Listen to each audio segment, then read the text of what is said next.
Alright. So last time we went inside the box and we met God. Which was good. I think generally speaking was good for us.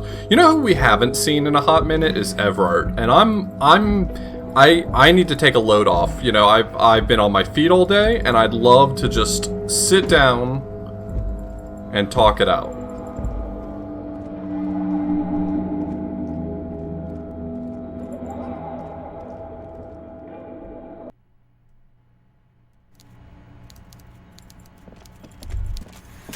Yes, of course. Now we're on the right track. It smells like... Big Mouth Billy Bass. We're getting crates and pallets calling to mind.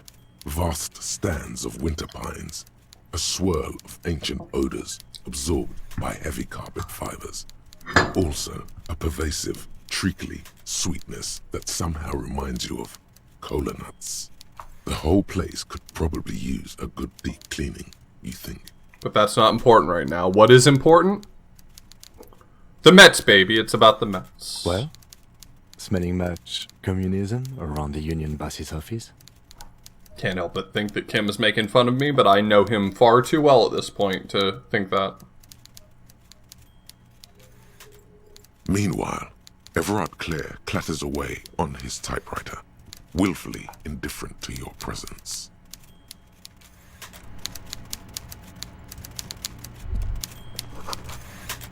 This is not a fishing rod, is it? It's about the Mets, baby. Mr. Dubois, every worker, member of the board. How can I help you today? Did we smell the billionaire? Maybe he was a communist? Unfortunately, my ability to perceive him was broken, and I do imagine that if I wasn't able to see him, I probably wasn't all that keen on smelling him either, so... Mr. Dubois, really? Do I look like a man who has time for underground communists? I'm as above ground as it gets. That's a non sequitur, if you've ever heard one. Sure thing, Harry. We're all business now. The answer is still no. I'm a busy man, as you can see. I don't block off time on my schedule for underground types. Chickaboo, thanks so much for the resubscription. Mr. Everard is helping me find my That gun. note of contempt in his voice is sincere, sire. You've already spoken with Manana, as I understand. I'm afraid I don't have anything else for you on this subject. He does seem to be conscious of the fact that Manana was the one who gave me information, though. That's all you're going to get out of him, it appears. Now, was there anything else you wish to discuss today? Remember that container I asked you about? Mega rich lightbending guy? Oh my god. How did that get in there? That is not the response I would have expected from him. Slime like him must have oozed in through the cracks. Damn it to hell, Harry. I specifically told my guys to check all the containers for mega rich lightbending guys. I think he wants to take down the proletariat effort.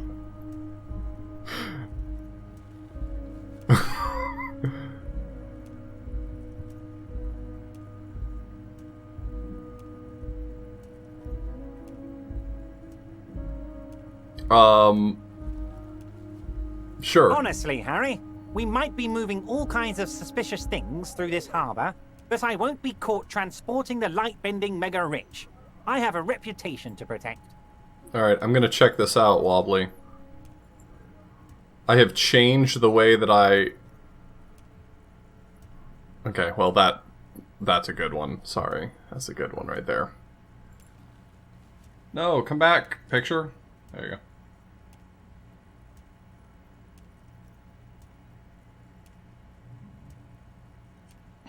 I'm here to do a big gay communism.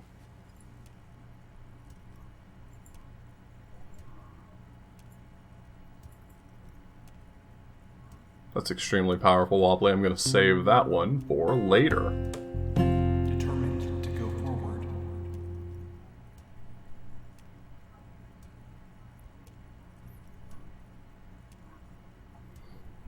Yeah, you could probably do like a pretty cool widget where a mod was allowed to type a command that put a URL in, and then I could just pull it up as a browser source. That's a cool idea.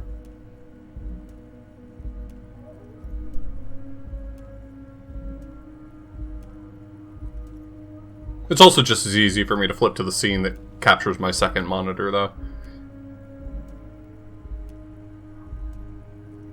Alright.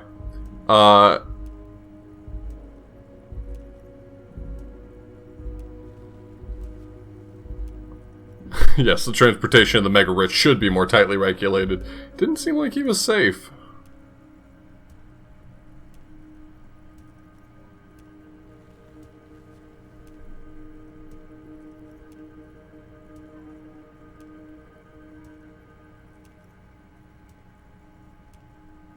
You're right, Harry. I am a socialist. I'm going to catch the mega-rich guy inside the container and harvest his energy to power the harbor's fog lights. Oh my god. The way that he bends lights, you could use it to power the harbor's fog lights, probably. I shudder to think what you're going to tell me next, Harry. Not for 1 second did he believe there's an actual mega-rich person somewhere in his container town. I'm reconsidering breaking down the door you asked me to as an abuse of my police A power. fantastic change of heart, Harry. Go talk to Manana down by the gates. He'll brief you and give you the key. Just open one little door. You don't need to go in or anything. I just want that weasel to come home and see the unlocked door. That's it. Anything else we should discuss? Why does this line right here read like he knows he's wiretapped or something? Everard, I'm going to leave now, but we might talk again later. Do you think Kim would be happy about me, busting down a door sexual style for Everard? Do you think he'd be okay with that in the end? Or do you think he would take issue with that?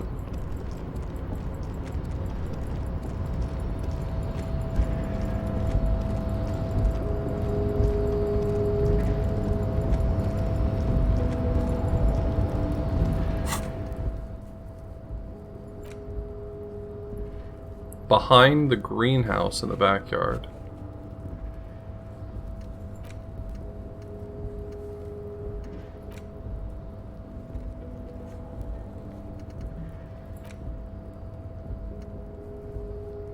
Oh, I forgot about that one, yeah.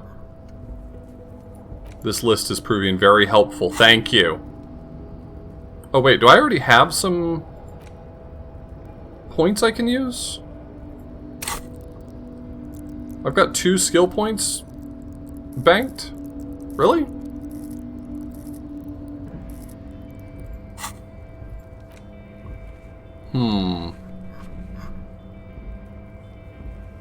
Conceptualization. Well, I don't want to do measure heads, but the backyard wall I'm still interested in.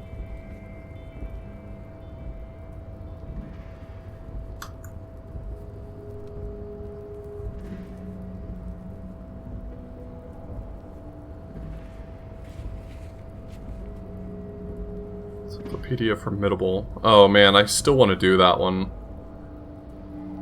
I should put a point or two into Encyclopedia. I mean, that pays dividends, right? Like, if I up my Encyclopedia and Encyclopedia talks more, like...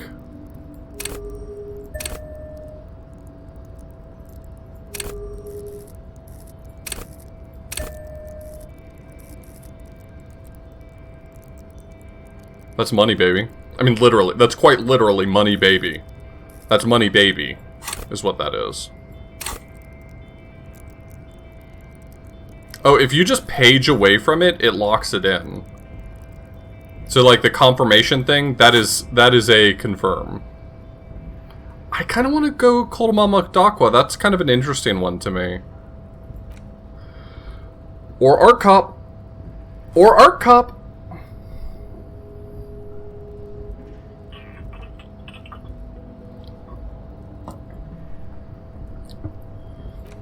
I might save Art Cop for a future playthrough. You know what I mean?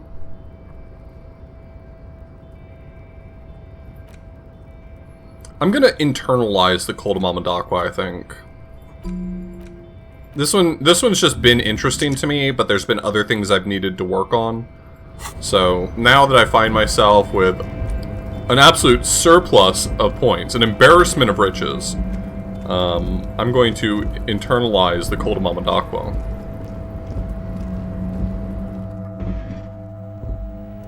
I agree, it's like... It feels to me like the more responsible thing to invest in is in skill points, but every time I think about, or every time I look at this list of thoughts, these seem more interesting to me. Hola, Wandering Man. How can I help you? A key, huh? What door is this key supposed to open? Of course, I got you. You don't know anything. I got that key right here. And let me tell you, it's mighty good of you to help us out during the strike. Working class solidarity, as they say. I'm a hustle grinder, fuck me.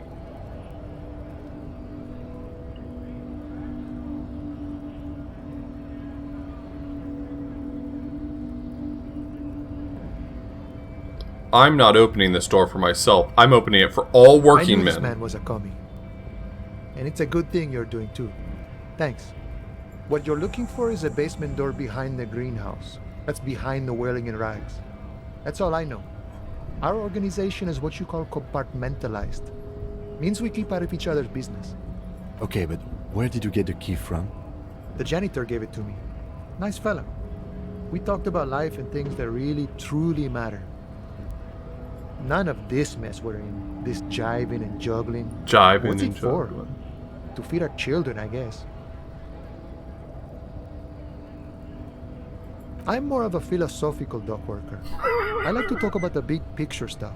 Who I am, who you are, what we are fighting for. I know, I am he as you are me as we are all together. Absolutely. He means he's not going to tell you, cause he doesn't know.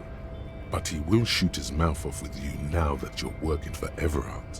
Who he is, and what they're fighting for. This is interesting. Ask him about the Hardy Boys. Ooh, I'm gonna ask you about the Hardy Boys. Los Hardys? They're an independent militant group. A bit too high-strung, but it comes with the responsibility. They're sort of like you. Preserve the rule of law and all that. Except it's Everard's law. But really, they're just like you. Excuse me? Do not make me do solidarity with the Hardy Boys. We're negotiating our share. Aye.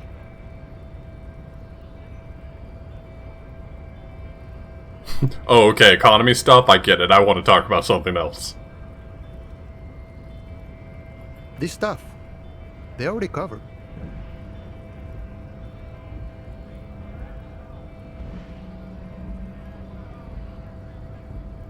I don't understand why I would say any of these things. None of these three sound like the next sentence I'd like to say.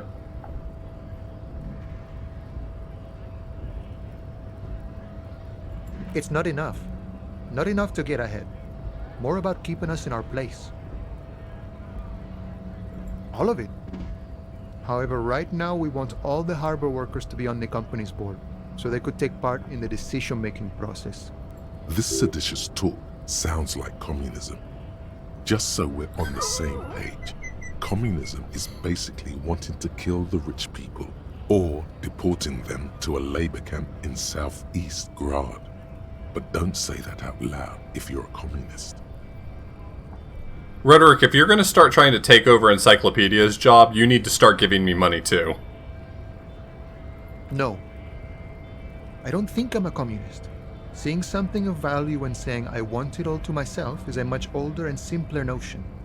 No science to it at all. Even a weak child can think it. The only things holding someone back are I can't and I shouldn't.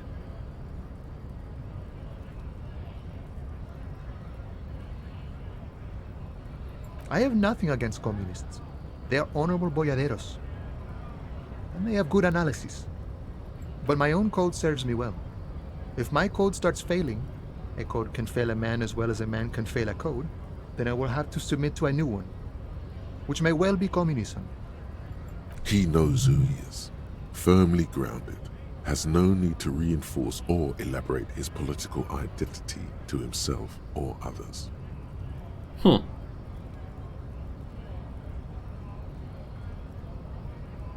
See, I am primarily a lazy person. No doubt he's communist enough to call himself such, but he won't.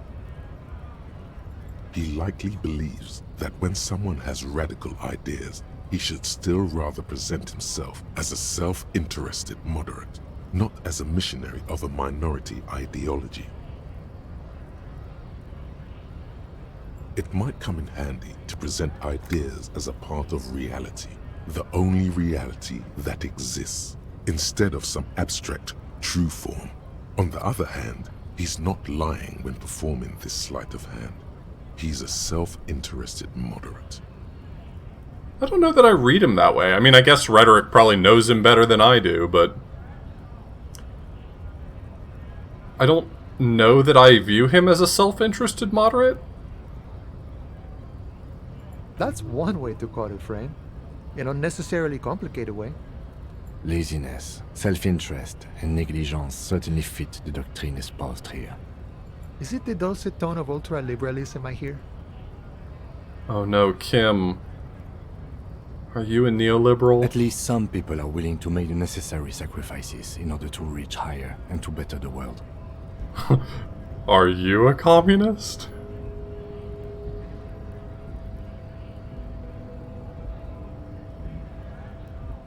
I think it's best you make up your own mind now that you've met him.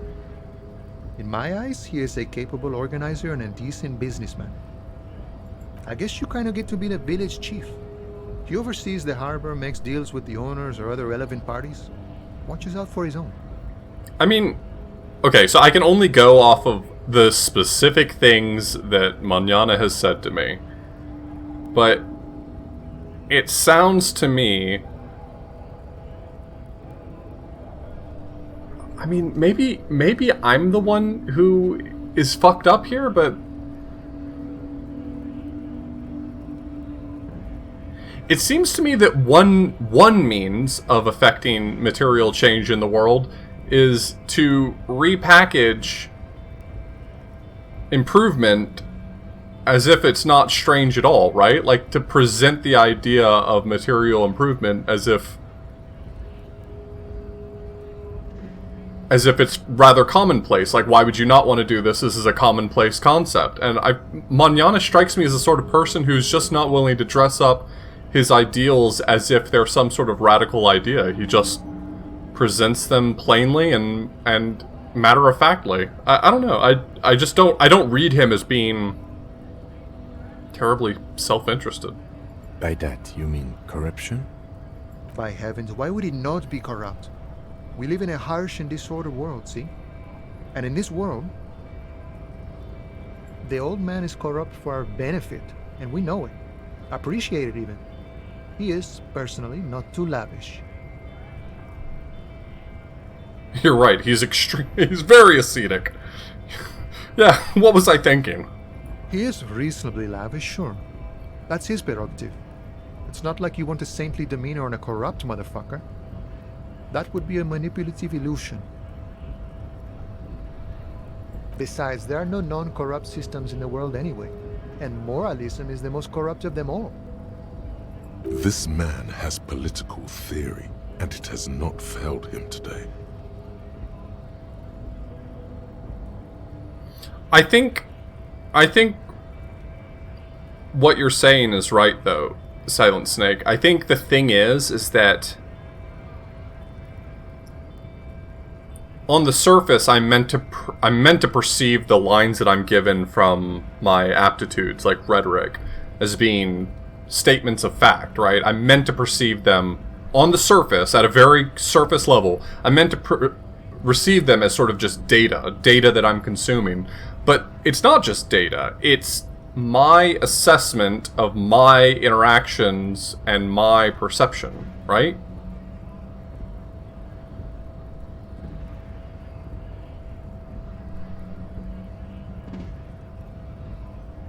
And so you end up with these sort of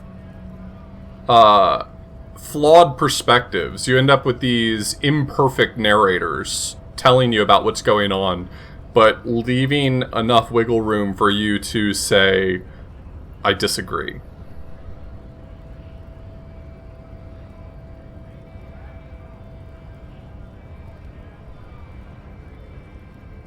Sure thing. This was great. You feel mentally reinvigorated.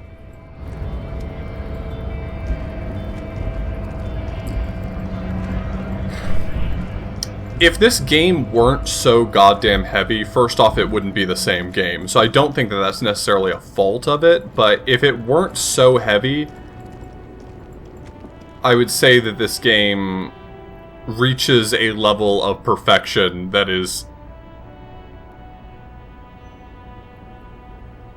That feels like unrealistic blustering. Like, it's... This game does so much of what it does so well. It's honestly amazing how much of what it does well.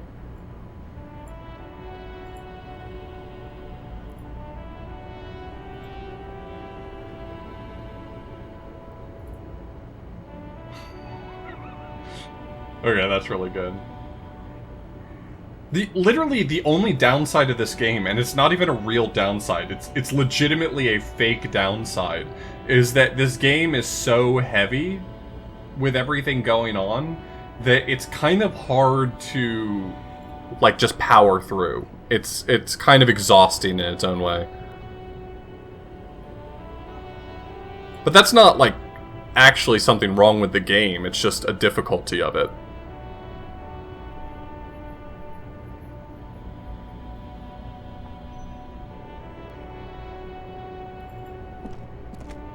This screen found, A to Z, Contemporain, is parked in the shadow of the ruins looming overhead. It's seen better days.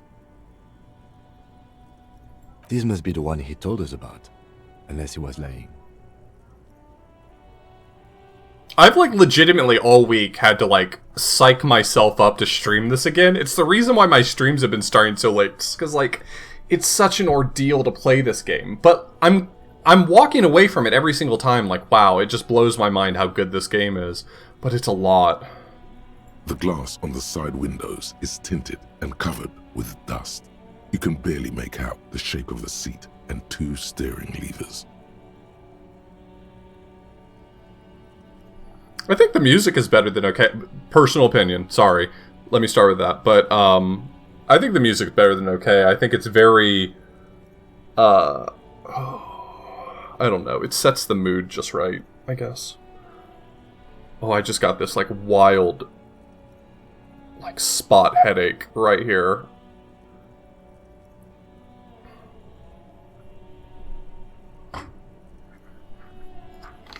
Hey, everyone has their own perspective on things. Some people are looking for different things from their music. It's a valid opinion to have. I think the music's great, and I think that that's a common opinion, but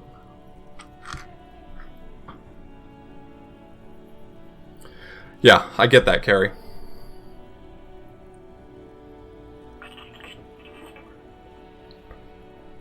Posters cover the small windows in the back.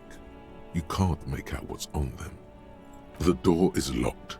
The handle looks shiny, like it's recently replaced.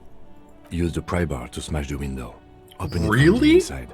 Are you fucking kidding me, Kim? That's your genius idea, is like bust open the window? This has been hard enough. No need to make it any harder. Well, why is the red dye useful here? Why is that helping me?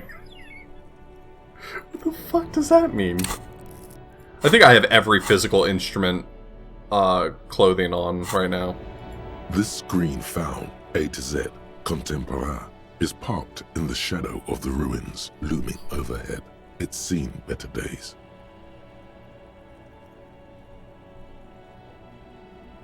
Yeah, I understand, Comrade Minsk. Red dye gives you pluses for various checks. That's pretty cool, though. Like, that it actually works. What is this, Carrie?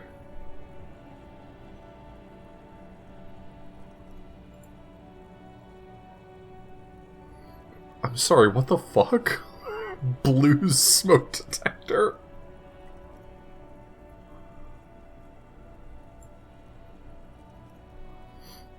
Alright, well, let's bust it open. Call down the hammer of truth and justice.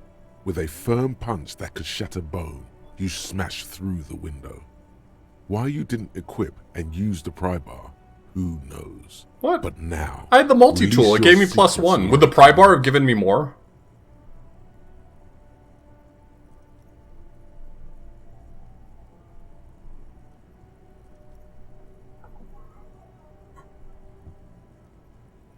The smell of cigarettes and perfume welcomes you. The cabin inside is plastered with old movie posters. Actresses smile from the walls. There's a radio transmitter in the front and a toolbox tucked under the driver's seat.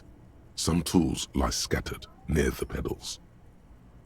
That said, I think your other criticism is pretty valid, though. I do find just running around kind of tedious in this game. Like, just the controls... The way that you move around in the world feels clumsy at times. I'm sure that there's some way to do it better. I don't know how. I don't think... I can't point at, like, here's the fault, but it does feel clumsy to move around in this game. There's something odd about the passenger seat. The seating fabric has been pulled tight over the lower side of the seat where the toolbox should be.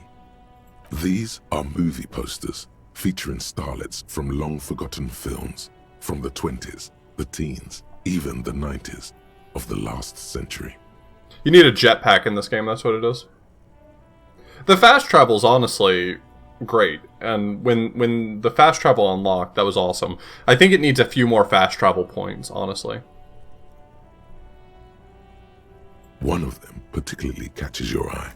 A centerfold of an ingenue attached right above the back seat. Hello, nurse. There's definitely perfume in the air. It's spicy, with a hint of amberette, wafting through the bitter air of the cabin. Yeah, on Final Cut, I think, only. If you're at one of these locations, you can click on the other locations to fast travel. But you have to be at that location, right? So I have to be at the church to unlock fast travel. Yeah, fast travel, I think Everett's office or the, just the site of the, all of the, protest, the strike. I think either one of those locations would have, like, helped bridge that gap a bit. I think someone said that it was added for Final Cut. I'm not 100% certain.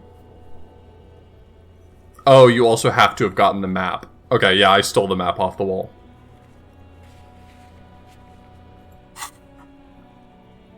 The remnants of a sweet juniper-scented perfume. Probably Grenade number 5. The actress is draped in a sheath dress, one of her shoulders bared.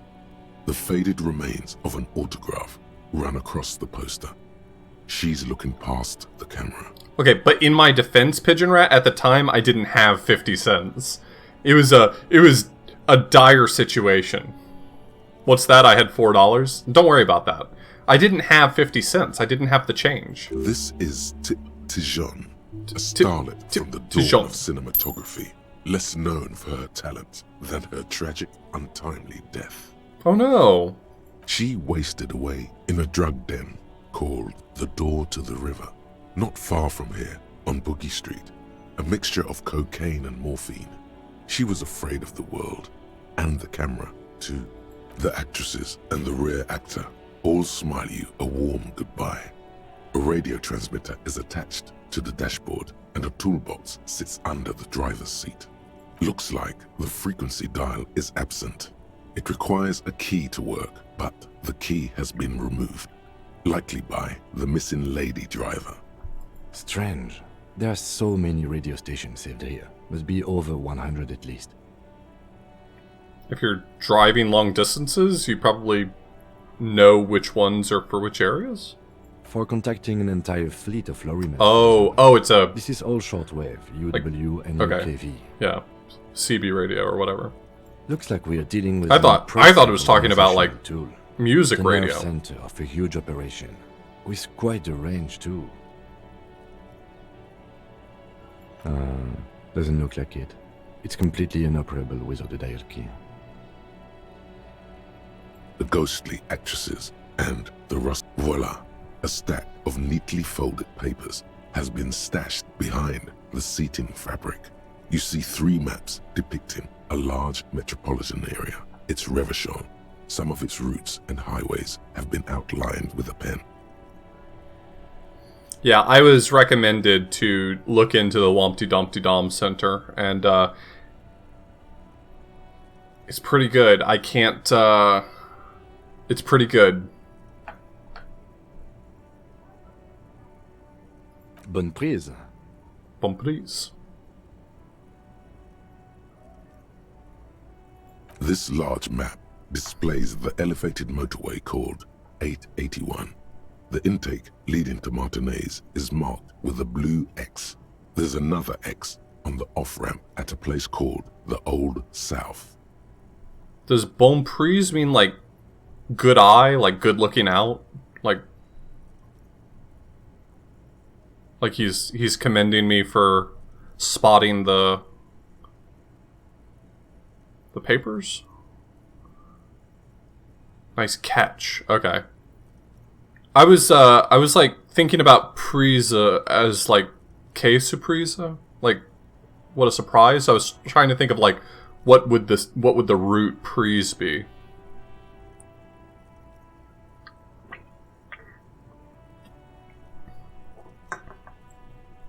Toll booths at the intakes are marked with a circle. It looks like there are scant few ways of getting onto the elevated motorway that runs over Jamrock, and this person knows them all.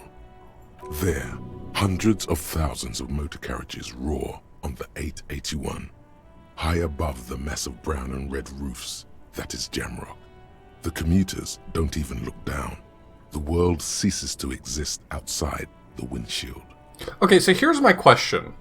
If I were to play this again and go heavy on physique, which would probably buff Shivers naturally, everyone was saying before that Shivers rules, but the few instances I've had where Shivers pipes up, it always feels like, first off, Shivers never shuts the fuck up, and it's always like this really inane, like, unnecessary, florid,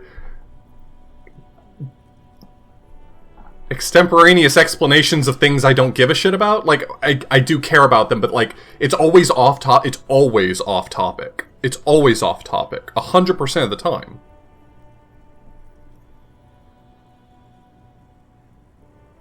I feel like if I were to do a playthrough with Shivers buffed, I would ask Shivers to shut up.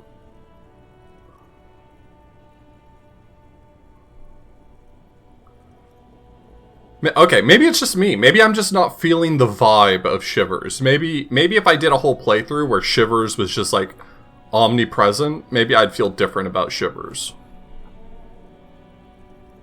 To Kuro, through the middle-income neighborhoods there, by the river, and then to Stella Maris and La Delta for work, while the men and women of Jamrock scuttle to their fates below the road. Oh yeah, for sure. And that's the thing, is that the infrequent time Shivers has actually piped up, it's always been these really, really, really long asides. And I'm thinking to myself, is that how the whole playthrough would go? Is that Shivers would just never shut up? Like, I would just, every time I click something, I just get 10 more pages of Shivers? This municipal map from the 30s displays a complex system of storm sewers underneath a sub-district called the Pox, old military hospital, right adjacent to the 41st precinct. No storm will ever drown Revachol, the great solution to the riddle of history.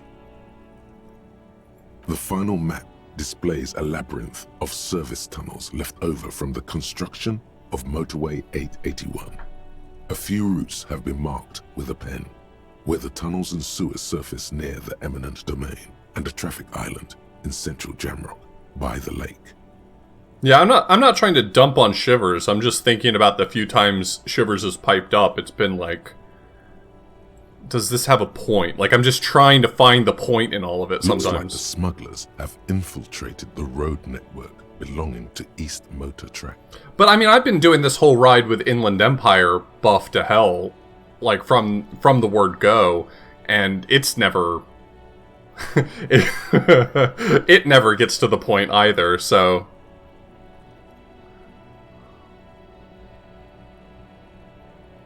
no, I mean, I like lore. I don't know. I'm sorry.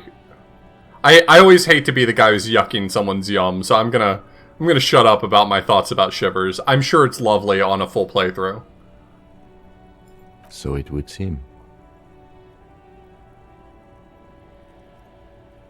The RCM patrols most of these auxiliary roads, though apparently not all of them. Hard to say.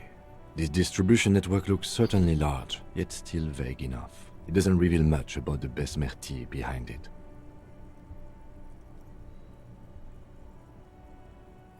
The Besmerti is a Revacholian crime syndicate. They see themselves as the inheritors of the 14 Revacholian Indo-tribes, but really they're just violent gangs vying for control on the west side of Revachol. Yeah, I was talking about that on Discord earlier. Like, I kind of want on my next playthrough, I'm not going to play through right away. I will need time to cool down from this game. But I would like to play it again in the future and try pumping a lot more into physique and motorics. And I worry that there's not really a road there that doesn't lead to fascism somehow. Like, is there a muscle commie angle you can get? I don't know.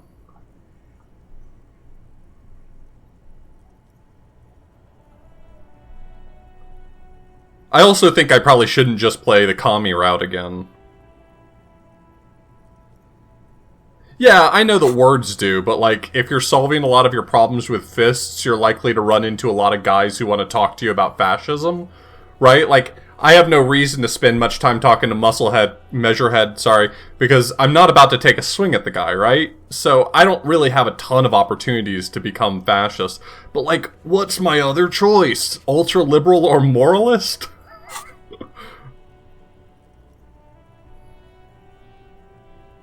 With cool names like La Puta Madre and Ahora Masta, it's a dark parody. It's definitely not the Union. They just do some logistics. This operation has spread everywhere in Jamrock. If it's that widespread, then Madre remains the most likely suspect. The only person I care about punching in this game is Kuno. Here's bad news. There have been attempts at a serious investigation before, but they haven't ended well for those involved. Best not to disturb the scene. I'll have forensics go over the lorry and pick this up later. The stack of maps looks just like before, barely noticeable. The movie star, a metallic drawer, slides out from the seat. It's empty, except for a folded newspaper. It's an issue of Périphérique from last Wednesday. A piece of paper falls out from its pages. What? Why is French so hard to pronounce? I don't mean that in like the general, like, I don't know. Hold on. Let me form my thoughts correctly before everyone responds to what is almost certainly bait for a dumb discussion. Why is it that English-speaking mouths have such a hard time with French pronunciation? It's like they are so diametrically opposed. Like, I don't have a hard time with Spanish pronunciation. I can wrestle my way through Spanish pronunciation. I don't roll my R's all that great. But French, it's like impossible. It's impossible.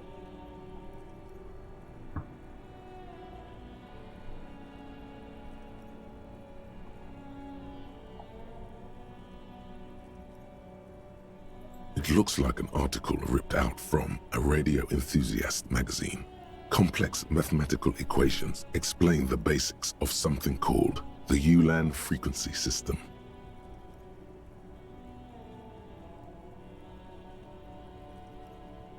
I mean, there's other I mean, doesn't French lean on the rhotic R? I mean, that's what British English does as well. I mean, English stems from Proto-Germanic, which goes into, like, Middle English, but, like, even then, I mean, yeah, I guess it makes us better suited to being able to speak, pronounce German words, but, like, even then, Spanish is a Romance language. I can pronounce Spanish words. Italian is a Romance language. I can pronounce Italian words. It's like, why is French the special one here?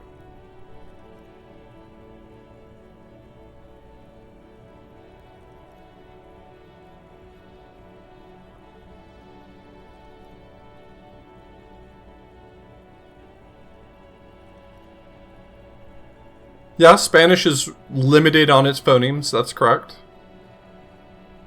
I don't know, This all stemmed because I heard the narrator say this word right here, and I instinctively said, oh, I feel bad for him. And then I said words that derailed everything. These formulas look oddly painful. Maybe it's the hangover, but they give you a headache. The Ulan frequency system? I've never heard of that before. I know of FM, AM, UKV, but... The pulling toolbox slides back into its nest. The rest is as it was. You wedge yourself under the steering wheel to get a better look. Seems like the few tools lying around here, a hammer, a pair of pliers, a rusty wrench, have been casually thrown there by the disorganized driver. But one odd detail does catch your eye. A piece of sandpaper has been glued to the throttle. Sandpaper adds extra grip. That's interesting. Sandpaper? A novel technique? Interesting. Harry, my boy, you've done it. Yes?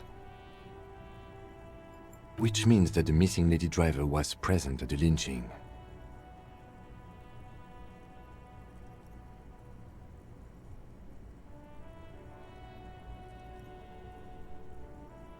Shut the fuck up, Harry. I know you didn't say it yet, but you thought it. You thought it down there. You thought it loud enough that I heard it.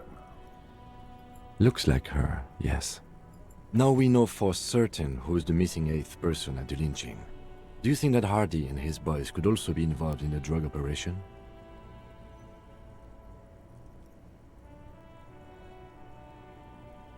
You're right, but we should still go and see what Titus has got to say on the matter. Are we finished with the lorry? The movie stars If you are don't- still smiling from the walls. If you don't think I The should radio transmitter, you close break the rusty other old windows. lorry door. Great. I think we got everything. A word, detective? Before we return to Joyce?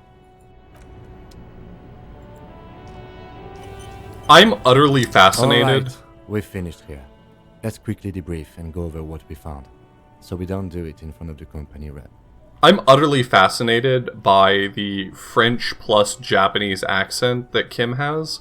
I've never heard a French-Japanese hybrid accent before, and I'm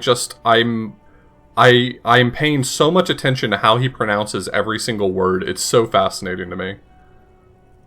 Honestly, I'm quite worried by what we've seen so far. The evidence seems to point to a rather extensive and well-organized operation.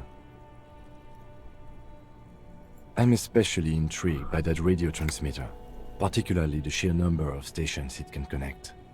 Looks like this alleged drug trade casts a wide net. This means it's well funded. Technology like that, a major player must be financing it. I'm not sure what the Ulan frequencies are all about, but they may hold some significance. Perhaps it's a better way to connect between fleets while avoiding frequency bleed. Or maybe it's used... Yeah, I've seen those voice coaches, like documenting accents. There was a series that, was it like Vox or something? One of those YouTube channels that's like big and always ends up in your recommended list. There was one that had that voice coach that was like going through accents from movies and stuff like that. I ended up following that. Wired, thank you. I ended up following that guy in particular on YouTube because I enjoyed the videos he was making and participating in. I think it might have been Wired. I think you had it right the first time. Oh, and the maps we found. They reveal the geographical extent of the operation. Looks like they've used abandoned tunnels and access roads to stay hidden. Tunnels. This is useful info. And last but not least, it looks like the Hardy Boys knew this driver, as we know that she was present at the lynching. This may be the Union connection we've been searching for. This strikes me. The probe and the case converged, he thinks. This was quite the find. This, it strikes me that this... I'm not good at accents, so I underestimate, or maybe overestimate the challenge involved in producing an accent. I'm just not good at accents. I've said this before, I can do affectations, like if I hear a person's voice, I can mimic their voice pretty well, but I just don't do general accents well. Like, I don't internalize the sounds of an accent properly to be able to just produce it on the spot. Thank you, Koopy. I appreciate that. But I do it all the time. Like, I'll listen to a singer, and, like, I'll sing along to music, like, when I'm in the car. But I don't just sing along to the music like I'm trying to invoke their voice or something. I don't know. It's just, like, a thing that I think about sometimes. Anyway, I overestimate how hard accents are. It seems to me like producing a Japanese/French hybrid accent would be challenging if you don't already have that accent.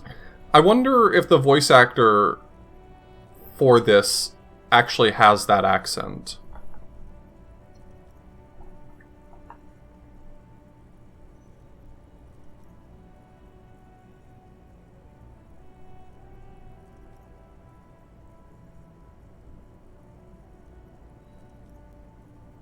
Will use pronouns of a person present, and it's a very American thing. I don't know if I follow what you mean. Like Joyce told us, yes, logistically. But don't expect to bust this open during our stay here. At best, this is an angle we can use against them, to other ends, as extra ammunition.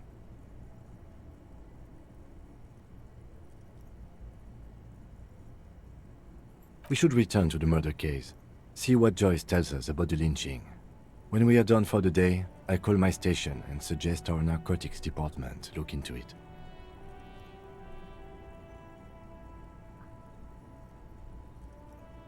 Yeah, I could see myself doing that, Carrie. I don't know that I only do that, but I guess I could see myself speaking about you in the third person to someone else while you are present. Sure. The VA is native French but speaks Chinese fluently. Interesting. Okay, cool. There are more than enough grounds to start an official investigation, sometime later when we are done here. We do not want to get caught in that. The fact that one hasn't started already gives me pause. An investigation, I mean. Especially if the Madrid grouping is involved, and I can't imagine they aren't. It's certainly worrisome. All the same, I don't like the idea of internal affairs descending on the matter. That won't help anyone either. Debrief over. After you. Sorry, I don't mean to derail so much. These are interesting things to me. I always get really annoyed when I watch streamers play a game and they just, like, start talking about something, go off on a tangent for 20 minutes and stop playing the game. I'm like, God damn it. I'm here to watch you play a video game. Please stop. And now I'm the problem. I've become part of the problem.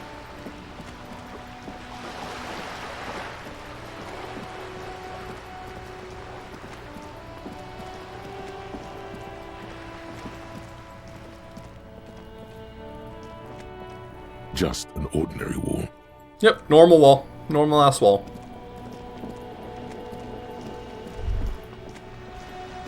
There it is again. There's a spectral scent haunting this pair, no doubt. And it smells like... Revolution. Sea brine mostly. Okay, sorry. Because it's a pair. I always confuse those two, god damn it. Years of turmoil, of hopes and dreams, ground beneath the inexorable tides of capital.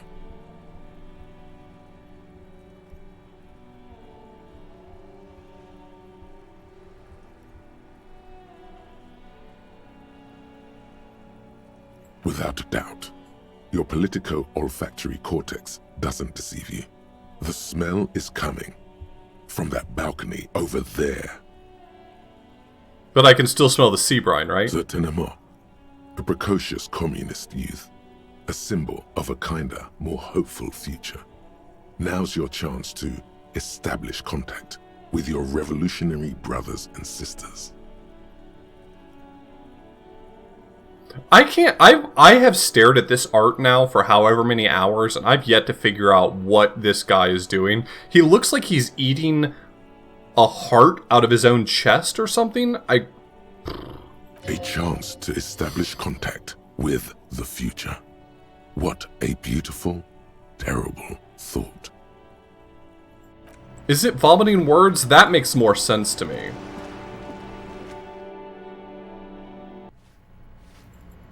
Tongue is so silver it flows from his mouth.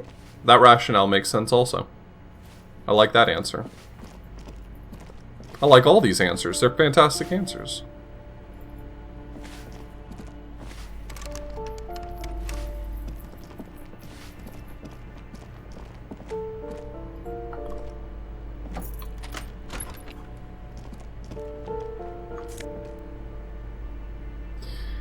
Indirect modes of taxation.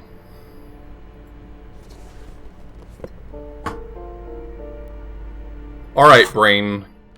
Give me the spiel. Just... The luxury of fine things. Just look at those black monk straps. After spending an entire day hustling, who's to say that you didn't deserve a pair of ridiculously expensive shoes on your tired feet? I'm not going to discard the shoes, I'm sorry. Beautiful things give you a rush. It's power. Crafting your style, draping your flesh in silk and leather, deciding how to present yourself to the world. Remember, when they come to take it away from you, you worked for those shoes. I did. Whether you like it or not, wearing these shoes has made you more liberal. Ultra-liberal. They're either a gateway drug or a booster pack to get you deeper into free market ideology. Wow, you work hard. I do, don't I? Oh, yes, you hustle. You're a provider. It's tough out there, but you keep it real and provide. I do work hard, and I keep it real, and I provide.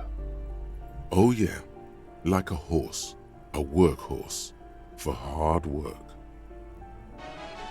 Look at yourself. You're a human pedometer. You must have walked 200,000 steps down cracked asphalt, mosaic, sand, and linoleum after you re-emerged. Gilder, welcome to the stream. I have become ultra-liberal. That is the sign of a hustler who never gives up. I never give up. The world is harsh and people are evil. Bastards. You didn't make it that way, and you won't let it break you. You ride. Hell yeah.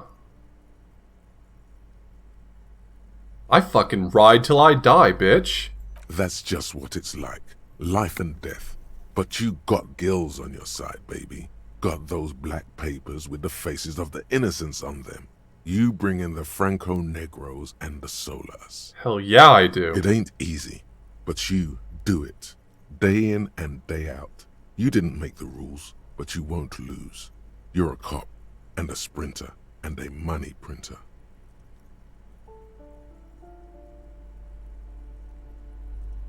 I guess I've made some gills, sure. Sure. And has it been easy? Is life easy? Fuck no. Have you not gone into cardiac arrest? Are you not about to have an anxiety attack or shoot yourself in the mouth? Going a little far? But you still hustle 24/7, Ride or die. Now, ask yourself, are you rich? No, I'm I'm quite not. That's right. You work harder than anyone. You do. almost rode yourself to the grave, and you're still practically a hobo. Why is that? Because the world doesn't give a damn about me. Fucking taxes, man. Why am I so poor? Because of the taxes. God damn G-Man's taxes. got his jam-covered sticky fingers in your pocket. I hate that for stealing me. from you every time you buy, sell, walk, talk, fart, so much as sneeze. Tax everything, man. Aren't taxes almost non-existent in the Gotham estate that is Revachol? Wait, every time I sneeze, they're taking my money? Every time you wipe your ass, they got their direct and their indirect modes of taxation. Sales tax, excise duty, extraction tax, alimony. One tax that doesn't even have a name. Ooh, secret tax. Plus there's the stuff people in other countries pay for. That makes them ask for more money from you. Here. Total tax duties add up to 98% of all your money. Well, that's... But that leaves only 2% for me. 12% for me.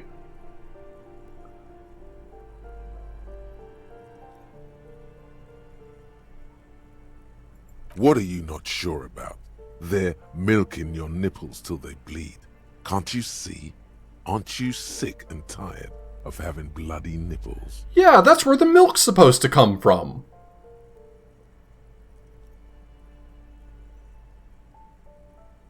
No, I'm sorry, I'm not a fucking What loser. are you, a racist? Don't be a racist. Be a cool immigrant, ultra-liberal free market advocate. Ride or die. Keep it street.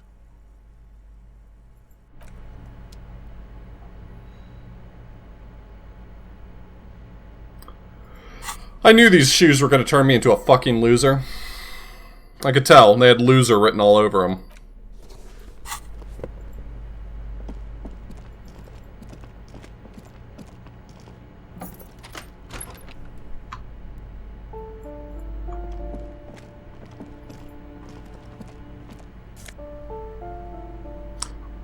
A bullet. And a lounge jacket. Ooh. We're getting kind of fancy out here, aren't we? Oh, that's nice. That's nice. That goes really well with my bolo tie.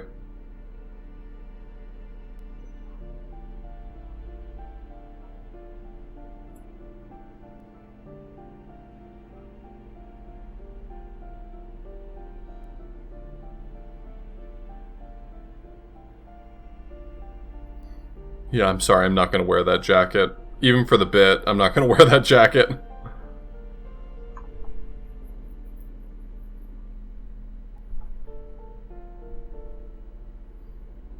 Yeah, you know what? I want to look like a sleazy 70s lounge singer. I'm in. A shabby door hangs oddly on its hinges, secured to the doorframe with a safety chain. An unpaid energy bill is attached, threatening to cut off the electricity. It's addressed to Mr. Uno Doroita. And the place comes with 3 months' worth of utility bills. Oh, what a deal.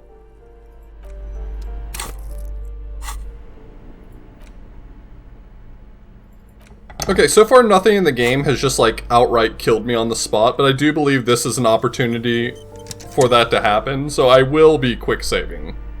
A shabby door hangs oddly on its hinges, secured to the doorframe with a safety chain. An unpaid energy bill is attached, threatening to cut off the electricity. Yeah, it was a minus It's 10 addressed penalty to because I said I was going. Uno Doroita.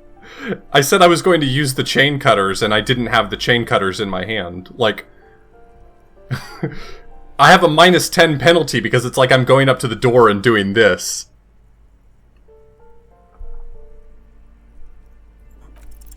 Snip. The cutter goes through them like dead leaves.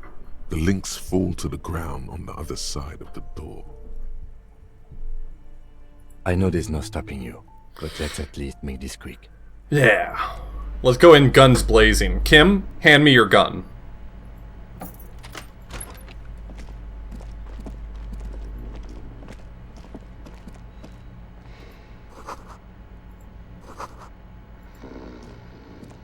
A phone book lies open on the table, covering a stack of utility bills. Right next to it, in plain sight, sits a small bottle of amphetamine, conveniently equipped with a straw. You pocket the bottle as if it were the most natural thing in the world.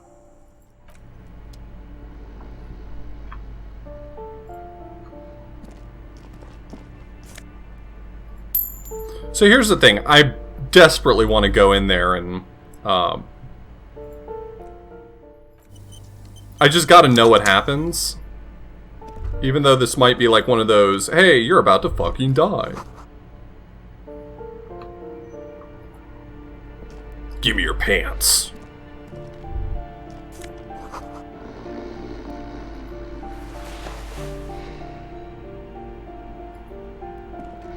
A bundle of clothes heaped on the bed, a stained parka, some towels and a duvet, some socks even. In the dark, it looks like a nest.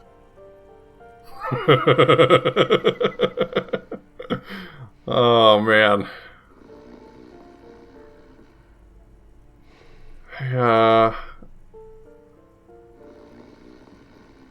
Something underneath there is breathing. It's not too late. No one's going to blame you for backing out.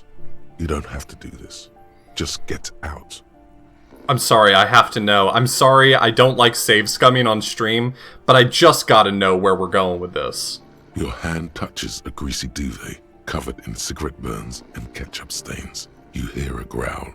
There is something alive underneath it. It's deep in suffering somehow. Oh, we're just going all in on this. Okay. You see a 60-year-old, fat, red-headed man passed out from large amounts of alcohol, and God knows what else. The smell of shit rises from his mouth. You don't have to take him down. He's already down. I took your amphetamine, old man. Jesus Christ. Yeah, duvet.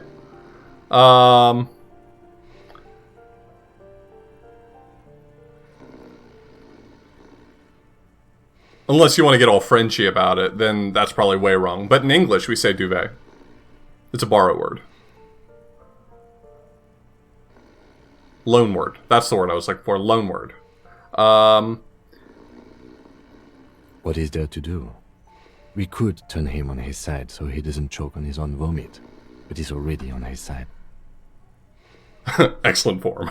We could take him to Remedy or Saint-Baptiste, but he doesn't have money for medical services. The arm saws would turn him down. They don't do charity for people who are trying to kill themselves. Besides, he'd be dead in a few. Years, months, weeks.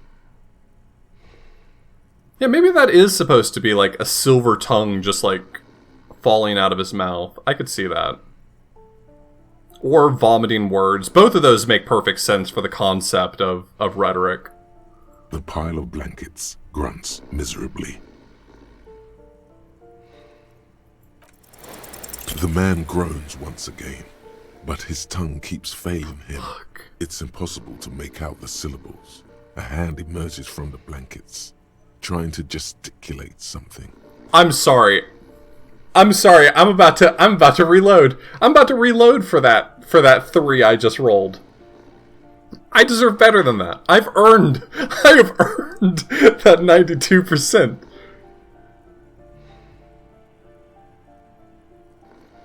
The fuck?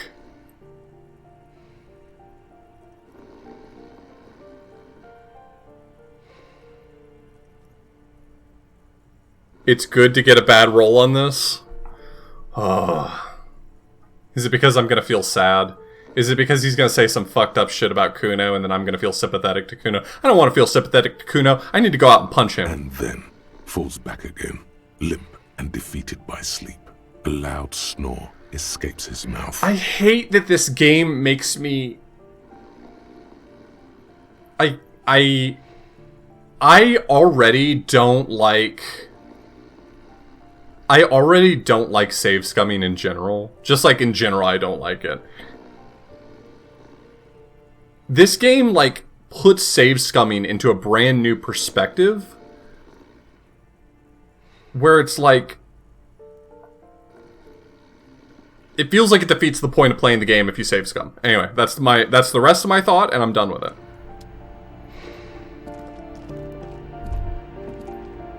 Master Investigator, you just can't keep yourself away from locked and hidden places, can you?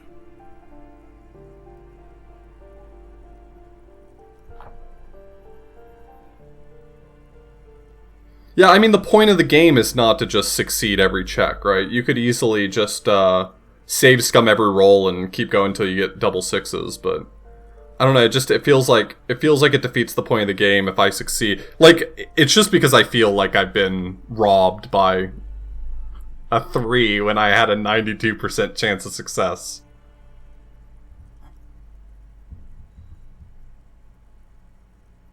Nothing. You're right. Get in there. Deep. Invade every personal space. Break every lock.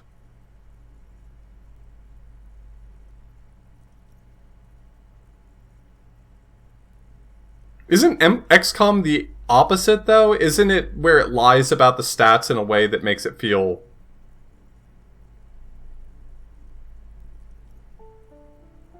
like, more the way we perceive probabilities? Like, when you see 99%, it really means, like, 99.999%, and when you see 5%, it really means, like, 1.5% or something like that. It, like, trends away from the middle.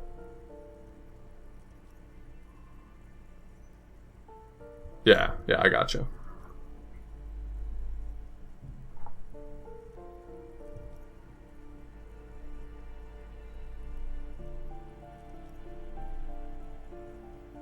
I'm just window shopping. Attaboy, the world's secrets were made for you. They wait patiently for you to uncover them. Interesting. The Jamrock Shuffle.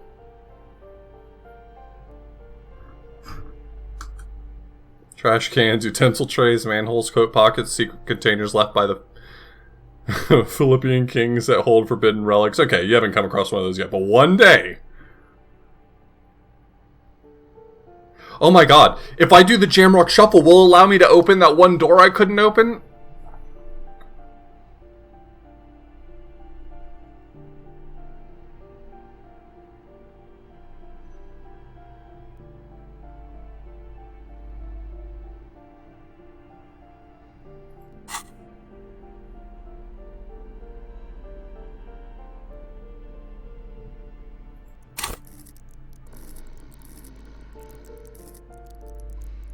Oh, it doesn't matter to me either way.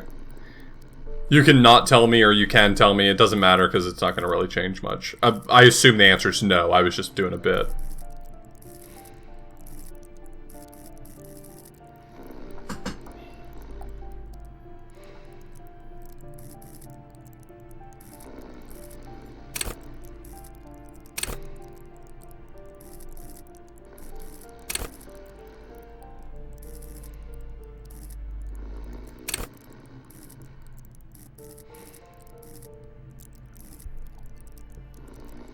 What would I benefit the most from here? Maybe internalizing another thing? Is this the road I'm going, is just internalizing everything?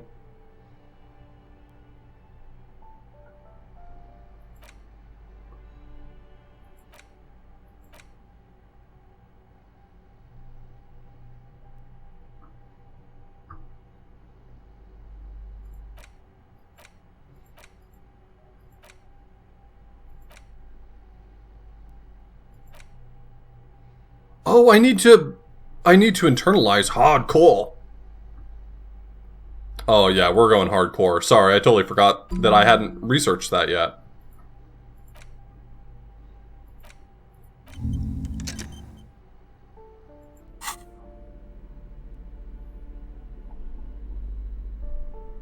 Oh yeah, for sure. I can tell by the UI that I've only got 3 more slots left, so I will have to drop some things eventually. Or rather, I won't be able to internalize everything. I've already decided I'm probably not going to internalize Art Cop, since it's a different Kappa type, and I can just save that for another playthrough. I don't have to diversify that way. But you'd be a damn fool if you didn't become hardcore, right? Like, that's a no-brainer. Hello again, officers.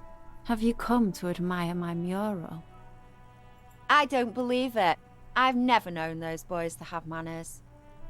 The bemusement in her voice doesn't fully mask genuine tenderness. They'll never be skulls, but their hearts are in the right place. Fat chance. But you can still do your part to revitalize the neighborhood. She throws you a conspiratorial glance, then presses her finger to her lips and squints up at the sky, as though straining to hear something in the distance. Have you noticed the quiet? Every so often, you might hear a gunshot pierce the air somewhere in Jamrock. But in Martinez, no gunshots, no sirens. The people are languishing in boredom and complacency. I like her accent. Is that Irish? This place is a sepulchre. We'll Good paint word. it red. We bring the raucous. You bring the sirens. She's making a valiant effort to come off as a nihilist, but she's really just an angry little commie. No wonder she was talking about the streets flowing red. That's Uh-oh. what happened during the revolution. Commie alert. You got me, pig shit. I don't make for a very good skull. I like animals too much. Simians and pigs. But I'm still gonna write some damn good graffiti-o on this wall. Her voice sounds different when she speaks this candidly. Older somehow.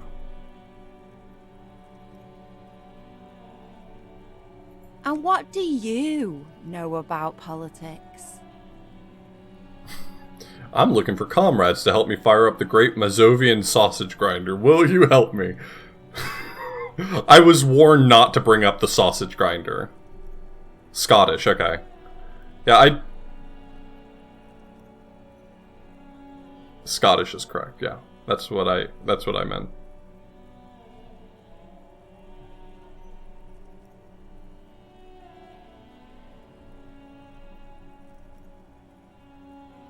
I'm searching for a bunch of mole people.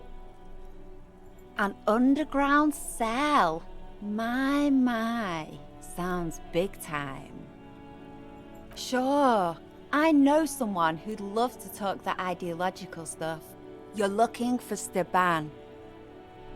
A right communist who runs a mega cool and very secret meeting. She's making fun of me. There's no one named Steban. That's not a real name. You can't just make up a name, okay? He might. No. The lieutenant let slip a sigh that seems to suggest this turn was utterly predictable. Oh, fine. I'll help. But first, I want something from you. A wicked grin extends across her face. A laughing skull. Death hilarious. This is gonna be bad. Oink for me, piggy. Just once. Wrong! This is exactly how I treat my little brother. The first time, I feel like it didn't say reluctantly here. I feel like the previous time it said enthusiastically. Am I misremembering that?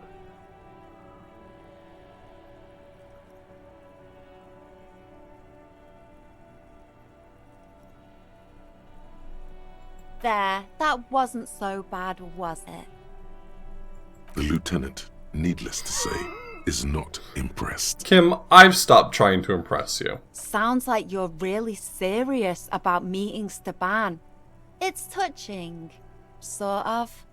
Steban's group meets only at night, in an old room in these apartments here.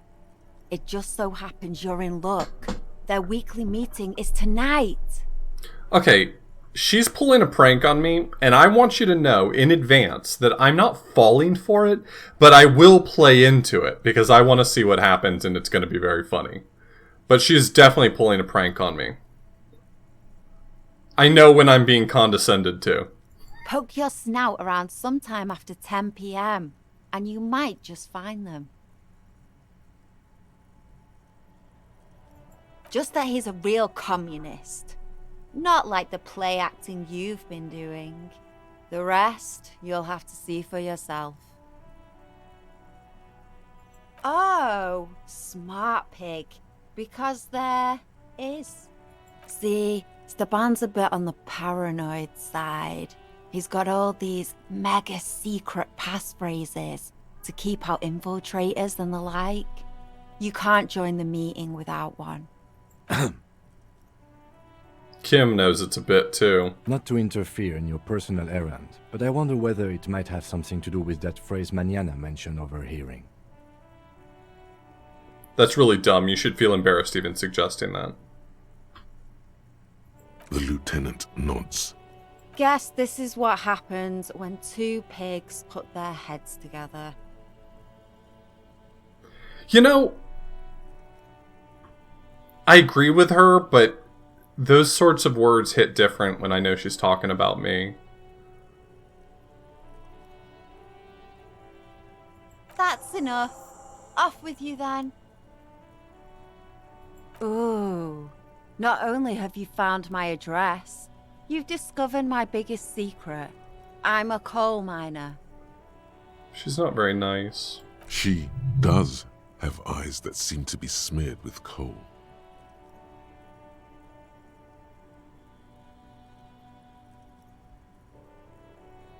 Yes, I keep hoping a shaft will collapse on me, but somehow it never happens.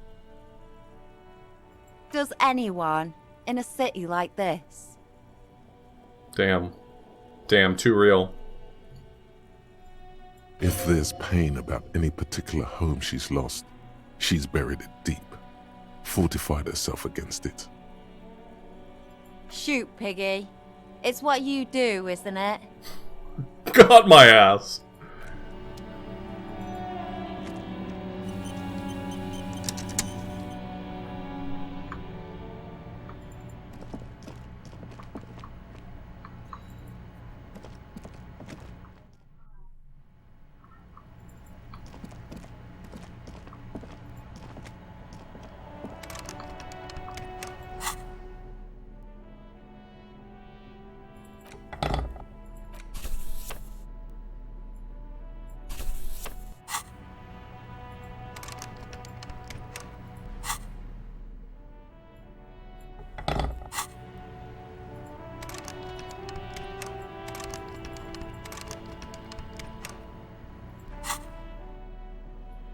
Mr. Everett is helping me find my gun, that's for sure.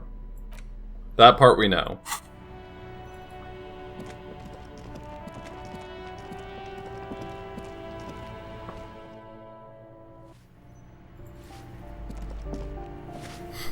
Is it possible to change the game to use 12-hour time?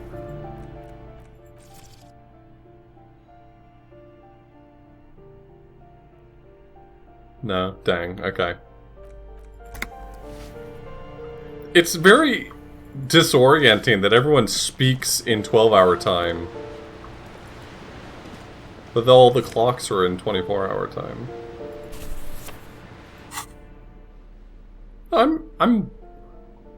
I'm more used to it than the average person, I would guess. In your hands, you hold 16 Days of Coldest April by Yekaterina Dahl. The cover image shows a row of concrete apartments, above which span a black and white rainbow. I think the interesting thing about the 24-hour clock is that there's a certain fluency to it. Like, of course I can convert the time in my head, but as long as I'm converting the time in my head is still operating on the 12-hour clock. Like, I don't internalize, like, what part of the day 1600 hours happens at. I don't look at, like, 2120 and have a sense of, like, what's the temperature going to be outside? What darkness is it? Indeed, the book is unusually heavy in your hands, as though the cover were lined with lead. It would do that in Grad. You flip through the book. The pages are thinner than you realized, and the type quite small and tightly set. It's nearly 600 pages long. Real art is dense and difficult. If it didn't feel like you had to wrestle a suicidal bear to get through it, you weren't really reading. The back cover is dominated by a black and white photograph of the author.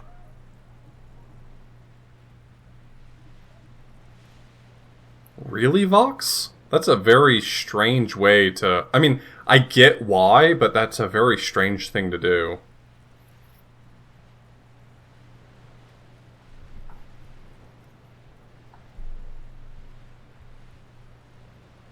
She can't be much older than her mid-30s in this photograph, and yet, from this cover, the eyes of a sad old woman stare back at you. In cold, detached prose, the author describes a scene from one of the Yugograd riots in the 20s.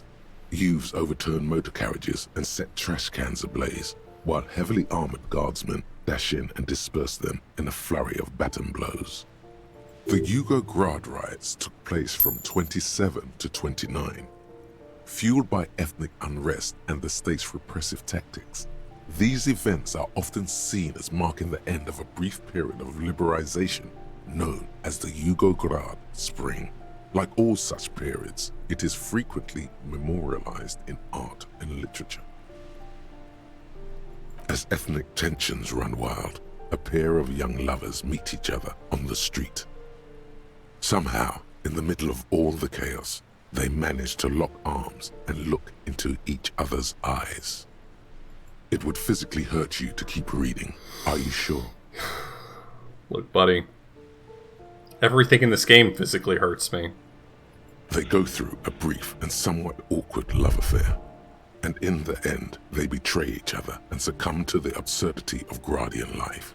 The man becomes a lens grinder, completely abandoning his former existence. He toils through the daily drudgery at the Lenka Polyfabricate. Happiness and fulfillment have eluded him his whole life. And in the end, he has nothing to do but dedicate himself to the craft. She spends the next several decades standing at a conveyor in a Sosnovo fish processing plant.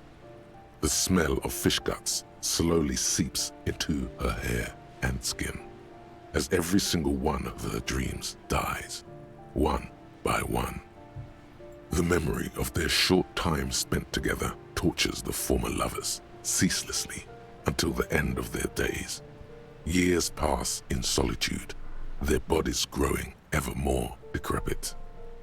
As life leaves their remains between the soil sheets, their final thoughts are filled with regret. So glad I read that book. Thank you for that. Thank you.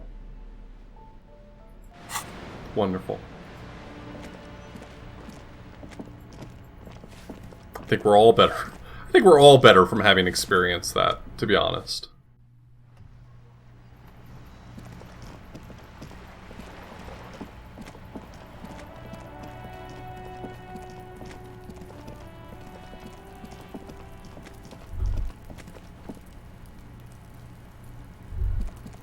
The spread pattern of these bullet holes makes your chest ache.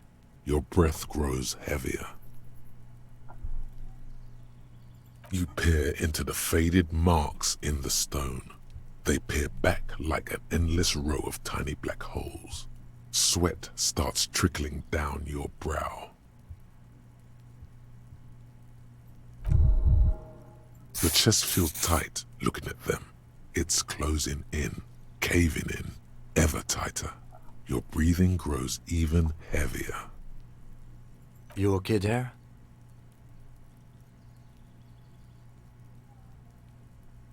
Might be the after effects of your past escapades. What are you looking at? Remnants from the revolution. These are over half a century old. No, we are not constructors and renovators. And these bullet holes do not warrant an investigation. The really fascinating thing about the way that this game delivers experience points to you, like through the variety of different things you can do that give you experience points, is that sometimes the game is like, if you go any further, bad things are going to happen. And you're like, well, surely there's experience at the end of this tunnel. And then the rat trap snaps, and there was never any cheese in the first place. You were just the idiot who convinced yourself that the rat trap meant there must be cheese. Not much. I don't have a fresh perspective on it. Should we go?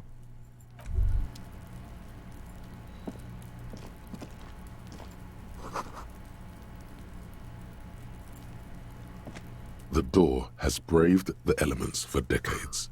The copper nails holding the upholstery in place have turned green from sea air, and so is the knocker, shaped like a lion's head. Someone is moving around in the apartment. You hear the water being turned off and the sound of dishes clinking together. The tenant must be cleaning up. That means you're too late. Nothing more to do here. Better report back to Everard. No answer. That already defeats the point, doesn't it? Let's get out of here. As you turn to leave, you hear footsteps on the other side. Yes, someone's definitely home.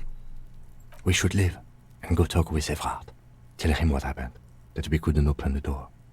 Maybe there's a workaround.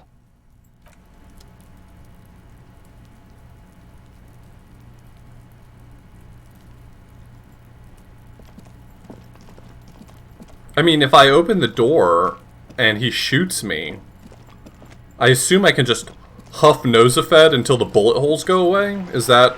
I think that's how I understand this game works.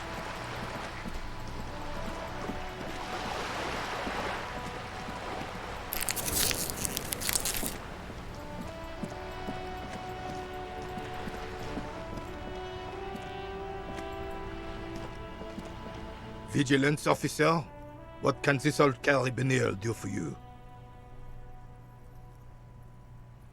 I need more composure. Hold on. Let me change my clothes really quick.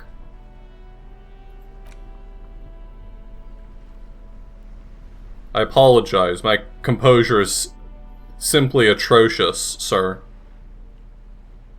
Pretty sure I only have one article of clothing that changes my composure.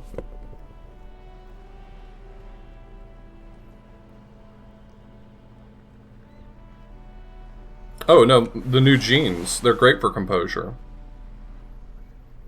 Remember those jeans I stole? They're basically composure machines.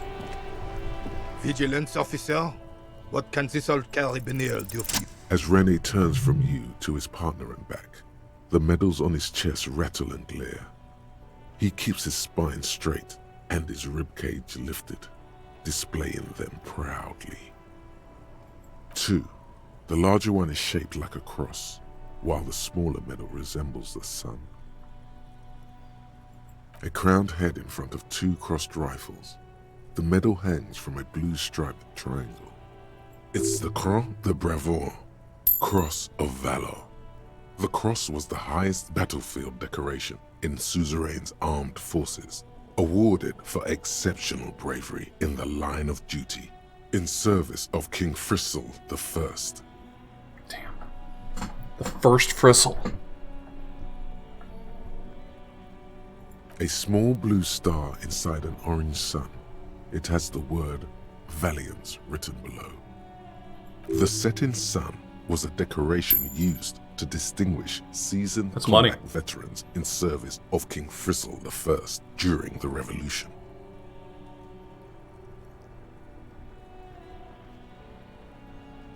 For bravery. It's a conflicted topic for the old veteran. There must have been a number of controversial episodes in his service days.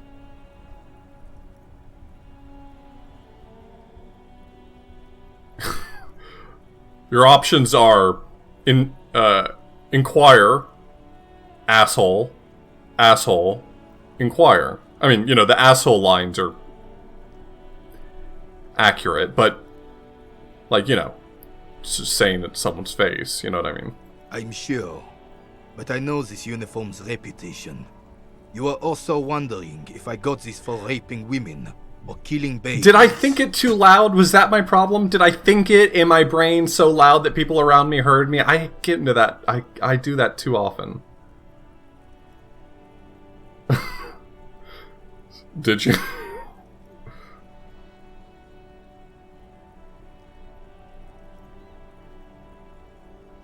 Son, we should never forget our past. Lots of mistakes were made back then, but there were also lessons. Forgetting those times means the mistakes were for nothing. That all those people died for nothing. Okay. Whoa.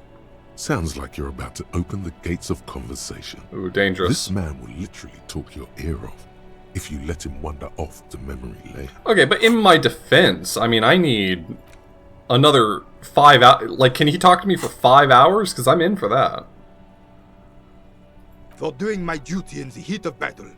For looking my mortality in the eye. When men like Gaston here hid in the bushes and shat themselves. He saved some muddy princeling who foolishly strolled into the front line in his gown of velvet and gold.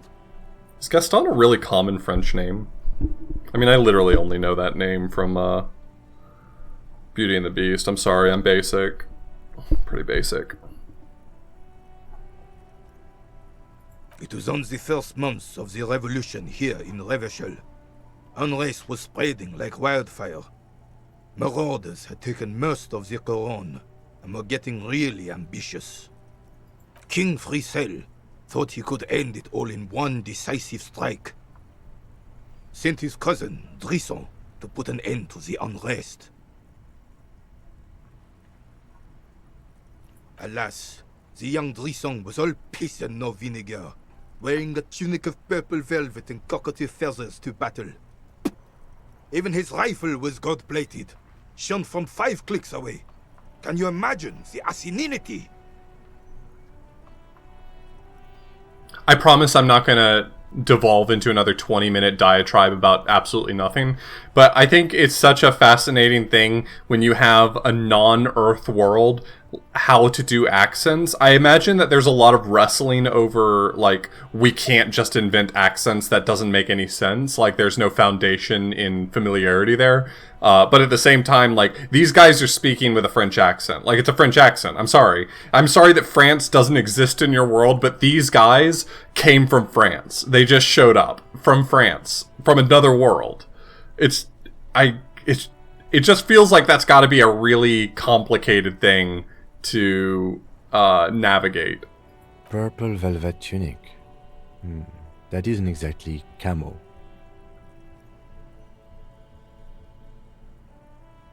To keep the long and bloody story short, Drisson marched us against the partisans in Couronne.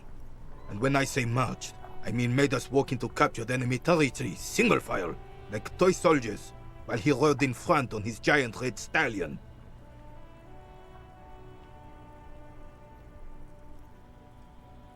The rebels were smart. They let us come real close before opening fire. Suffice to say, it was carnage.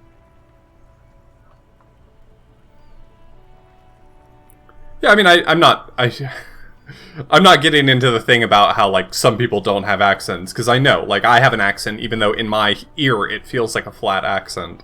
I know that I have an accent. I have, whatever, American Standard accent, something like that.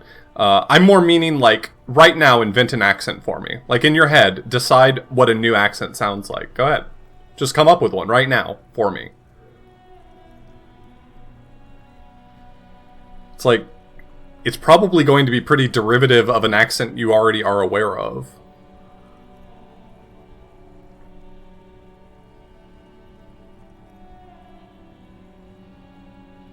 I got shot in the left shoulder and went down. Just a flesh wound.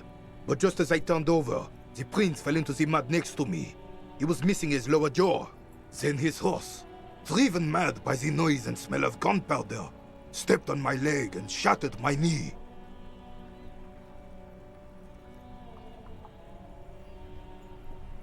I mean, I'm from the southeast. I'm from the Bible Belt, the Deep South in, well, arguably not quite the Deep South. I grew up in Low Country, South Carolina.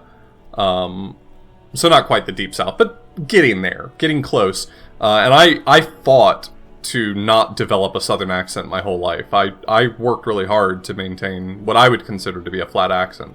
But even then, I mean, I don't have a flat accent. No one has no accent. Everyone has something.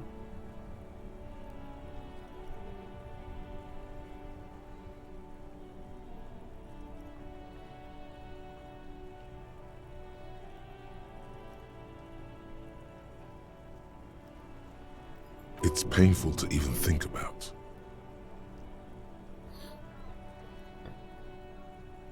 I consider places like Georgia and Alabama to be more southern than South Carolina from my personal experiences. But I mean, it's a meaningless matter of perception. So yeah, I mean, I think that does count as, I think South Carolina counts as Deep South. Hang on to the story. Sorry, I promised I wasn't going to get into a weird diatribe. Retellings. This might yield something useful.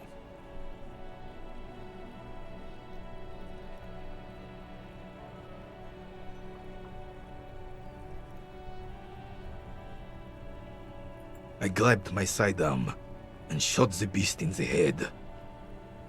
Then everything went black. Capitaine Arnaud, le fléau des chevaux. The bane of horses.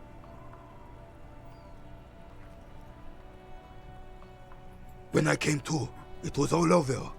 It was just me and Jolas Tresson, gurgling in the blood-soaked mud right next to me.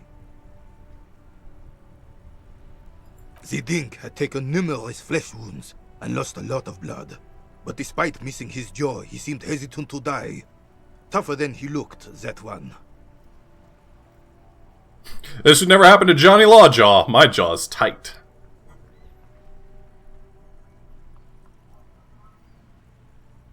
So I grabbed the Dink and started crawling. Kept going until the 59th Cavalry picked us up. Through some miracle, we both survived. And the jealous freak convinced Frissel to give me a medal for not leaving him to die in his own blood. Piece and shit. He was the commanding officer and I was on duty. Just doing my job. Shouldn't hand out medals for that. 13 months later, I received the Sun for distinguished service. It's not worth mentioning. You sense he's downplaying it. He did a lot more than his duty. More than anyone's duty. It's in his spine, in his billowing breasts, and untarnished self-worth. I fought developing a Southern accent to the best of my ability because I had a somewhat misguided, ignorant attitude as a kid that a Southern accent just sounded really uneducated, and I don't necessarily think that that's true anymore. I'm not interested in debating that point. I think that comes from an ignorant position, but that's kind of where it came from for me. The old carabinier stands quietly like a statue, his features motionless. What Monseigneur Modesty is not telling you is that he crawled over 7 kilometers before the cavalrymen found him en Drisant. 2 days later that was. And that even whilst crawling with a mangled half-dead prince on his back, he still managed to murder 3 rebels on his way. If you don't have the points for what? Like, the bits of text, like composure, this doesn't show up if you don't have the necessary stats for it. You just miss this entirely.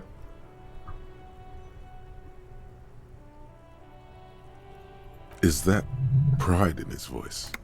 It's deep down, but maybe even unbeknownst to the man himself, it's there. When I spend a lot of time around my family from Georgia, I think I slip into somewhat of a southern accent. I don't think I have a drawl, but I do use southern slang. I use y'all a lot. Y'all is a very powerful word. I'm glad that it's starting to become more integrated in, like, across the country.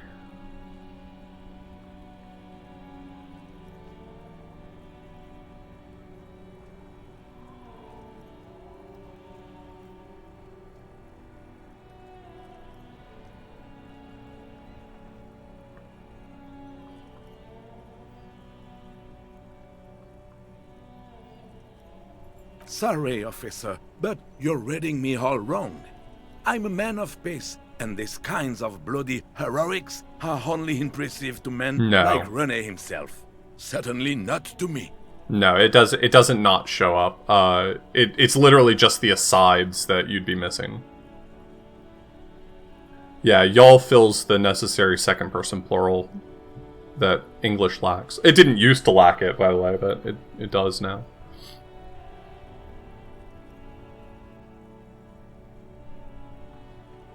How did you find the story to be, officer?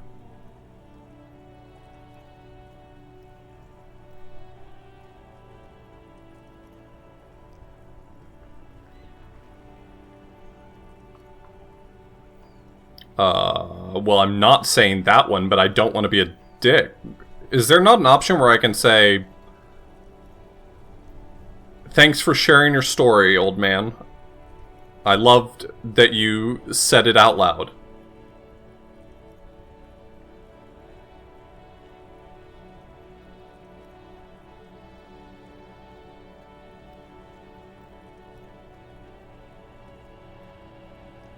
Whatever. Maybe, but also bear in mind, officer. They don't end this out for anyone with a service record. You used to be third person, plural. Or third person, and thou was second person, yeah.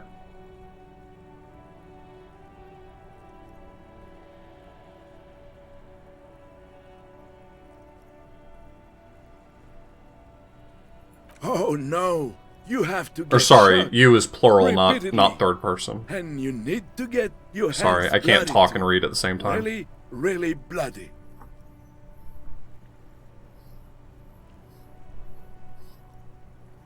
Do not speak of what you know nothing about, Poltroon. Okay, that sounds like a Duty slur. is something you will never understand. I don't know what that word means, but I don't like hearing it. Bah! There were many such stories in those days. Many such men, too. True Eversolians. Men with backbone.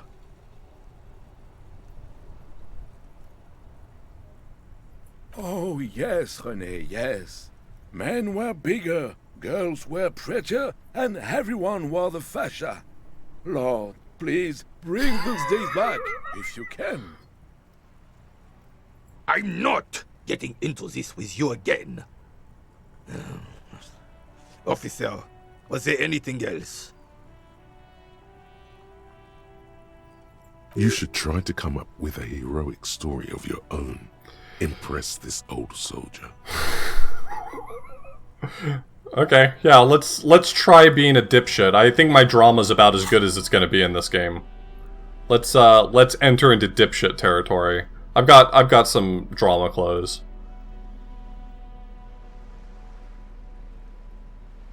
Drama.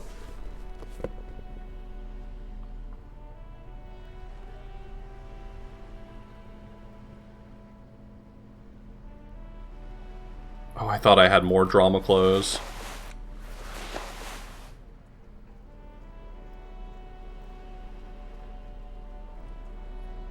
Do you want to hear my story about my heroics from a guy dressed like this? Is this the guy who you want telling you a story about his heroics?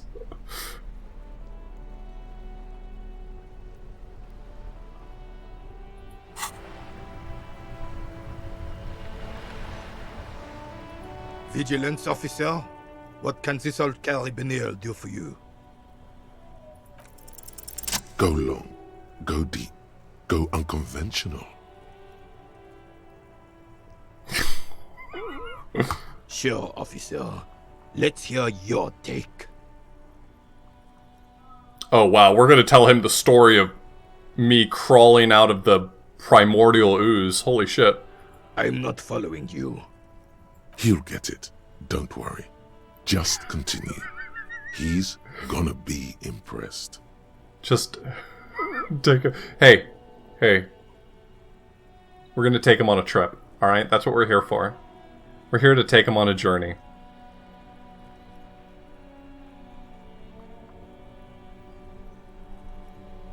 The man stares at you, silently frowning.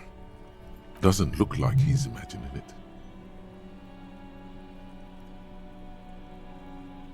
The carabiner crosses his arms and spits in the crater. And you realize the man body... Sorry. And you realize the man body with you in it, it's just a husk now. All memories erased. You're talking about getting blackout shit-faced drunk and going into delirium, right? The lieutenant looks up from his notes and nods to the old carabiner. I love that. I love the idea of Kim just like folded up into his clipboard and he just looks up. It's so good.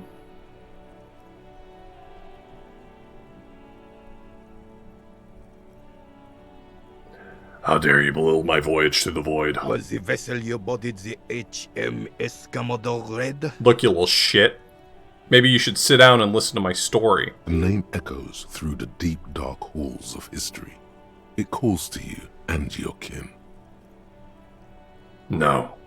I have found the source. The source of the flow. I have found Al Ghul. You mean alcohol? Alright. Everyone can see that. Yes. Yet you do not comprehend the suffering of enlightenment I have endured. And I thought getting my knee shattered and surviving on rat carcasses in the trench was bad. Here, have one of my medals. You've earned it, officer. Thank you, Renee. I am honored. The veteran of numerous armed conflicts extends his right arm with the setting sun in his clenched fist and an expression of utter disbelief in his eyes. Thank you, I deserve this. Flashes of bloody and terrible scenes of war. Men dying, horses shrieking, blood sinking into sand and snow and asphalt and fertile black earth. All of this accompanied by a musical composition telling of heroism of old, when men were bigger in both body and heart. You feel strange kinship to this old soldier. You and him are the same now. Do you feel this, old man? Do you feel this? We've had a connection. Was there something else you wanted to take from us? I don't think there was anything else he wanted. Watch your mouth or I'll throw another bull in the water. No, let's solve the crime. Tremble. The time is now. Ta'ola. The fuck? Time for the show. For Ta'ola. The hallowed time of fear and disintegration. A countdown has begun. All will collapse on itself. The world will disappear into a single grain of blackness. All sound will be muted. All life will scream. Ulogu Theodos, Xeno Zausin, Ipoli Osidien Ejondes Fronisin. God, I've got to take those gloves off. Holy shit. Monday morning, the moment you arrived in this reality, are the first crack in the sheer face of God. From you it will spread. Is it okay if we postpone? Monday's just really honestly not great for me. I've got a lot going on right now. Yes, you spoke the words of the Palindropos and the houses of Pericarnassus. Items, people, even words will tumble. All will lose its meaning in the coming years. That is why you marked yourself.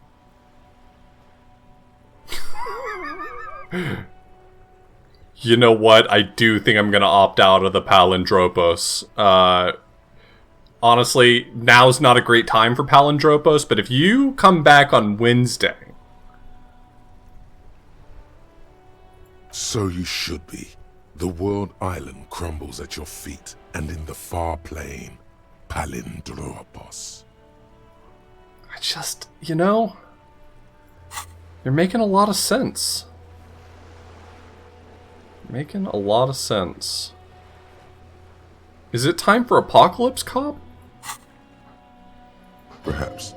Just a thought. This has something to do with the hangover. It's not the hangover. I think the world's gonna end The soon. face of the woman fractures. There will be herd killing. We all become vapor. So true. I do think that I might need to burn these gloves, though. Call it a hunch.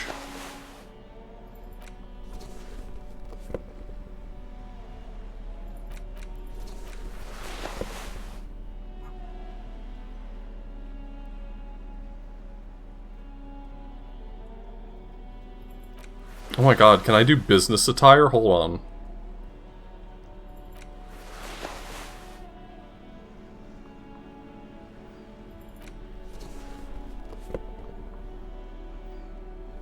I look like a guy out of a James Bond movie. Hold on.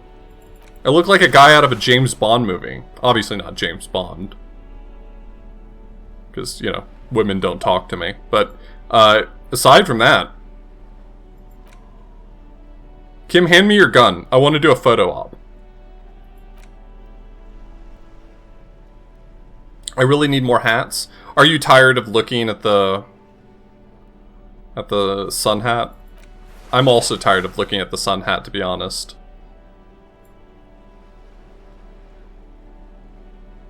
I'm allowed to just wear this medal? I can do a stolen valor?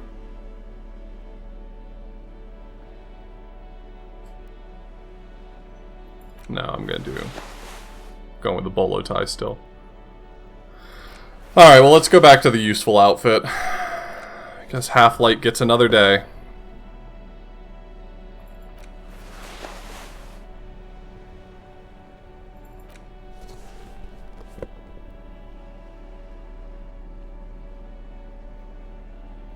Yeah, I had to give her a hat. I had a second hat, but Estelle needed it more than I do. Yeah, but it's a bird's skull. Egrets, I feel like if anyone in the chat would be opposed to that tie, it should be you.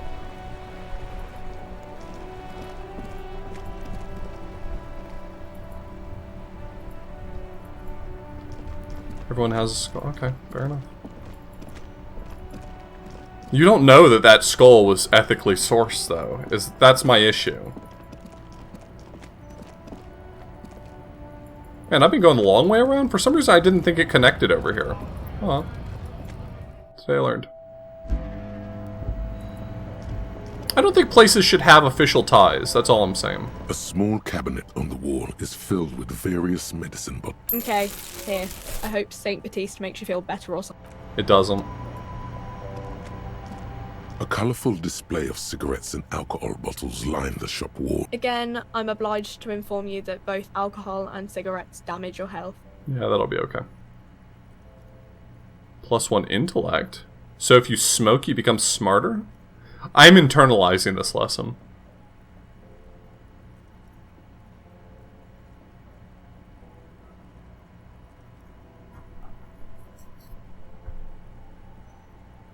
Please tell me more about these products. The Pale Age vodka is special, I guess. It's stored in pale for a couple of years, which makes it super expensive and super strong. I mean, I already said it'd hurt you. I don't know what else they do. Substances give powerful bonuses to your main stats at the cost of damage to your health or morale. Cigarettes raise your intellect while damaging your health. Alcohol raises physique while damaging your morale. Use medication, like Nosifed and magnesium, to counteract the negative effects of substances. Ooh. Note: consuming substances can have unforeseen consequences for you. I love that we're mixing medications. I love that for me. Alright, well, I'll take Here you go, mister. those just in case. I'm utterly repulsed by smoking, but, you know, when in Rome.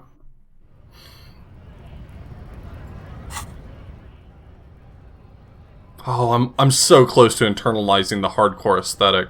I'm gonna be hardcore to the mega!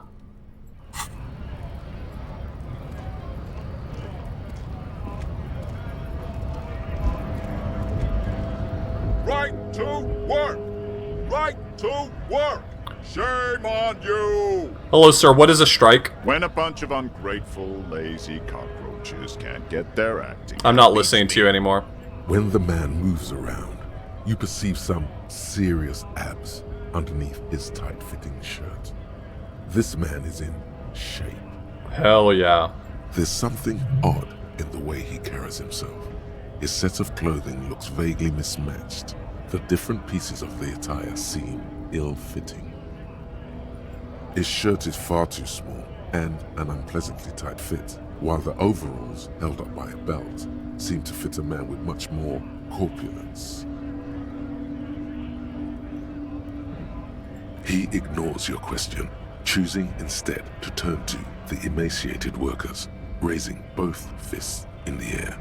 The clothes are obviously not his. Silence is the answer. There's something off here, but he won't say what. You've been talking to him for quite a while now. Something is off with this guy. Ask him where he's from.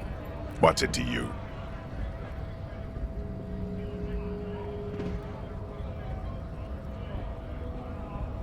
Am I a suspect? Done no crimes. I only fight for the rights of people. We're all workers, right? Workers stick together. Came from the eminent domain, in Jamrock. Backgrounds in odd jobs, heavy lifting, cargo hauling, bouncer work. I know the drill. I don't really drink, but work has taken me to some. Worked at Territorial. Ring a bell? We're done here. I have a strike to break. Right to work! Right to work! Shame on you! Things are busy enough. You're going to waste less of my time? Maybe. The hulking man oozes stark skepticism. What's it to you? Big mess, caused by union greed. But I only fight for the rights of people. The man has turned his attention. Hardcore aesthetic. Oh yes, drugs. We're talking about drugs. Let's face it, these flirtations with the hardcore aesthetic have all been leading up to one question. Can I do drugs harder now that I'm a hard cop? And the answer is yes. You can. You can do one more blast of Pyrrolidon and yellow shit powder. You can even pull a ciggy and a lager on top of that. There, you've truly made the hardcore your own thing now. More endurance and more volition. Okay, that's good. That's more health and more morale, right? Hell yeah. I'm hardcore to the mega!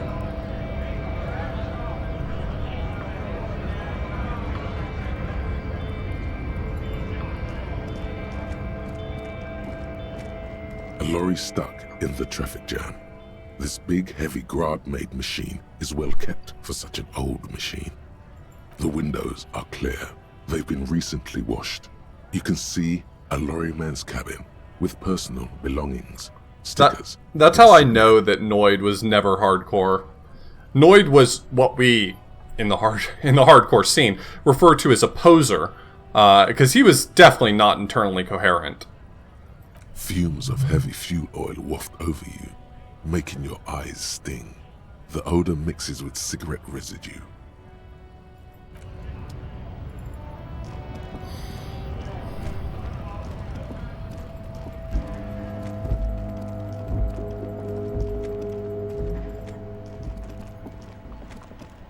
Oh, I was supposed to go talk to Joyce next.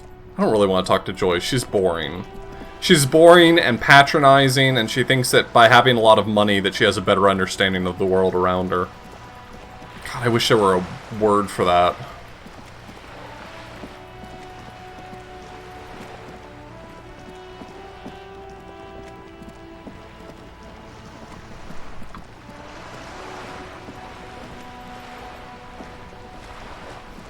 You're back. Good. What can I help you with? Yes, my eyes on the harbour have sent word to that effect. What have you discovered? It doesn't really matter, and I do apologise for the surveillance. Wild Pines can't afford to be blind at a time like this. In any case, it's a relief to know someone has looked into it. If I may ask, will there be an official investigation? I assume you discovered there is an operation. She's trying to conceal her excitement, but the slight glimmer in her green eyes tells you otherwise. If there is an investigation, it will be part of an ongoing operation, subject to confidentiality. I'm sure you understand. Of course, detectives. In any case, you've held up your end of our arrangement. I trust you with the rest. Now it's my turn. I wouldn't normally break protocol like this, but the situation demands it.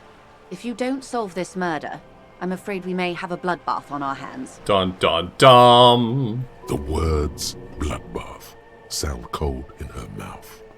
They taste of iron and strawberries. Yes. I'm afraid this strike may descend into a small-scale civil war, with possible consequences for all of Rivershoal West. I'm not sure I care about any of that. Do you have any way to help me form a dance club out near the fishermen's huts? Since you are sharing, ma'am, this is also the RCM's worst-case scenario. Then we're on the same page, as grim as it may be. I have an indirect role to play, I'm sad to say. My employer experienced a momentary lapse of faith in me. In that moment, they elected to deploy a private military contractor as an insurance measure. They called it my security detail. They were dispatched after I relayed the union's initial offer. Every worker... A member of the board. I tried to convince my employer it was simply a piece of rhetoric, or a joke. They did not appreciate the humor. They rarely do. Absolutely not. These mercenaries are muscle, pure and simple. They are meant to intimidate the Union into surrendering. Who are they, exactly?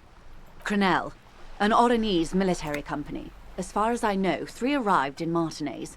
They report to me sporadically, but they do not answer to me. To be frank, our relationship is deteriorating. I do believe I just met one of your gentlemen. They wear ceramic armor, have semi-automatic weapons, and years of combat experience. They also have trauma and stressor disorder, and no idea how to conduct themselves in an urban civilian environment. So, what happened? The story is, one of them, the Colonel, I don't know his real name, sexually assaulted a local woman while he was drunk and separated from his unit. This allowed some of the more militant Union members to subdue him. He was taken out behind the whirling in rags and lynched last Sunday night. Oh, I'm deeply sympathetic to his plight. Nothing. Mr. Clare refuses to let me into the harbour. I have not been able to discuss this matter with anyone there. The remaining 2 Crenell contractors carry out their orders, for now. It's a smokescreen. In secret, they are conducting an independent military tribunal into the lynching. Once this investigation is concluded, executions will follow. What is the nature of this so-called investigation? Whether to execute one, some, or all of the Union militants. I have to say, this is not disco. It is very far from disco. My only hope is that you provide a single, concrete suspect before the mercenaries indiscriminately pick theirs. Simply put... I just got an achievement, Hyperstellar Law Official, for saying 7 deranged superstar lines. So kudos to me. If you don't pin this on someone good, and do it fast, they will identify and execute everyone present at the lynching. This in turn will force the Union to respond. The Debardeurs have over 2,000 men. It will be 1,000 to 1. Have you ever seen a hornet invade a beehive, Lieutenant? It's not pretty. The Serai's giant hornet, the world's 2nd largest insect, can kill 40 honeybees a minute, while a group of 30 can decimate an entire hive of 20,000 bees in less than 4 hours. Sick reference. These men work in tandem using semi- and fully automatic firearms. Their armor is virtually impenetrable to muzzle-loaded weapons, even yours. Most Union workers don't have guns at all. As I said, a bloodbath. Seek him. This is the great bloodletting I've been telling you about.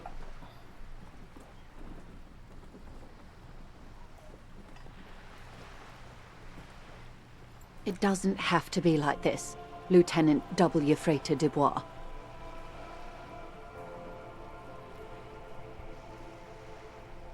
Why is she saying that? Why does she keep calling me that? I've yet to figure that out. I don't... One single concrete suspect delivered into civil court, and I may be able to defuse this situation. It's not on my badge, though. What? I am sorry to have been the bearer of bad news. Hold on. Hold on.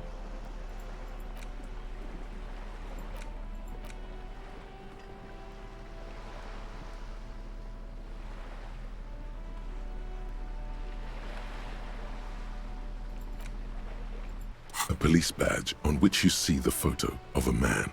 You. Some seaweed is stuck to the back.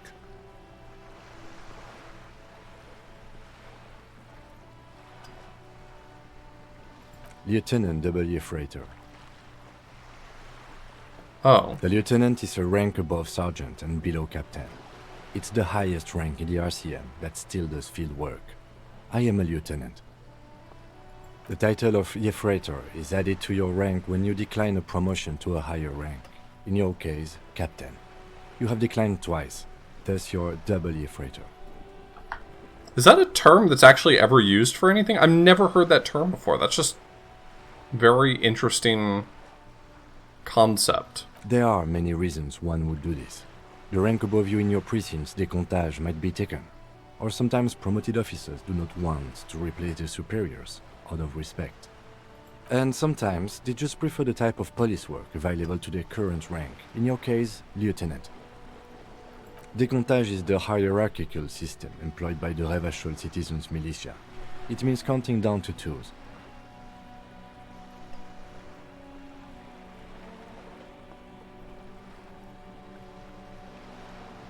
The countdown is modeled after the dual leadership system employed by the left during the revolution, which in turn was developed by last-century experimental psychologists in the University of Königstein. The lowest rank is junior officer, usually teenagers. Then there are the patrol officers, then sergeants, lieutenants, then a captain. That's basically it, except for a few kings.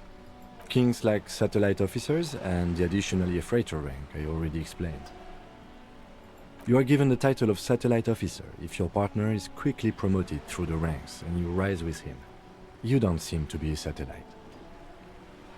No, I've been putting up with you because despite an unconventional approach, you are doing good police work.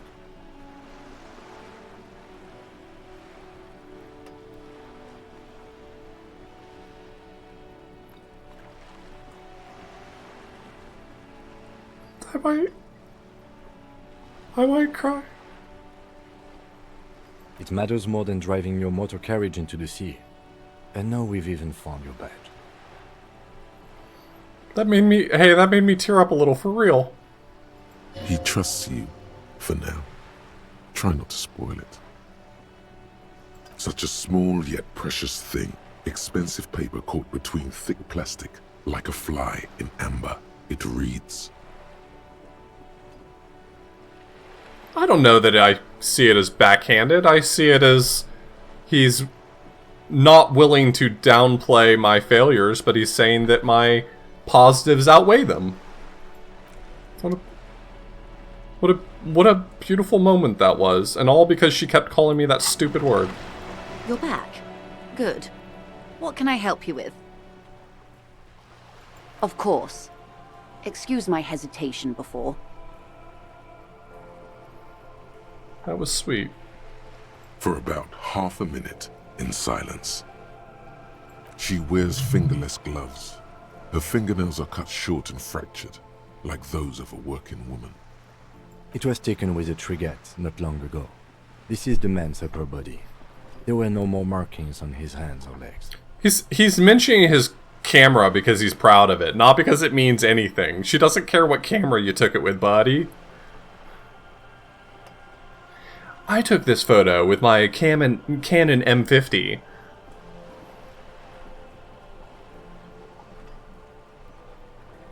Her mouth is relaxed. The accordion lines near her mouth vanish. The pearls of her eyes move slowly on the photo's surface. I think it's fine. It's his hobby. It's just like when he talks passionately about cars. I think it's kind of cool that he's... I think it works really well for his character that he's like stoic, but he has a few deeply held passions. She has no excess of emotions for this cadaver. Has she seen dead bodies before? Sorry. I was trying to see if I can read the web of interdependencies between these points. The stars. Yeah, it is a camera I have. I can't. But that's how you read this story. The points themselves don't have letters, numbers, anything. Their size, location on the body, and distance from each other tells you what they represent. Close. Port cities. This is an Oronese map of the waterways, a sailor's tattoo worn by wayfarers of the Dolorian century. Over 300 years ago, the sailors would mark their bodies to map their travels. Yeah, I have a camera, uncle. I got you. The sailor's soul would use it to fly back home if they should die abroad. This is a sort of contraption to be reeled back in by.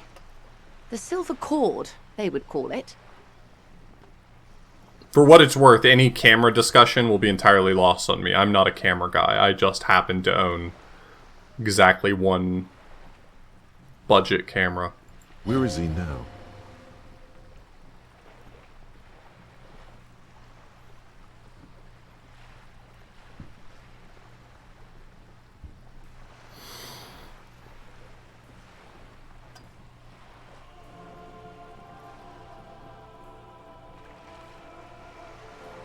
An empire without an emperor.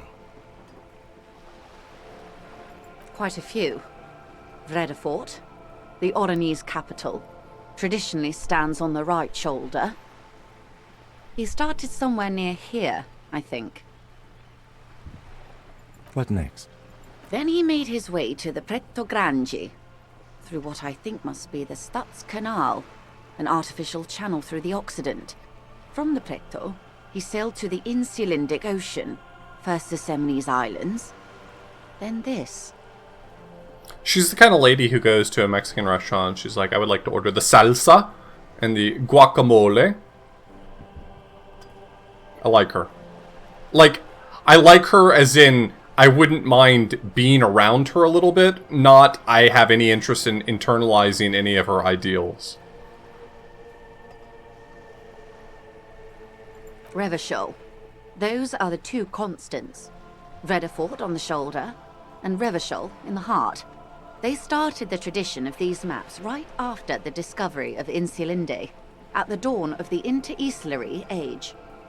The old world passing by, and the new world already here. I don't think she's a bad person. I think she's liberal capitalist. Sorry, didn't mean to be redundant. You said you can't read it. I can't. This man was no sailor, and these are no ports. I can understand geographic fragments, but not their meaning. In Martinez looking into Krenel, he writes in one. Then the man puts down his pen and rubs his temples with both hands. Outside, there is a siren. Distant gunshots on the streets of the Jamrock Quarter. Vredefort? Vredefort has a military academy. The Seminese Islands saw a recent conflict. In Revachol, he was executed.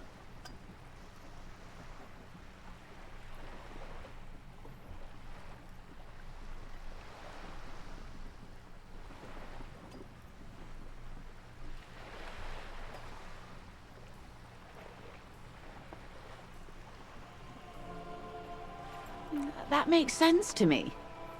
We have no more use for a map of the waterways, just like we don't need sailors the way we used to. This is what the custom would morph into on the Occident. Mercenary tattoos. For all the boys looking for adventure, a blood spatter on the seas. His platoon members? The other contractors. Though I do not suggest you go and show them that picture. This man was their friend and comrade.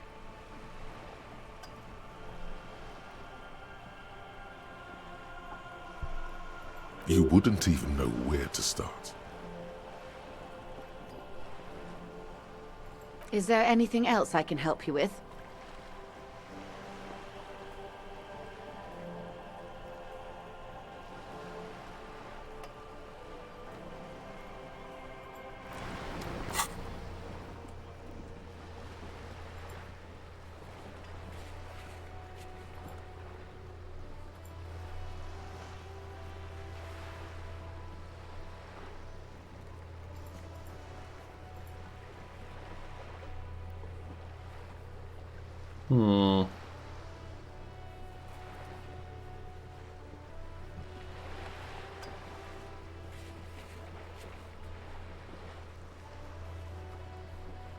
Okay.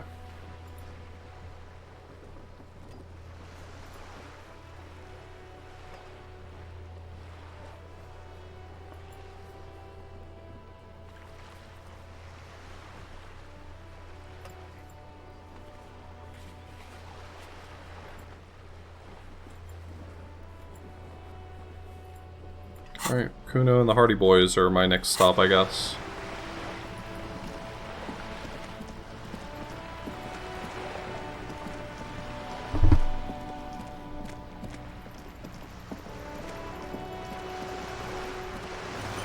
I think I have 2 points right now, right? Yeah. Can't really internalize a whole lot more. We're kind of internalizing it, actually.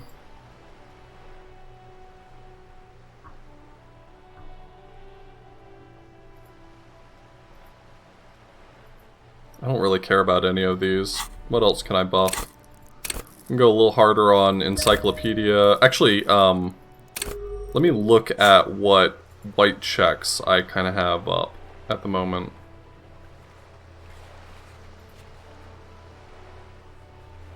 Legendary Shivers.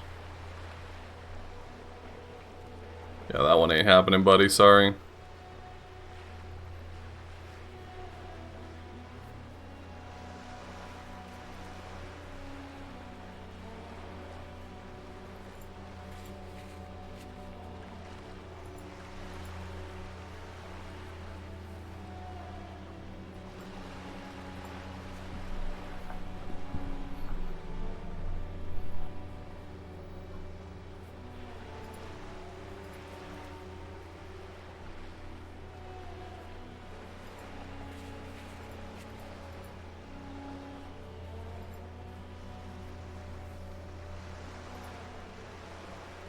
Kind of want to go back through some of these soon.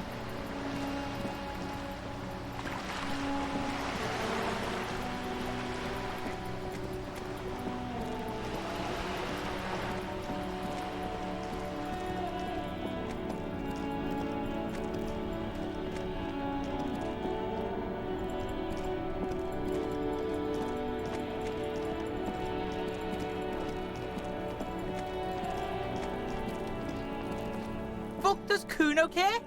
Alright, so you got Kuno's kilo. Here is how we do it. First, you give Kuno Kuno's kilo, then Kuno gives you half back. That's how we split it. It's the best way, street way.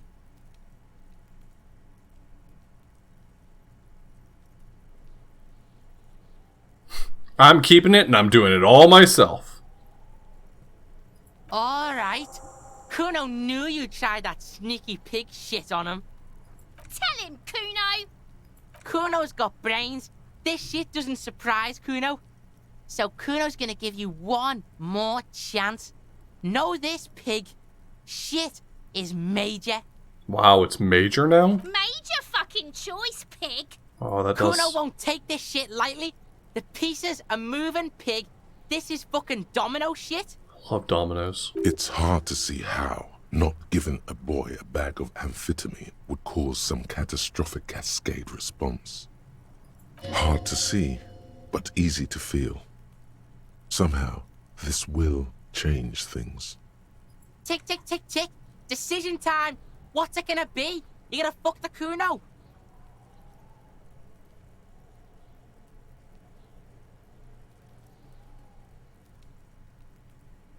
Well, I don't love the idea of giving a 12-year-old amphetamines.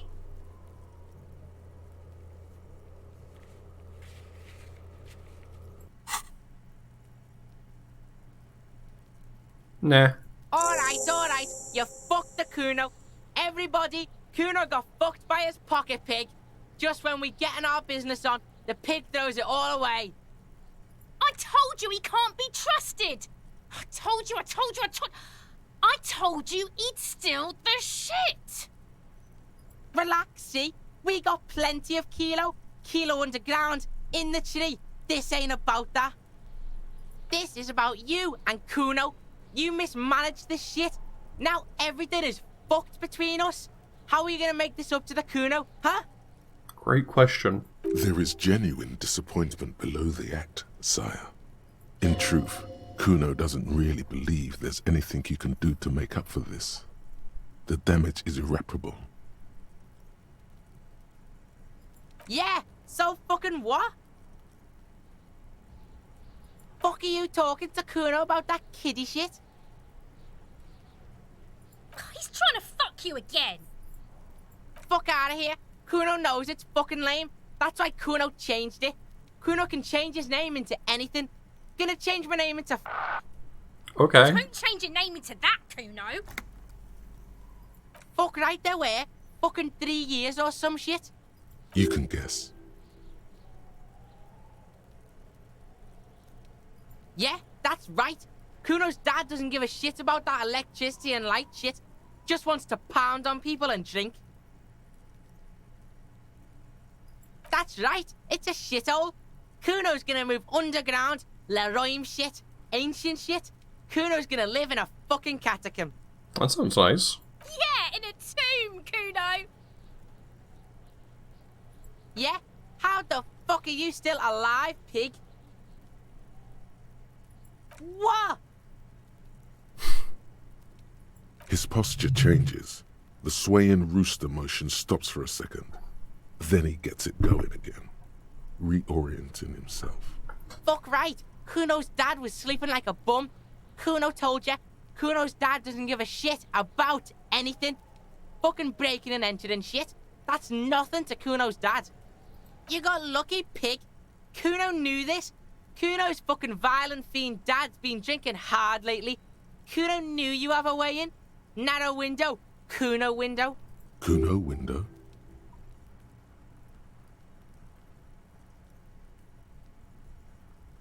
Yeah, Kuno's dad is fucking nothing.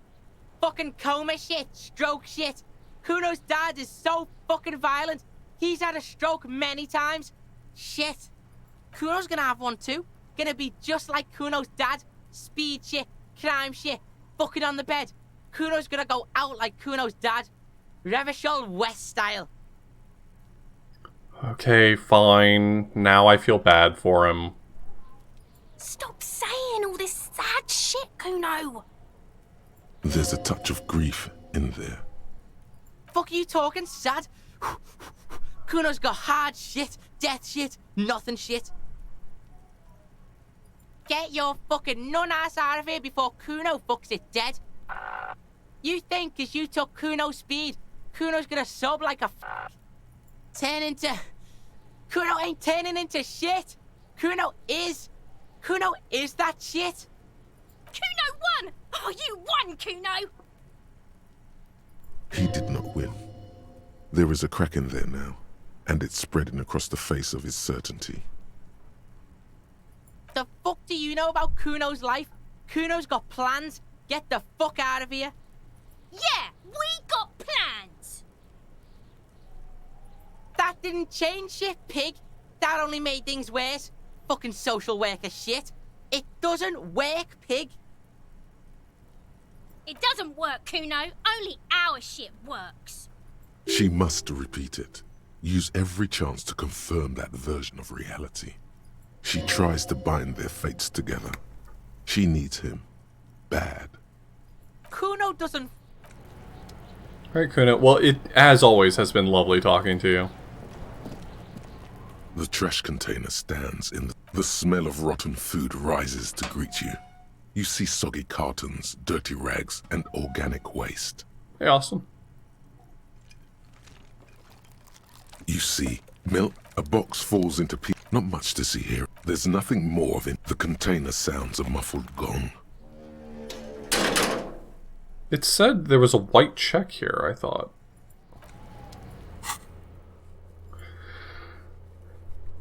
Didn't it? Trash container. Is it one that's inaccessible to me because I got around it a different way or something?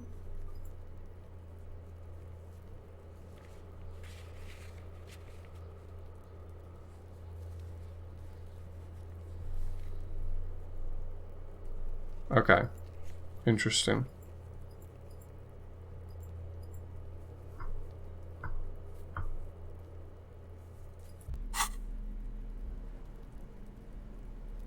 Got it.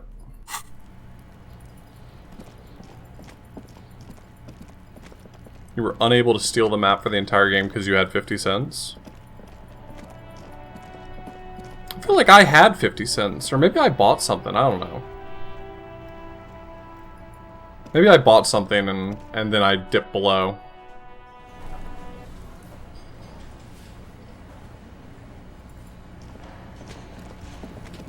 Hi again, gendarme. Oh, the way he says Goodbye, gendarme. gendarme. I'll live for that moment. Hello, officer. I think I almost have it. A new trap design, that is. I know you're skeptical, but I have a good feeling about this. So it was just a child. Thank you for telling us, sweetie.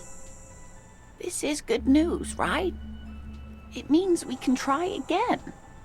She acts chipper, but something's changed in her tone.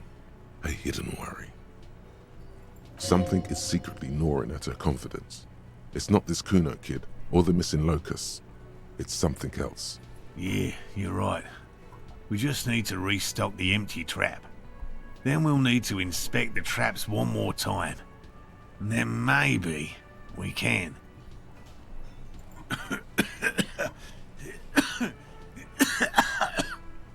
He has a 38-degree fever. His resilience has given way. Darling, I told you to take it easy. You're getting sick. Maybe it's time to go home. You're right, you're right. We can come back next season, when it's warmer. That's just something people tell themselves when they fail. Don't be an asshole. Rhetoric is an asshole. I regret Rhetoric.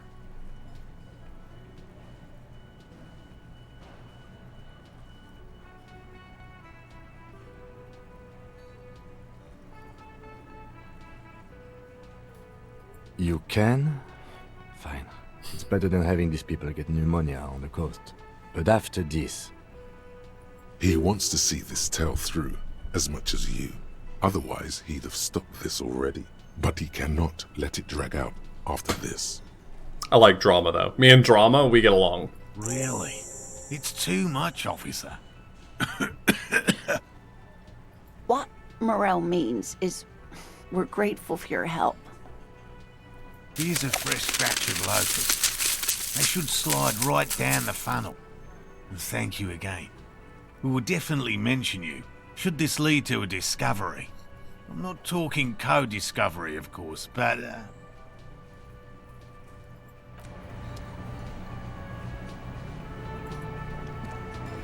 Oh, hello, sweetie. Alright, now I've got a lot of points. I really need to do something with these. I should probably put a few points into endurance just so that I have extra health. That's probably... At least 1 point is probably worth it here.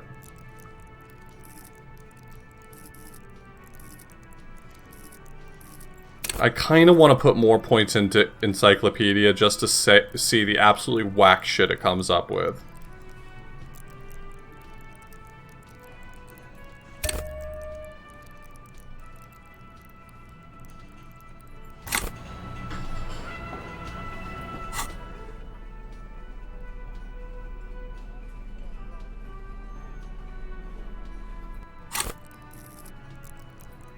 Oh, that's right. I was looking at the map because I was going to see if there was anything I wanted to upgrade.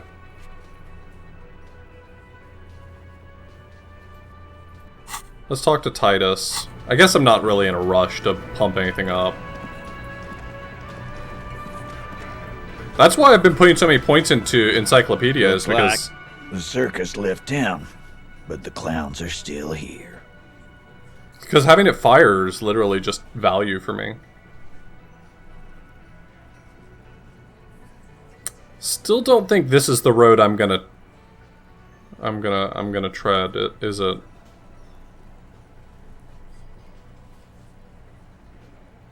Like hell you have. There is no local drug trade. This place is as clean as a rifle. Go back to Jamrock and ask the local junkies how clean your streets are in Precinct 41 Kilos. Oh, good one. We'll do that. In the meantime, did you know that there's an abandoned lorry at the intersection that was used to move raw ingredients for drugs from Terminal B to Jamrock? The person driving it was present at the hanging. It was one of you. We've connected the footprints. Detective, do you want to deliver the coup de grâce?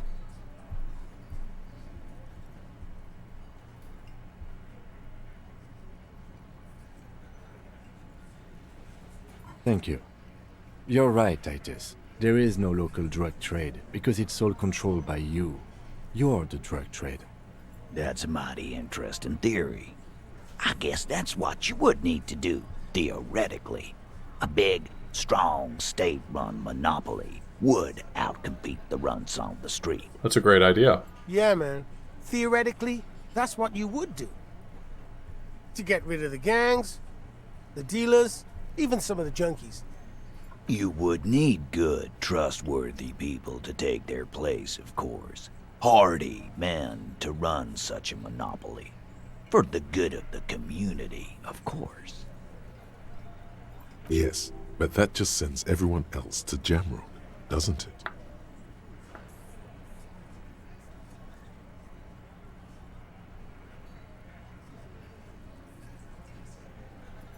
Boo fucking who. People will always be taking drugs. Might as well do it clean and organized. Yeah, that's what the labor movement is all about. Clean and organized. And the Hardy Boys are running it. Theoretically, of course. We're just talking politics here. My answer to your drug accusation is, how dare you? Go fuck yourself. Okay, that's an interesting thought. Not quite yet, Mr. Hardy. There were 8 sets of prints on the crime scene. There are only 7 Hardy Boys here. My answer is, fuck off. Mind your own business. There is no 8th Hardy. I run this goddamn scene. And here we go. Back to the usual. Hey, Elizabeth, thanks for chiming in. I know. Fatty walked on all 4s. He's so fucking fat he left 2 sets of footprints. Very cool one, Shanky. Go fuck your mom, Dennis. Get his ass. That's more like it, boys. You heard him. It was Angus on all 4s. Anything else you need to know? Still 3%, by the way. Just wanted to update you if you're checking in on how this is going. Still 3%. Yeah. By friends, you mean his squad mates from Crenell. Wouldn't want to beat up his grandma. This is what happens if you take the law into your own hands. Other people start doing it too. Let them come. The Hardy Boys are right fucking here. You heard the man. Right here. We're armed. We got the whole district behind us, and Glenn. Glenn is fucking crazy. Damn. Wouldn't want to be Glenn hearing that. Yeah. A well-oiled murder machine. The mood is on the rise. They're feeling confident, ready to punch out the whole Merc platoon. So are the local gangs. The fucking Barmy Army and the Madre scum. You've been out there. Seen any around? Yeah. Where are they now, huh? Sent back to Madre in an airtight cargo crate. These people are trained military professionals. Special forces, as you said. They are not a gang or Barmy army. Elaine looks like he's the group accountant, and it's just very strange to me every time he pipes up, because it really feels like he should be taking a look at some spreadsheets right now. No, they're not. They're uncoordinated and drunk. We know more about them than you think. The fuck is that supposed to mean? We're not bees. We're men. We're socialists. It's a metaphor. It's like when one idea cosplays as another idea. Is any of this getting through? Easy, E. He's trying to phase you. What are you trying to do? Scare my men? We got weapons of our own. We got Ister 50s, Zeelagers. Glenn's got a knock cannon at home. I guess we're gonna see, aren't we? That was an unsure phrasing. Right about what? That a 50 caliber bullet goes through shit? Yeah, I am. Big fucking surprise. They hire psycho scum, arm them to the teeth, and let them loose in the city. What do you think is gonna happen? What do you mean, okay?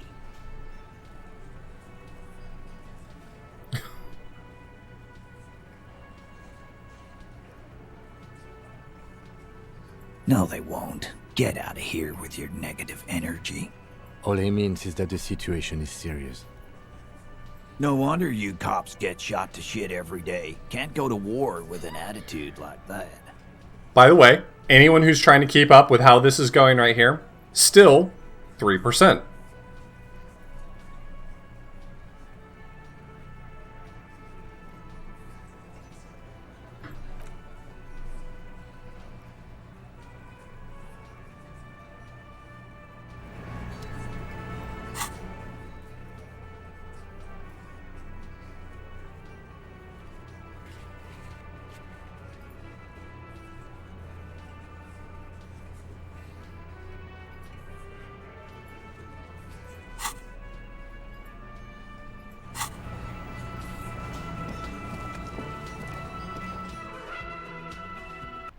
Yeah, I don't think anybody's rolling boxcars.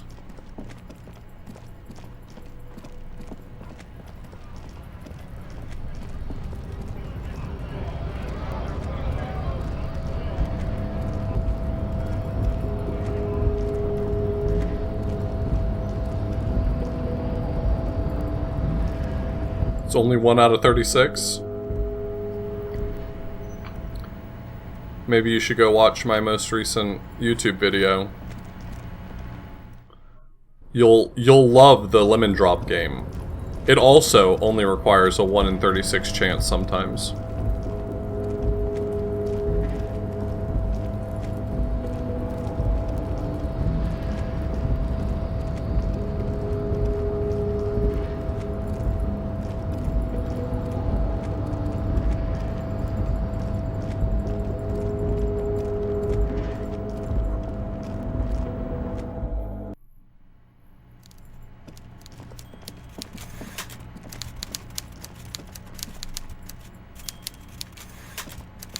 Everett's helping me find my gun. Every worker, member of the board. How can I help you today? You fucked up. You waited too long, the weasel came back, and now you can't open the door I asked you to open. Well, it does seem like he summarized it, and he doesn't seem too angry. Perfect. Everett forgives, Harry. Don't cry, my boy. It's gonna be all right. I'm still gonna tell you about the murder. That's just the way I am. Benevolent.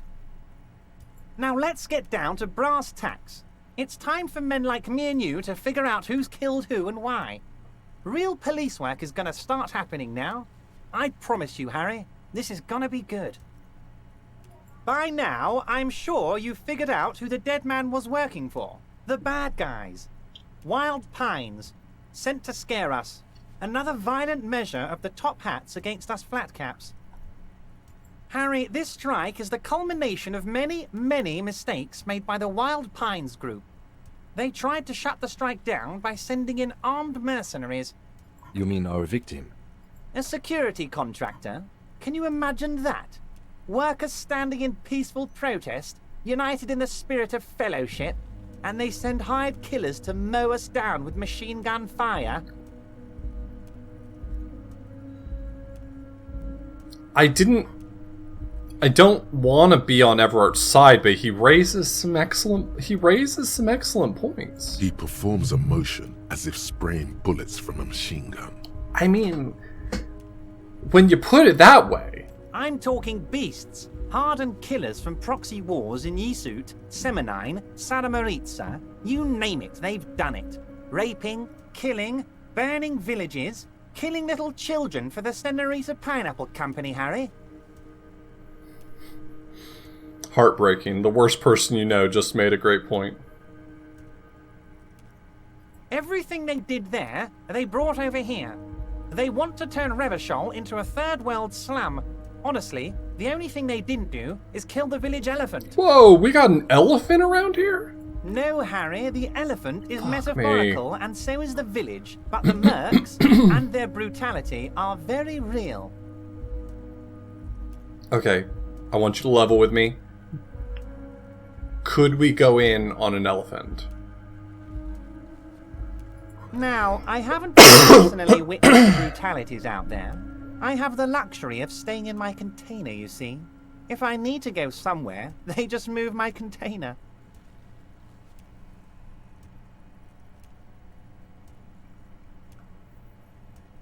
Everett is like an unlikable guy that is on the right side of things, and ultimately, though he is corrupt, it's like corrupt in service of good ideals, which isn't less corrupt. It's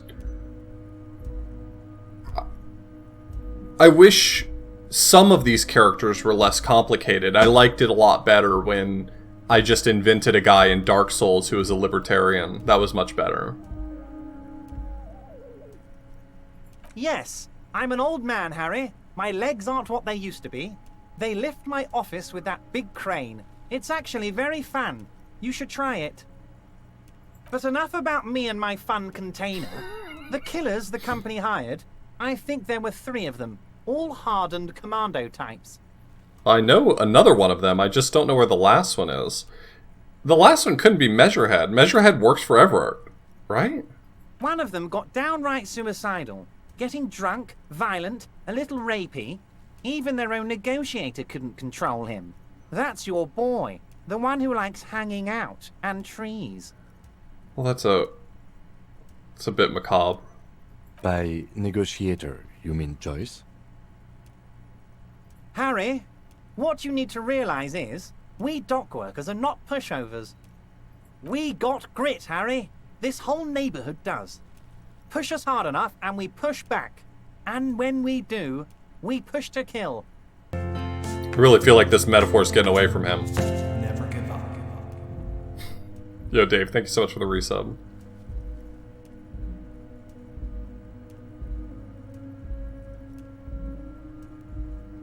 Potentially, Harry, potentially.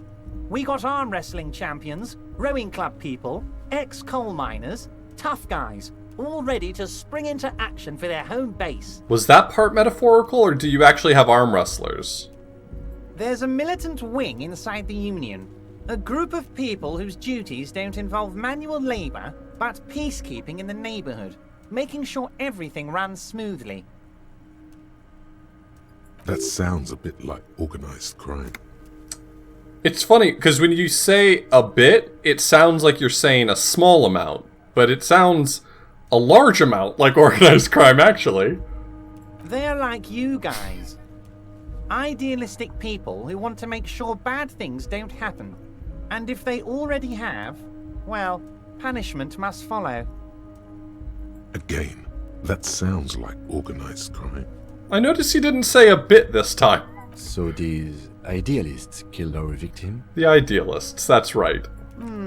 One day Titus Hardy, leader of this peacekeeping faction, comes up to me and says, "Boss, socialist democratic fervor drove us to take it upon ourselves to kill this beast that was burdening the land." Uh-huh. He probably worded it differently, but that was the idea. Sure sounded to me like they killed him. I gave them 2 weeks paid leave and told them to lay low to avoid retaliation. So they told you they killed a guy and you gave them a vacation? That rules. Aren't you worried we might arrest them for this? Oh, I'm not at all worried about that. These are not the kind of men who get arrested. They're Martin A's boys, tough and gritty. I'd like to see the man who takes them in. Besides, I sent my lawyer girl to look after them. Despite his boastful tone, he's having doubts about something. But what? Maybe he doesn't believe the boys really had it in them. They're his boys, after all. That's very clever, Harry. Yes, they might have said it just to impress some girls or something. But Titus has a bad temper, so the chances are 50-50. He thinks it's closer to 60-40. 60, they didn't do it. How do I know? Let me tell you about these people. That's their MO. It's what they do. Last winter, some poor workers in Terminal E went on a little strike. The company sent in Sediment, a security contractor. The strike was over the workers' right to wear protective footwear, Harry. These guys turn up and start beating people. Tell you what, Harry, I wouldn't be surprised if we got the same mercenary company, after a little rebranding. And I'm sure as hell not surprised to see an army of scabs under my gates. So you believe the scabs were organized by the security contractor? You said it. Hell, one of those guys looks big enough to take down that proverbial elephant. Boys like that don't just happen to show up during strikes. Yeah, and they're all new clothes too. Like, not the clothes he normally wears. How about that? Of course. You're always one step ahead of me, Harry. I'm no genius. I'm in this position because people like me. I think they did him a disservice with this portrait. Can I just be honest? I feel like this portrait paints him like a clown, but I think this is a really well-developed character that this portrait really puts you in the wrong tone for from the start. I think you look at this and you perceive a lot of very specific things about this character, and I don't think this does him justice. Tribunal? That sounds serious, Harry. We Union men should be shitting ourselves. I wish you hadn't told me that. I'm gonna lose sleep over this. Let's change the subject. He's clearly happy about the tribunal. Oh, Harry, what do I really think about the Tribunal? You're trying to climb to second base with old Everard before you've even courted him properly. He wants you to do more things for him before.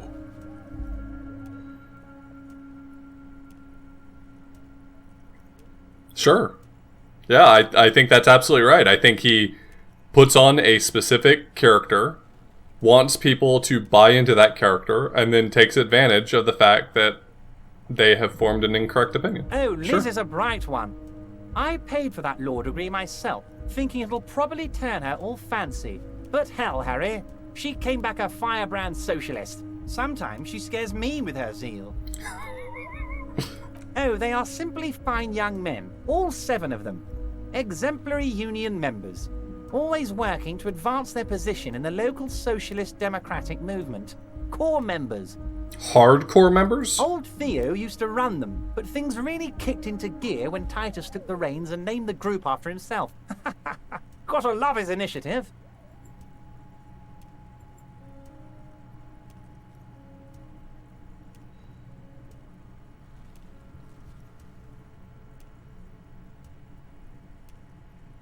I am pulling up the Everett portrait.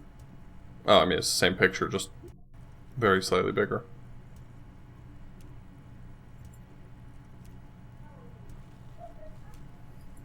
Hot God to the mega! Interesting. Who's second in command? They're almost all of them great guys, born leaders. Whatever happened, I'm sure they only had the best interests of Martinez and Revachol in mind. Work with them. Hell, interview them. But don't fight them. They really are just like you. Men who like beer, women, and some order on the streets. But of course, it's the least I can do for my good friend Harry. I'll do it right after we've concluded this talk. Also, Harry, here's 5 real.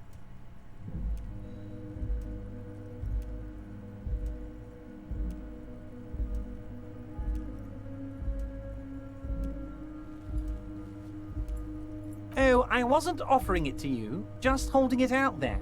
But I'm willing to share information. Was there anything else? Was it a good talk? I'm not sure we made much headway here. I was hoping we'd bust the case wide open. Heck, I even wanted to tell you what I really want to achieve with the strike.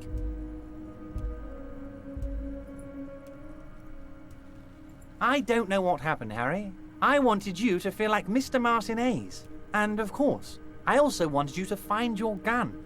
But it's like I can't completely trust you. Yet. What? If Harrier Dubois is anything, it's trustworthy. Yes, Harry. It's like I can't fully trust you if you're not a man of the left. I want to, but I just can't. A man of the left, so you have to be a social democrat. He's been hurt too much in the past by men who aren't social democrats. You're saying it, but I don't believe you. You know how it is, company snitches, agent provocateurs everywhere. I'm barricaded in this fortress of mine, and I need to get a message out. Will you help me? And what would this entail? Once again, I require nothing unethical or illegal of you. You just need to get 2 little signatures on this piece of paper. and then mail it to my accountant in La Delta. It depends. I don't think what we just got from Mr. Clare was very useful. But, he thinks, it's your call. As I said, it weighs on me heavily. But once we get really talking, well, I'm gonna hand you the keys to Martinez, and maybe even help you figure out who's behind this killing. He's saying as little as possible, as vaguely as he can, deliberately omitting things. I'm glad you asked, Harry. The Union is going to build a modern youth centre in Martinez. It will be righteous. We're gonna get those teenagers off drugs and on roller skates. That's great. That's so good. There's a nameless little street on the coast with some old houses around it. Most people have already signed. I just need 2 more signatures to get this mission off the ground, Harry.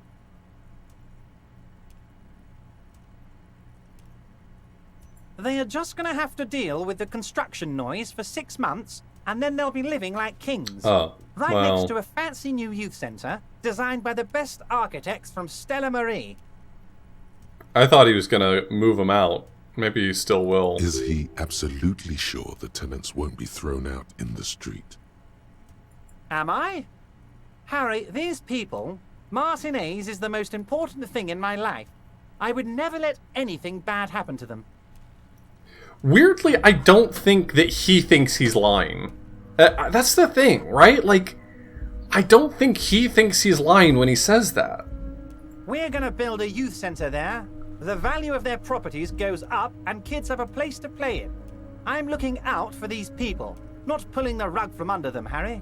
I'm looking out for all of Martinez, not just the harbour. Maybe I'm just gullible. He means it. Oh, well, if empathy says so.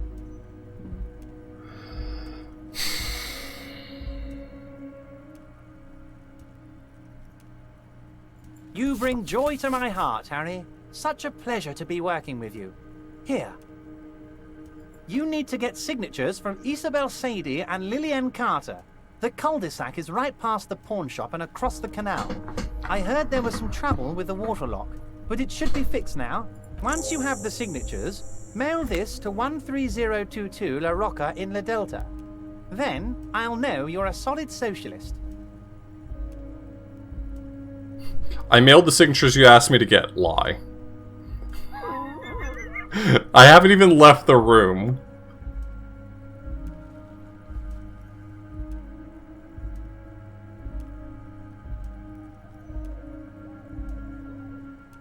Ah, yes. Your side investigation. Thank you. You've got some spirit clearing up phony drug accusations alongside this murder. I'll talk to the mayor and see if I can get you the key to the city, Harry. Now let's talk real business. Actually, Rivershell doesn't have a mayor. He refuses to discuss it further. It's probably just a small nuisance to him. Not even a speck of anger in his voice. That's that then.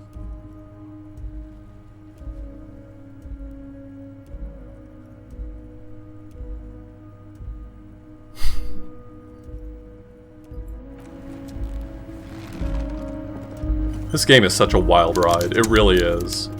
Genuinely a wild ride.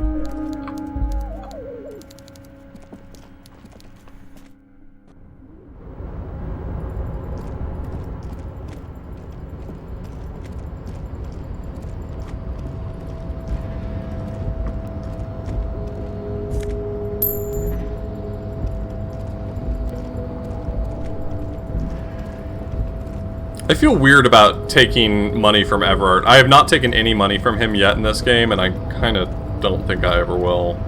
A rusting control panel with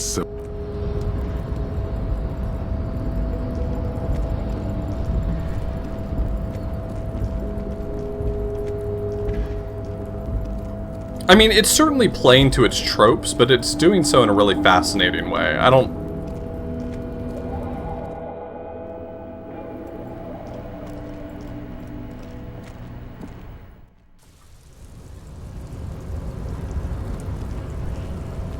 Yeah, Everard is absolutely the kind of guy to turn a gift into an obligation. Exactly.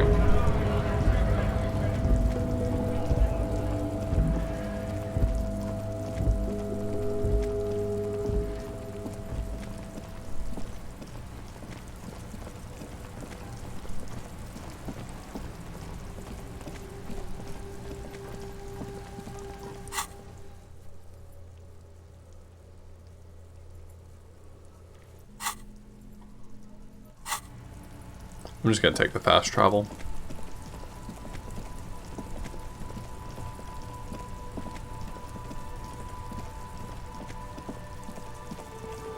I don't even know what the Fallen London games are, so no.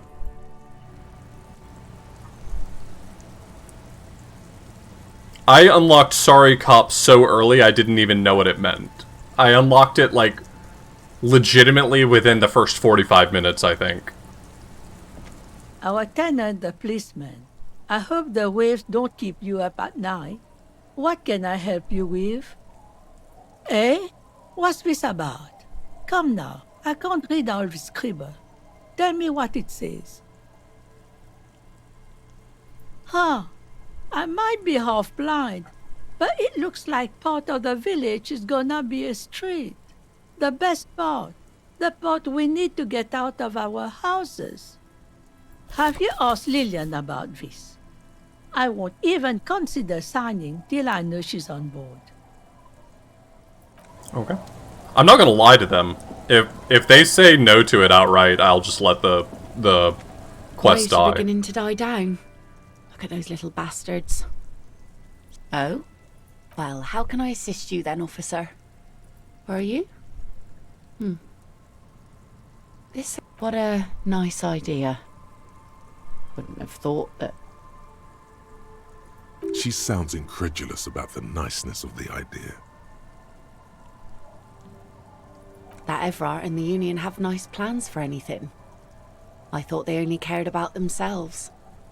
Well, I guess Union members have children too. And those members have a vote when electing the head of the local chapter. Aye. Why not? Fine. Here you go. I shouldn't have. That's what I asked you. It's a youth centre and I have children. Got to give them something else to do. They're cute and small now, but they're growing up fast. I had my first drink when I was 11 because I was so bored. Anyhow, you also need Isabel's signature. If it's a bad idea, she won't sign. You'll find she's a tougher nut to crack than me. Sound logic. Division of labor. She leaves the skepticism to the skeptic. Makes sense. I mean, I only know about it what Everard said to me. I haven't actually read these documents. Maybe I should. You take the legal documents out of the envelope. A 12 to 40 month construction period and the zoning plan in the addendum. Underneath all this, Lillian's signature and an empty line waiting for a signee. Let me buff my logic and we'll see if I can get a freebie on this one to see what's going on with it. Logic, logic, logic.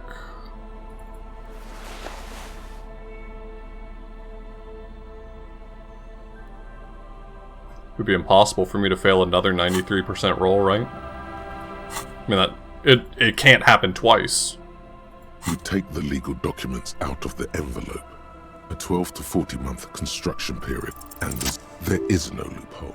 The simple truth is, the current residents are going to lose their street access, and for the next 12 to 40 months, their lives will be dominated by constant construction noise right next door. That doesn't seem nice. Once the construction starts, it will probably take a few months, a year maybe, for even the most stubborn occupants to get tired of living like this. After that, they'll sell their property for cheap and move out.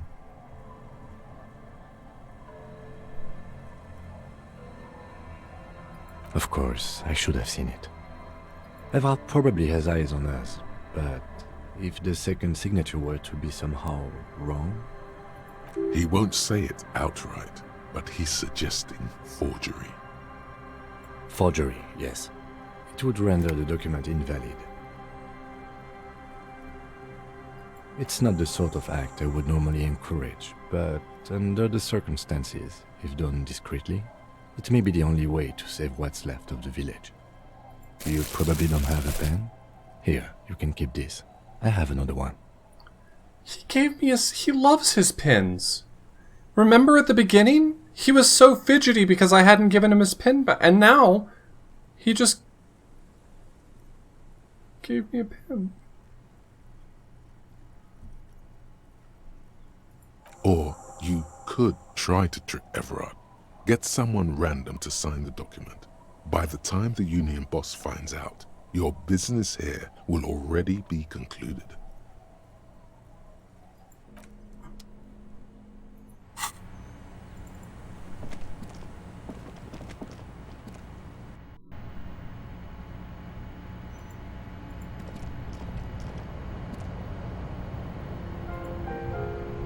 An old mirror hangs on the wall. You see the reflection of your face in it, adorned with the express. It belongs in the new, the third decade of the current century. Enough time had passed from the failure of the revolution that, for a fleeting moment, free market economy seemed like the ultimate, uncontested way of life for our species. Things were good. It was smooth sailing. People made gold and champagne-tinted interiors and facades to suit the times, calling this the new style. But more importantly, disco happened. Forget about ostentatious orchestrations. For Revachol, your city, that meant only one thing. Guillaume le Million. If it doesn't rhyme, you're not pronouncing it right. Out of the dazzling swirl of disco music, in an open-air boîte de nuit somewhere in Revachol West, Guillaume's blonde mane appeared on the screen. He sang some bullshit. Then he made the expression. Everyone loved it. Maybe you thought some of the stardust would rub off on you. Maybe it did. Either way, it's all gone now. Only the grimace remains.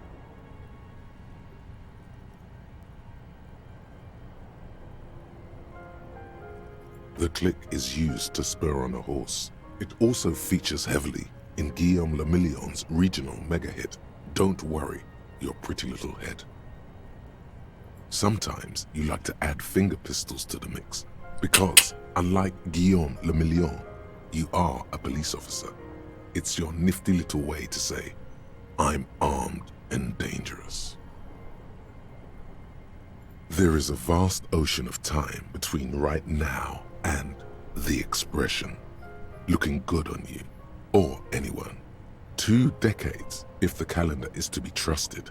Humanity has run aground in that time. It's a different world now. The expression is a relic. You have some understanding of the near history of disco, plus the trivia you've picked up along the way. Episodic memory, however, remains in the dark. It may never return. You should prepare yourself for that. Not really. OO must have just stirred your mind. They're more like a disco rock band anyway. It doesn't have to be. You can swoon over Guillaume and his champagne-corked smile whenever you want to. Maybe some of the stardust will return. I could buff my electrochemistry just a little bit and go for that.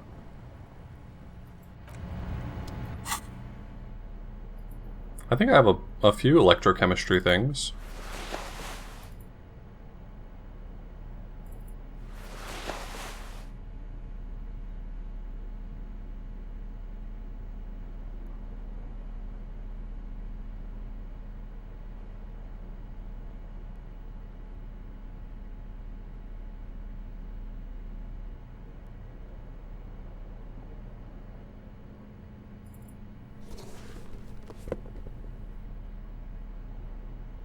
That's electrochemistry +3, and then I could take a drink.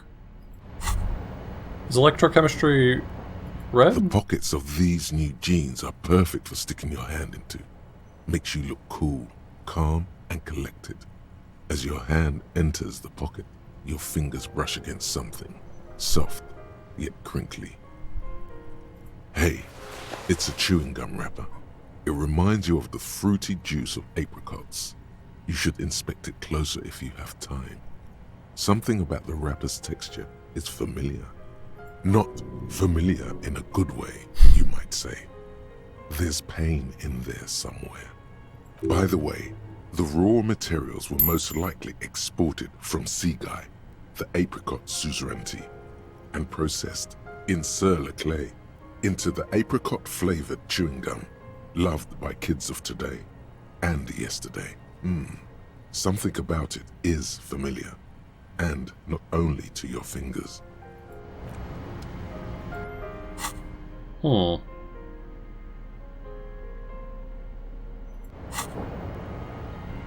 So what is that An check old looking mirror like hangs now? on the wall. You 28, see the Jesus. reflection of your face in it, adorned with the expression.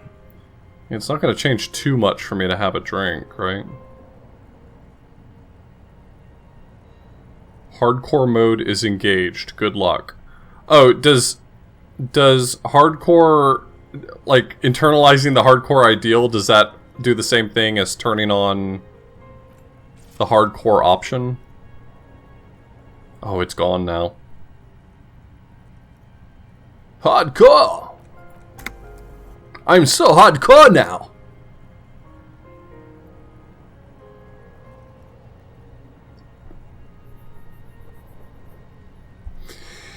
Guess I didn't think about that.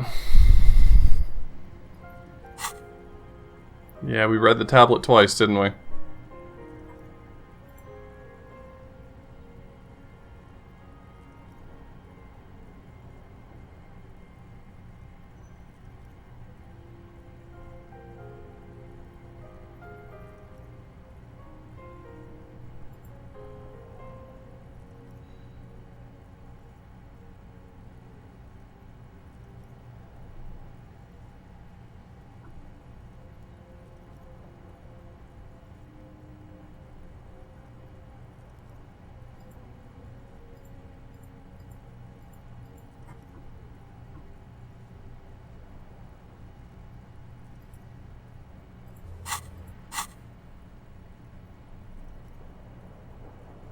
It's still a really rough check.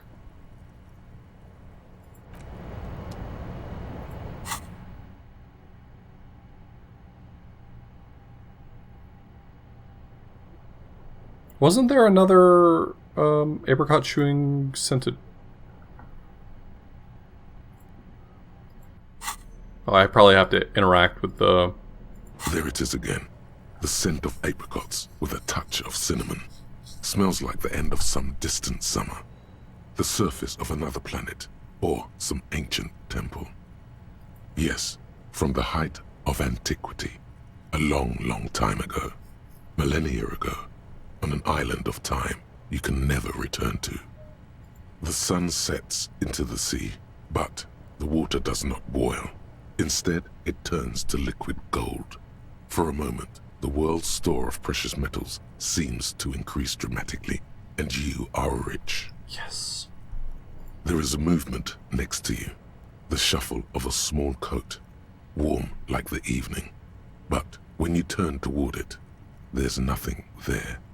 Why are you talking to a gum wrapper? Bitter, citrus, sweet. It seems to grow stronger, like a glow, with every breath you take. Whatever petrochemical byproducts they used to create this artificial flavor have bonded tightly to the wrapper. Or is that just your memory filling the gaps? Until a blossom of skin and flower petals erupts behind your closed eyes, made of toffee, cream, and distance. You just had to take a dive.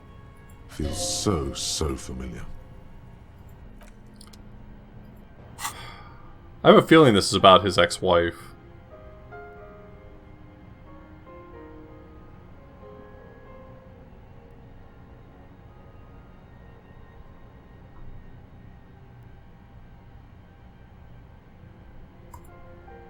Sure, why not?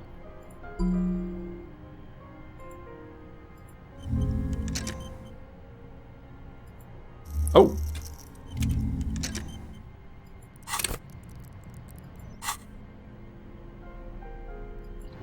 Do I want to do this? Do I want to take a little drink? Damn, cheap pen.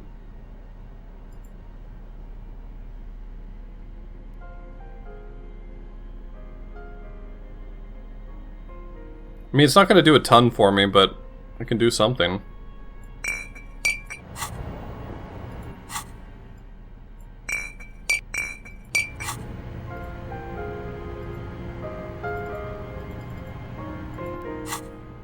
Stop being weird.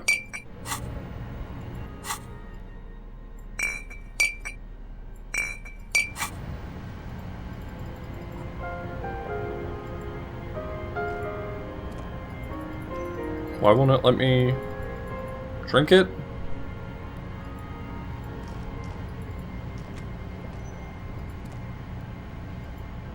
Nice hitbox on that.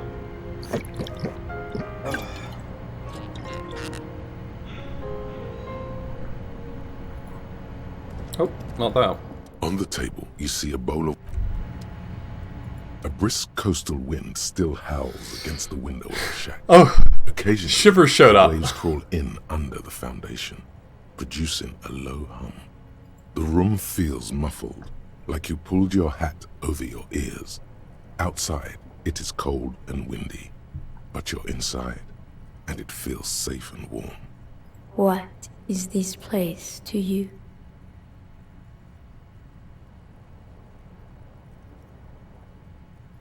Westward, across the canal, towers the whirling in rags. Door number 1 on the second floor is locked. Behind it lies a trashed room. 1 floor below, behind a counter, stands an irritable man. In a small shack in the fishing village, a baroque heater hums quietly, emanating a sense of comforting warmth. A wash basin lies on the table, the water inside reflecting the somber face of the world. Far away, on the corner of Perdition and Main, a nondescript building, obscured in a haze. It's vacant and lost, just like its tenant.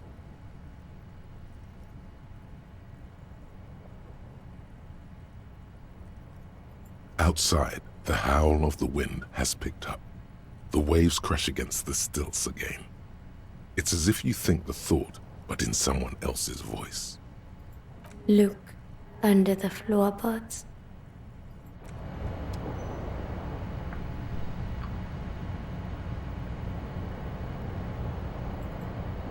Is that where you hid the body?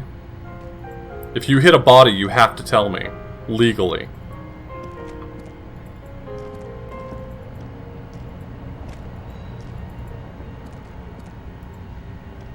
The bed is comforting, if a bit...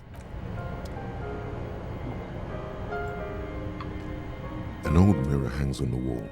You see the reflection of your face in it, adorned with the expression. Still not happening. It won't come off that easy.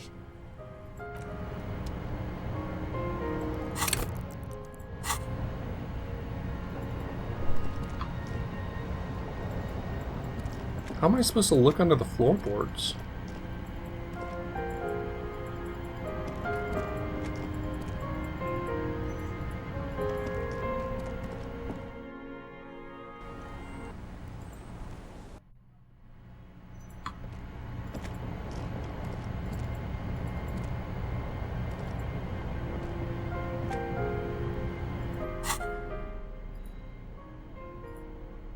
You take the legal documents out of the envelope, a 12 to 40 month construction period, and the zoning plan in the...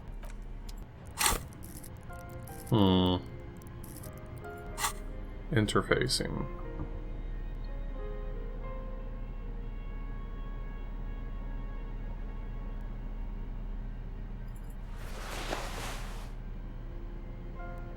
These rubber gloves will help me do a forgery. I don't think I have much for interfacing, to be honest.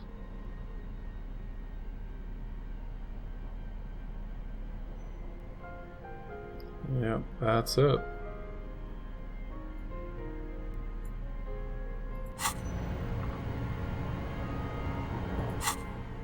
I mean, I might just fail it, right? You take the legal documents out of the envelope. I can't fail a 42% twice, right? And the zoning plan in the addendum. Underneath all this, the pen is shaking in your hand as you draw a pathetic little line. It appears you have drawn a line instead of a signature. A puny line. Looks like the late stages of dementia. No, it's just a line. Forgery obviously isn't your strong suit. Sorry for suggesting it. If you get someone to actually sign this, it should be fine.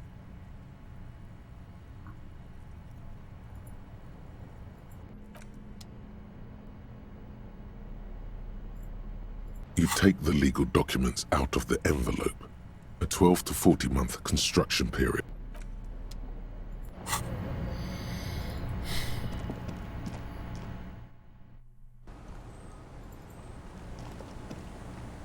I mean, I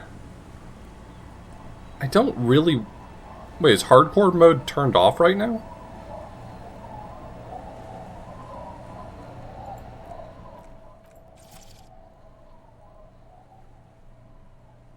Wait, what?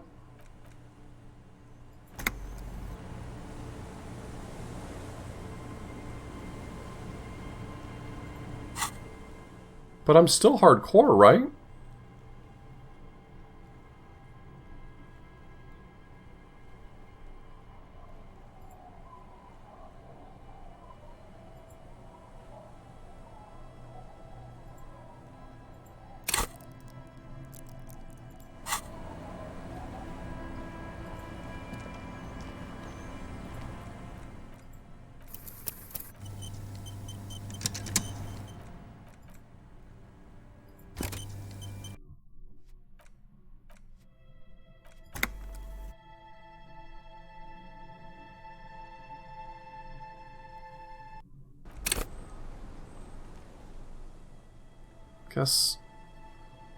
I guess I'm just not hardcore.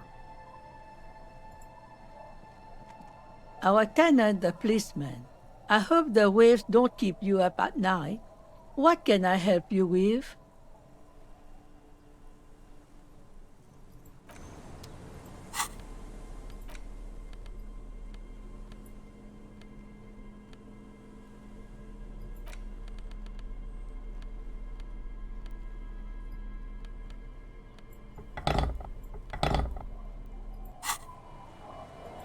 Our tenant, the policeman.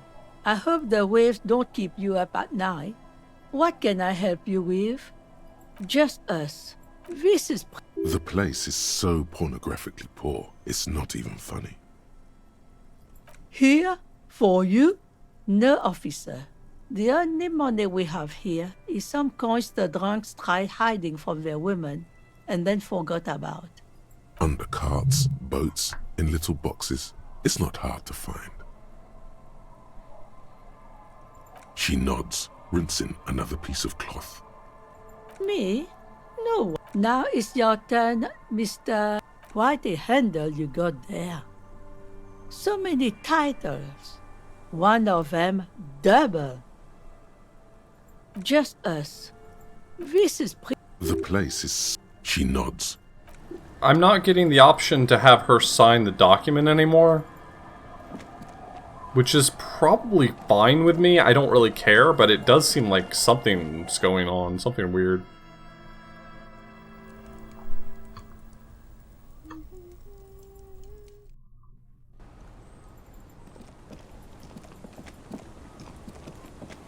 Maybe like once you've attempted to forge it... Like, once you've attempted to forge it, then now you have to, like, complete the forgery process?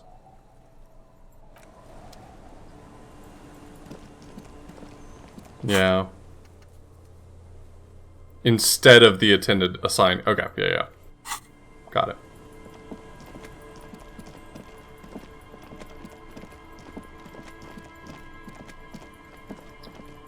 That's fine. I ultimately wanted to talk to her about it. I didn't want her to sign it, so... If the game just locked me out of even discussing it with her, that's fine. That's not that big of a deal to me.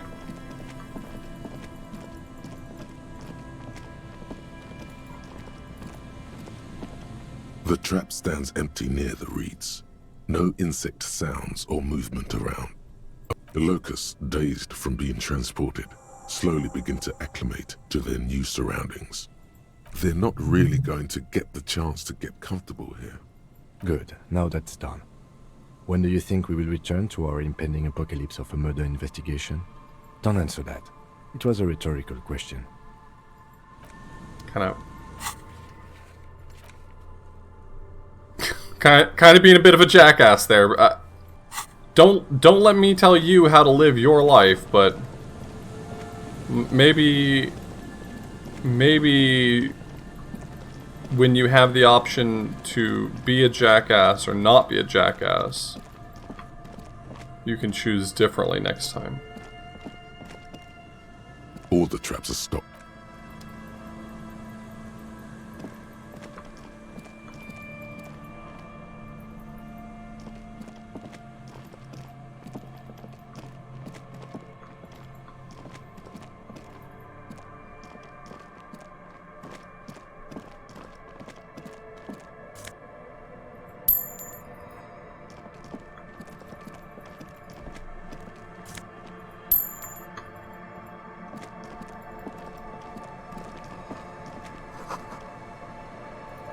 Barred shut.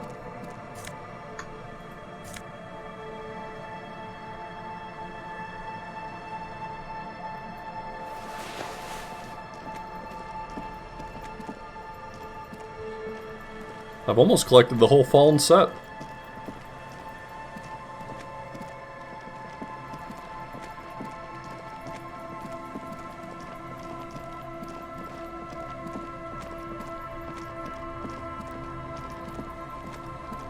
All I would need to do is pay like $50 for the shoes.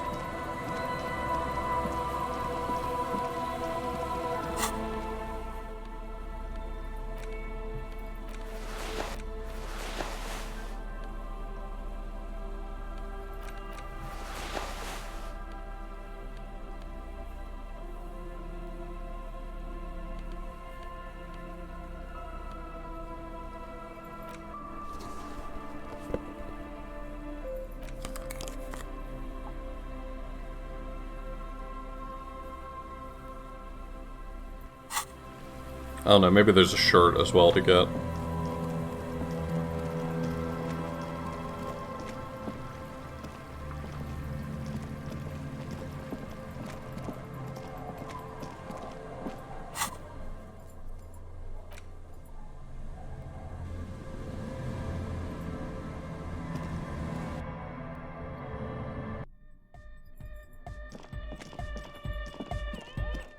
Oh, hey man, it's good to see you.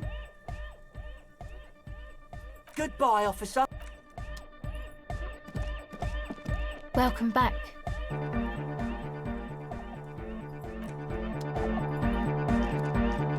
Yo, man, what's on your mind? Yes, what is it? Cop of the Apocalypse. It's logic. Let me see if I can buff my logic. My logic is already +2. Which is just coming from the hat, so anything else that changes to logic would be preferred.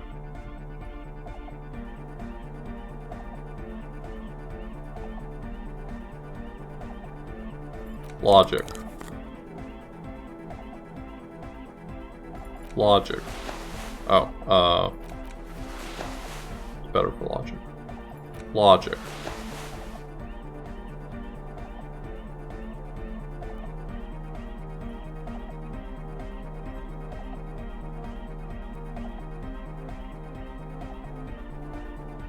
This is a good outfit. Yes, what is it?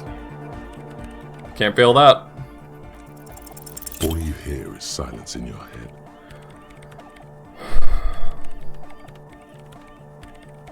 I deserve that.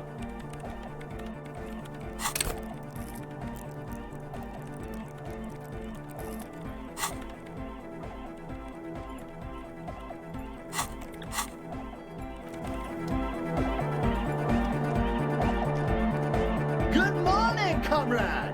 Yeah! Harder car! Yeah! It was awesome! And scary! Very hardcore! Very hardcore. Too hardcore, in fact! I couldn't control it! At all! It sucks up all the air in the mix until it's the only thing left. Starts compressing itself and everything around it. Completely fills up the headspace. Extreme! Inside your chest, the heart beats still with the after effects of the sound. Imagine if you could harness that power, making it pulse. Yeah! Welcome to the gloaming! Oh! I don't know. Maybe someone can do something with this. I imagine this is the sounds that the future could make. Yeah!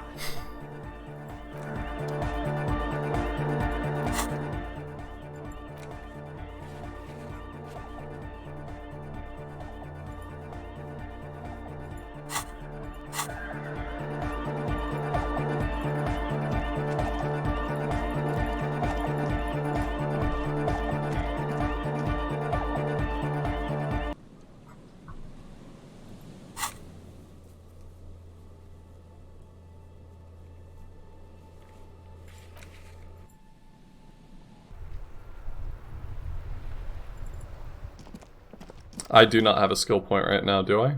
I thought I...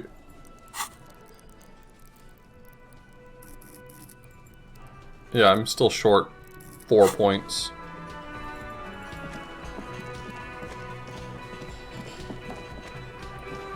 Hello, dear.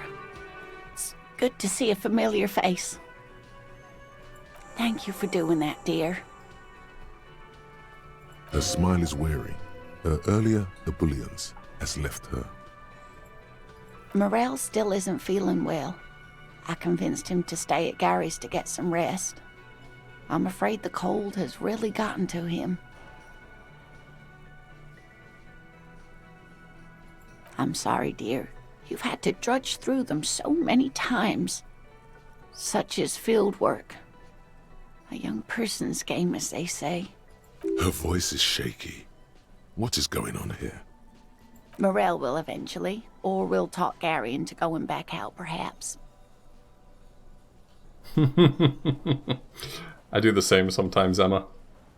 The lieutenant stares at his shoe, caked in mud. He doesn't say anything.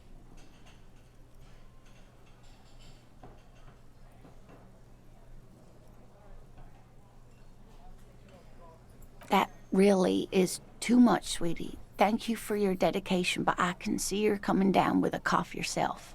Fuck that cough. It's not happening. The insides of your lungs are lined with tobacco, a powerful antibacterial agent. You are unstoppable. I'm unkillable. I'm a fuck machine. Very strange. Why is she not letting you do this? It's like she's given up. Different? How? Answering a question with a question, for example. Defensive isn't her usual style. I'm not. It's not that. It's a strange feeling. I haven't really told this to anyone, but you are a police officer. It's good that you haven't told anyone that. I don't think that they suspect me yet. Do you ever wonder if some lovely story from your childhood is just that? A story? Or a dream? Seeing the Insulindian phasmid was just a story I used to tell people. I didn't really think about whether it was real or not. Morel's so proud of it. He always tells everyone. A terrible sting in the heart. Regret. Uh-oh. No, at least I don't think I did, but Morel was so eager to believe my story was evidence of the phasmid's existence, that I'm some queen of the cryptozoologists. That, and for years his belief made me believe too. But now we're both getting old and he's still working himself sick out in those reeds looking for it. But what if I was just wrong? I think I was. The lieutenant opens his notebook, but doesn't write anything. First, tell her that her marriage hasn't been a lie. Okay.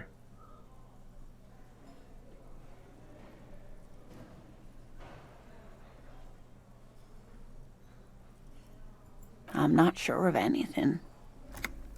Sometimes I still see it, you know. The real memory. Not the memory of the memory, but it's so hard to tell the two apart. Rising, unfolding from the reeds on a hot summer's day, like a benevolent god. Either way, I should go.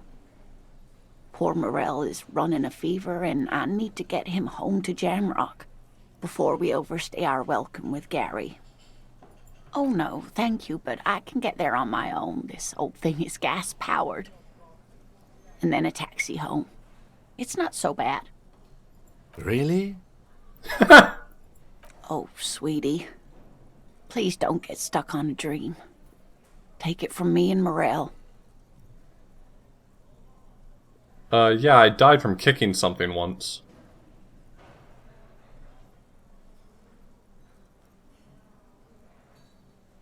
Okay, it's 1113 Tabernacle Road. Jamrock, but...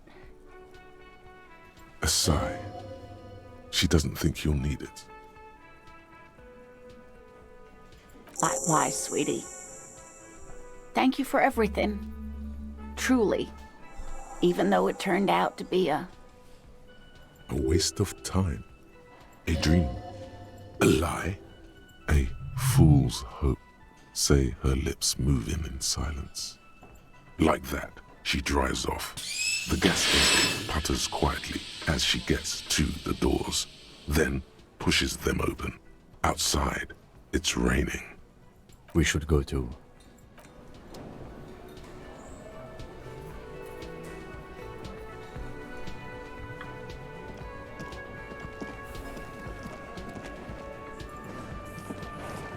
It's you again. What is it? Your boss told you to cooperate with me, because we're best friends now. Well, you know, I think I can handle this. Oh, so you went and talked to my mommy, and now she's making me play with you. Is that it, lawman? And what's gonna happen if we don't? You're gonna go and tell on us?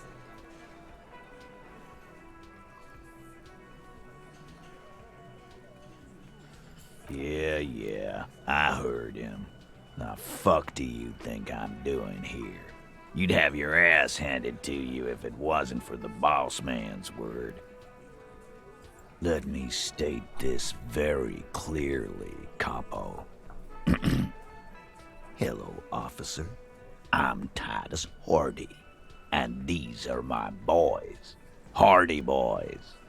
How may we assist you? But having Everard back you up like that did seem to have some effect. Again, just get the dead. Good one, Titus. About fucking time. It doesn't seem like there's anything extra I can do here, except for this probably resolves the quest of, like...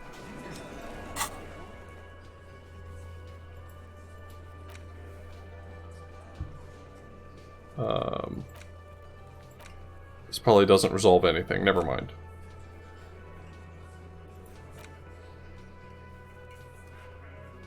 Prove your authority to Titus Hardy. Yeah, that didn't do shit. Okay.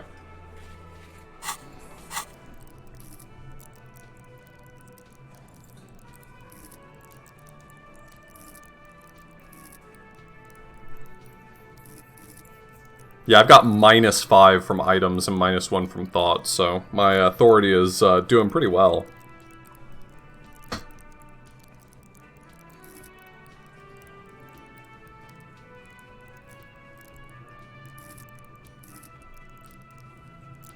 An investment encyclopedia is basically free money, right?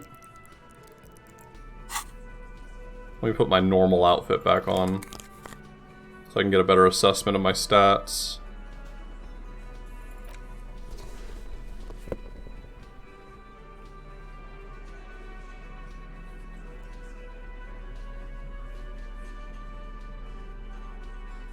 What am I missing? No, I think that's it.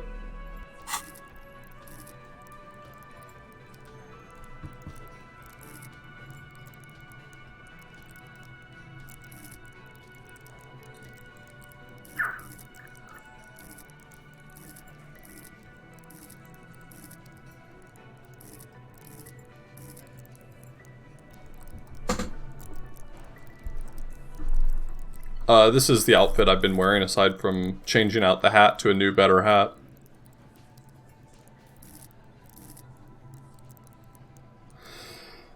What are we doing over here? We're researching a few things. I don't think there's anything else I want to research, though. One of these... Guillaume Damion.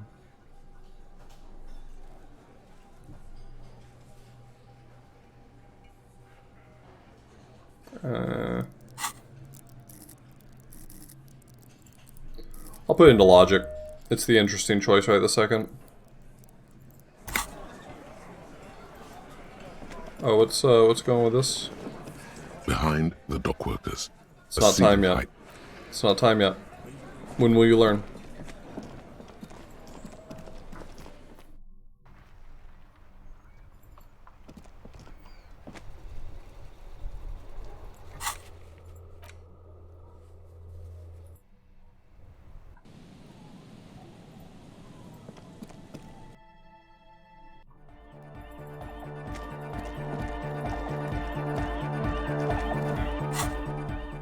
Alright, my logic clothes are just the hat. So logic is jacket.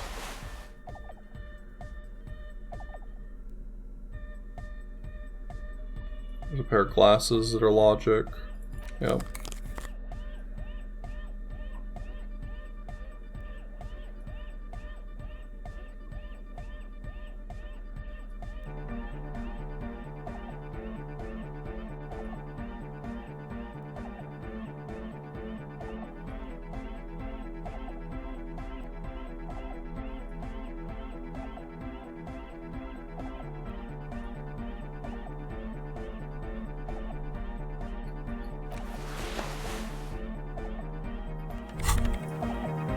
You finally made it, haven't you? People point fingers at you and whisper to each other when you pass by, wondering to themselves, where did that man get such a cool jacket? Such a cool jacket. Oh fuck, I'm wearing the wrong jacket. Graduating the École Normale Supérieure de Badasserie. Is he dangerous? Oh no, believe me, it will be everyone else who's uncomfortable with it. You're safe. No one dares say a word. Unless they're, like, from your station and coming to judge you. But what are the chances of that happening? I didn't realize I changed jackets accidentally.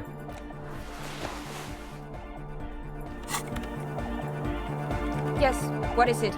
Yes, because why in God's name would I put that jacket on? All you hear is silence in Are you fucking kidding me? There is no God. I'm sorry.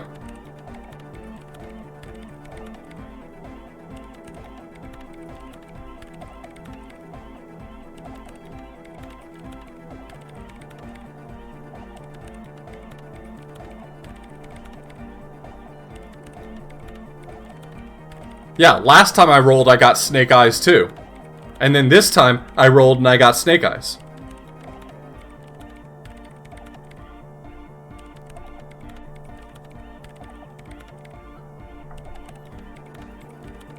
It's mathematically impossible to roll snake eyes 2 times in a row. This game has cheated. Like, go grab 2 dice and roll them and get snake eyes and then roll them again. You won't get snake eyes.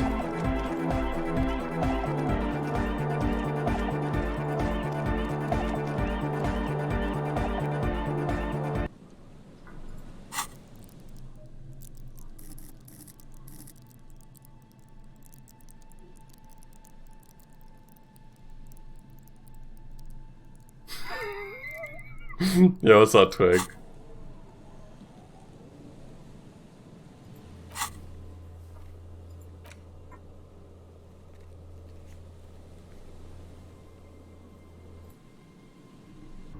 Okay, I'm godlike, so I want to go pump some iron while I'm still godlike.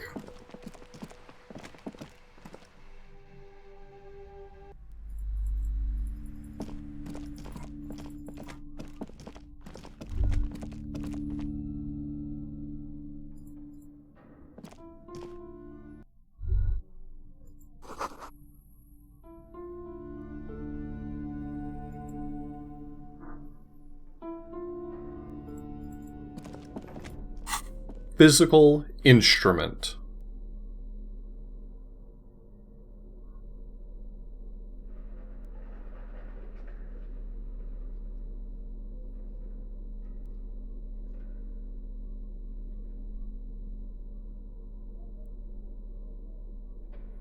This game really does need something to make navigating your clothes easier. I mean, I guess there's an argument to be made that the game probably doesn't want you to do this, to like game checks by changing your items.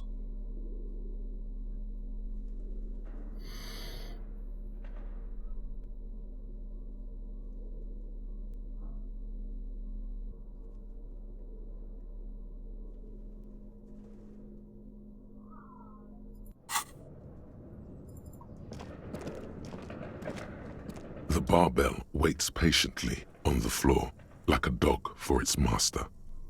Where does head hurts come from? Is that because I'm drunk? Drunk's how I got my stats up by 1, so it kind of negated itself.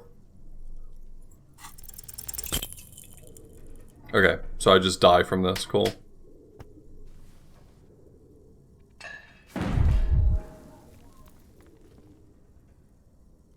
You manage to hoist it off the ground, but the barbell feels wobbly and dangerous. Your hands slick with sweat. Turns out you're no beast, just an old man with bad form. See? See? This place is cursed. Even your body has failed you. It's a miracle you didn't injure yourself. I literally injured myself, my man. Maybe it wasn't such a good idea to smash through that back door. Proper weightlifting gloves would definitely afford a better grip.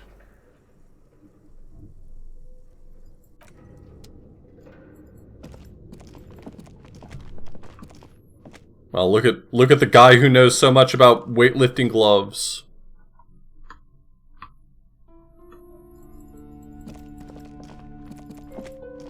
Weightlifting gloves are tools of the bourgeois.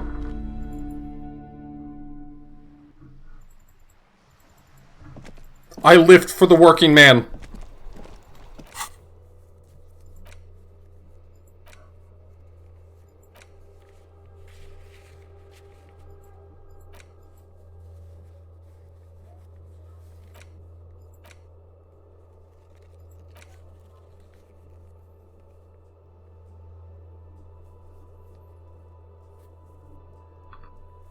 Oh, I guess I should probably,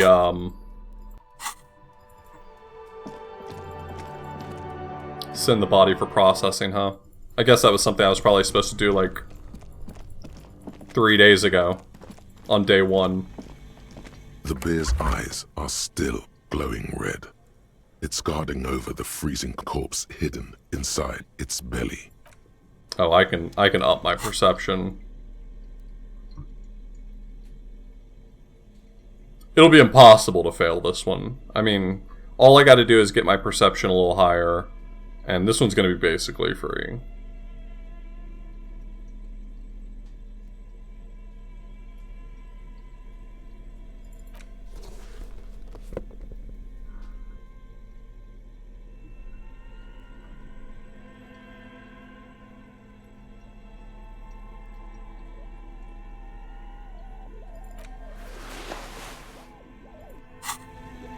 The bear's eyes are still glowing red.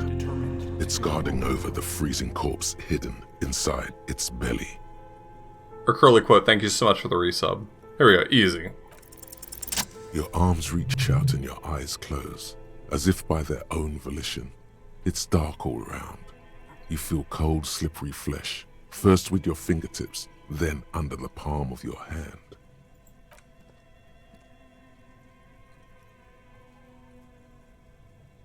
His face, his cheeks, his nose, his fat, swollen lips. Like a spider, your hand crawls over his features. Everything is silent. They are swollen shut. You need to really push to get in. Only the little one fits. The flesh changes shape as you bore in, searching for something in the cartilage. The thing you're looking for, it's not there. Crawl out, spider.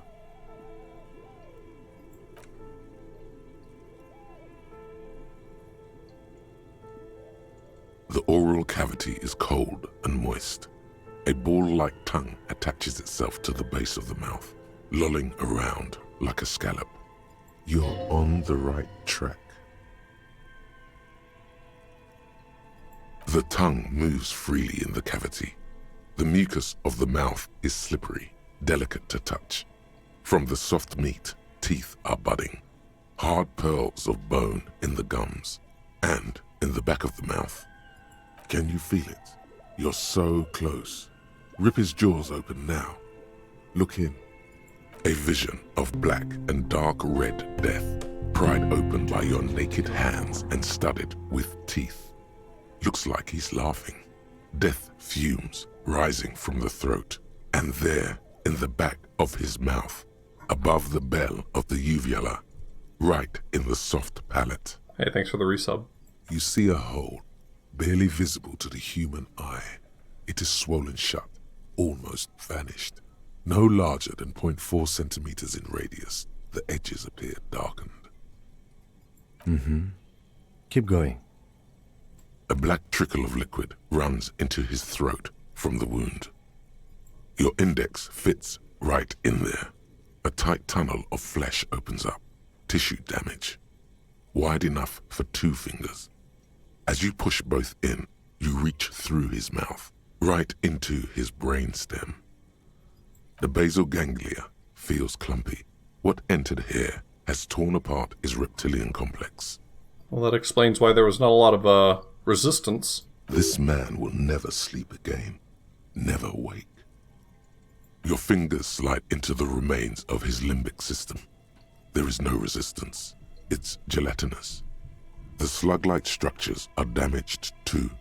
The tearing extends deep into both hemispheres. This is what he used to regulate his emotions with. The lieutenant answers with the sound of his pen on paper. Your fingers are all the way in now, reaching toward the inside of his skull. The cavity goes further, but the entry wound isn't wide enough for the rest of your hand to follow. All the muscles in your body harden. Time to enter him. Well, this doesn't seem like the right answer here. Your fingers reach toward his skull. His cerebral cortex feels like jelly. Cold jelly. Strange fluid streams down your wrist as you push deeper, until you feel it on the tip of your finger. Sharp, serrated material. The edges cut right into your skin. The pain is barely noticeable under the adrenaline rush.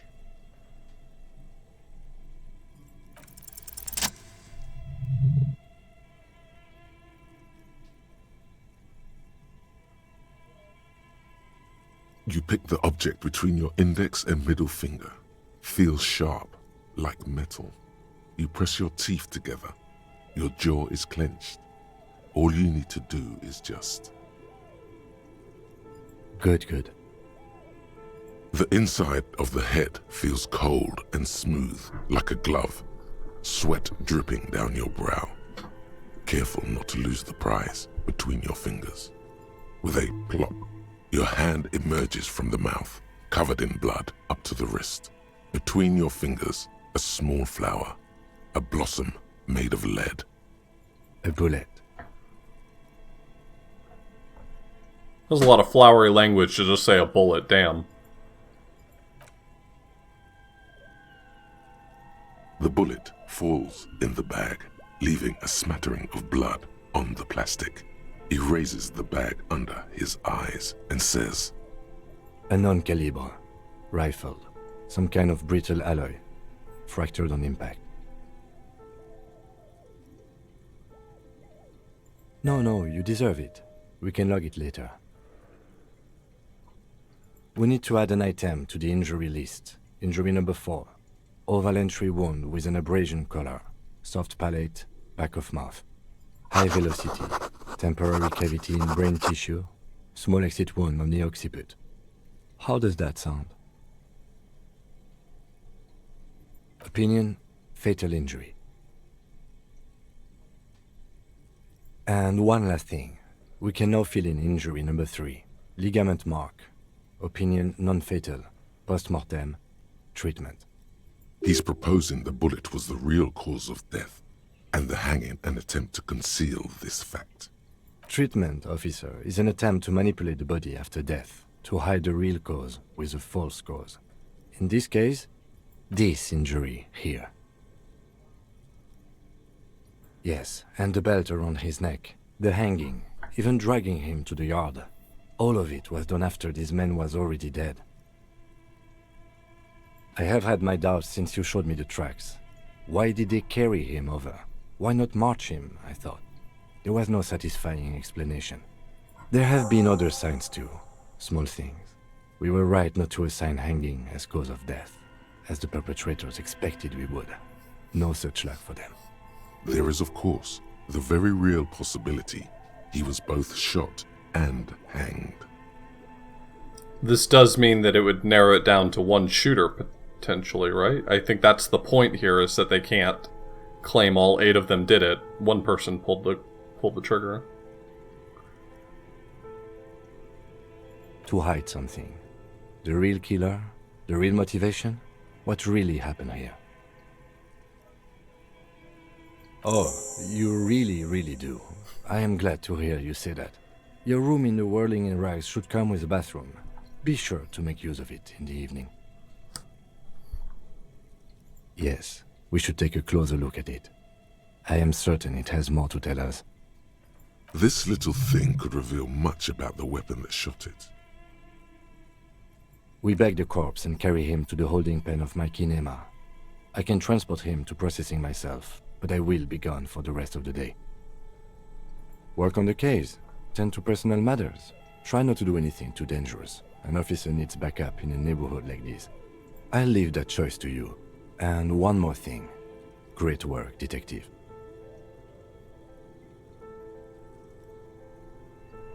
Kim's proud of me. After you bag the corpse, Lieutenant Kitsuragi will leave the party until tomorrow morning. You can do side tasks, and even the main case, but it might be more difficult. Plan his exit accordingly. Okay, bye. Alright. I will need a little help carrying him. You take the hands, I'll take the legs.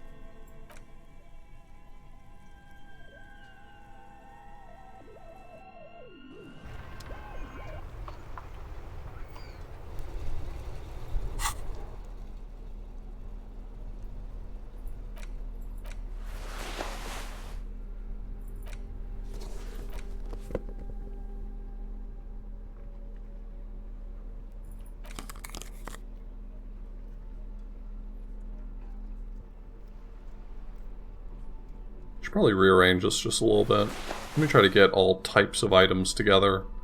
That'll at least make things a little easier, I think.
missed a shirt.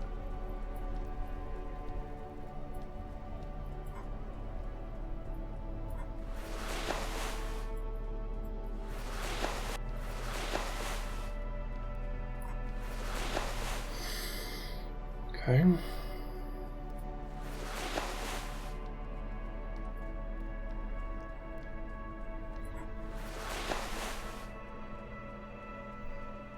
Pants, pants, pants.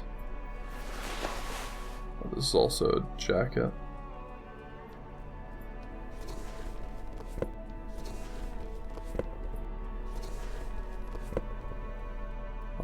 Glasses. And this is my only other hat, so. Alright, well things are a little more organized now. Please stay a stinky boy. Okay. Oh, right, if I wash, then I will lose the insect musk, probably.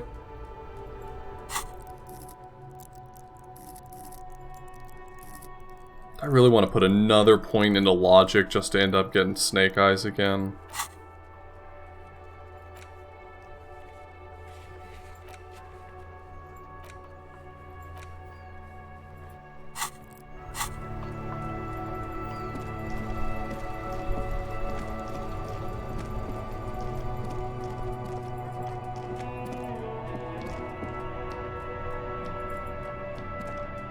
Everything's still cool here, officer.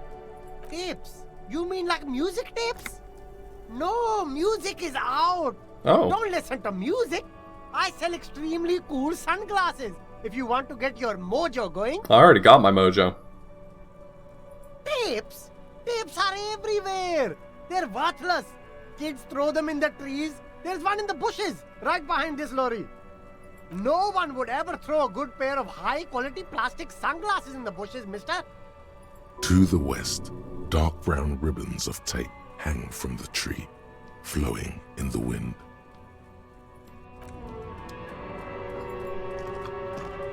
You keep coming back. That's good, officer. Save the economy. That sounds off. Haven't you heard, officer? We've got to be economically conscious. Recycle your cash, keep it in circulation. Don't buy new things. Buy eco. Very cool. The shine on these sunglasses lasts a lifetime, officer. 100% guarantee. A good starter. A man who knows his style. Much respect.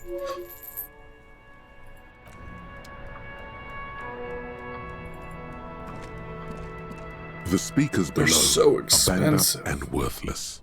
The sneakers triumph over them. But I feel so confident there's going to be like a secret thing for getting all of the elements of the Fallen outfit. You keep coming back. Gotta prepare for...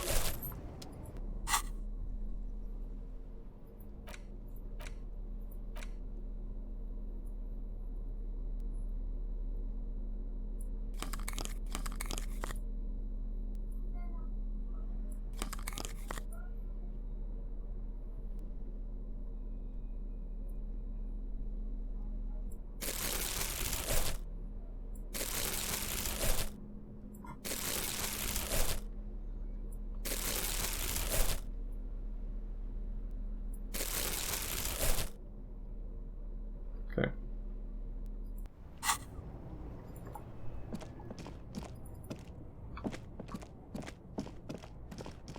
The hawthorn tree on Rue de Saint-Gilles Lane.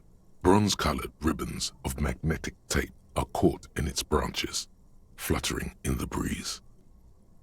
Patting the tree reveals a small sticker which has almost been worn to oblivion.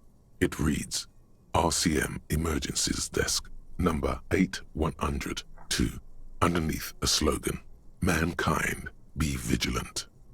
You tree-hugging pansy.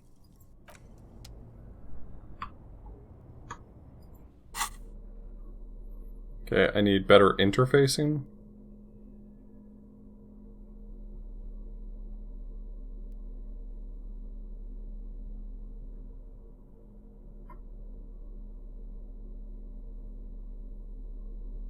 Pretty sure all I have for interfacing is the gloves.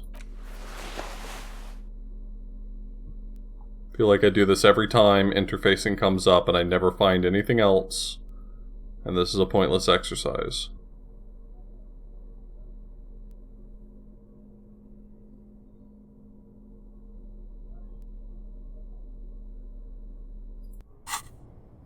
The gnarled hawthorn tree on Rue de Saint-Gilles Lane. A wintry breeze blows by. The multi-tool is truly multi. I love that. With slow and deliberate motions, pulling, bending, and unraveling, you manage to extricate the magnetic tape from the branches. It curls up into a mess inside your pocket.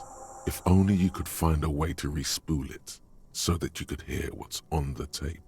Maybe Roy from the pawn shop can help you with this. Oh, sorry, I hit the microphone. I apologize. I hit it with my hand.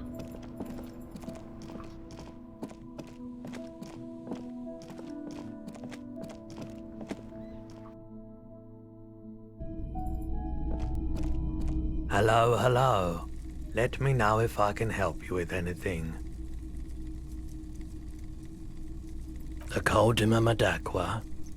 Sorry, I would never have guessed that you were that interested in ultrasonic sounds. Or birds for that matter.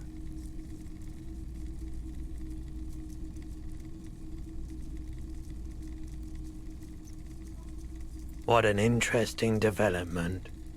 Well, it's been a long while since I've gone hunting for the Coldima Madakwa. Yeah. Once knew a group of young musicians who decided they didn't want to play music anymore, and started looking for all kinds of interesting sounds instead. This was before, you know, lost touch with them after all of that. Cool or not, one of them was obsessed with recording the Coldima Madakwa. And he was one of those passionate people who know a lot about all kinds of strange things. So he got the rest of us to join in his search. We thought we did. We got together all these recordings of unusual sound patterns, compared them, cut them up and combined them into the Symphonia Coldima Madakwa. Unfortunately, I don't have any recordings from my old life. None at all. But I do have a tape with some ultrasonic sounds that might be what you're looking for. This recording comes from down the coast. Wasn't looking to record anything specific. Just left a recording device there one morning. Keep in mind, I have to slow this one down enough to make sounds well over 200 kilohertz audible to the human ear. It will be strange.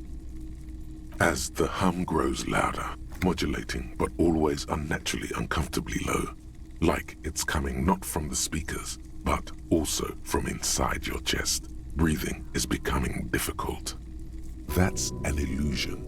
Your breathing is just as it was and will remain that way unless you start panicking. There's a growing sense of dread. The sound is coming from inside you, but also surrounding you. It feels as though someone is standing just outside of your range of vision and watching you, doing this to you. Spooky. He nods to you, reassuringly, just as more diverse, higher-pitched sounds, some random, some appearing to form patterns, hit your eardrums. Seabirds most likely, gulls and such. And skewers, but shh. That's it. The signal in the noise. The thin whisper. A low range of sounds is easier to handle with a focal point, but still troubling. You are mesmerized by the sounds, but also feel nausea welling up as the motif continues, then begins to recede, dissolving in what must be the sound of water lapping at the bank. You know, now that I've listened to it on these new speakers, it's not the Coldima Madakwa. Wrong patterns, wrong photons. Probably some insect trying to sing higher than its predators can hear. Still, fascinating, aren't they? Early morning sounds. Sure thing. Sure, man. You mean Reese Spooley? Yeah, I do, but I'm not some Mr. Fix-It. I'm a pawnbroker. If you want to pawn the tape, sure. Although it looks pretty worthless. Just explain why you need this so much. He's bound to understand. Huh? What do you mean? Yes, what about it? Is it any good? The music, I mean.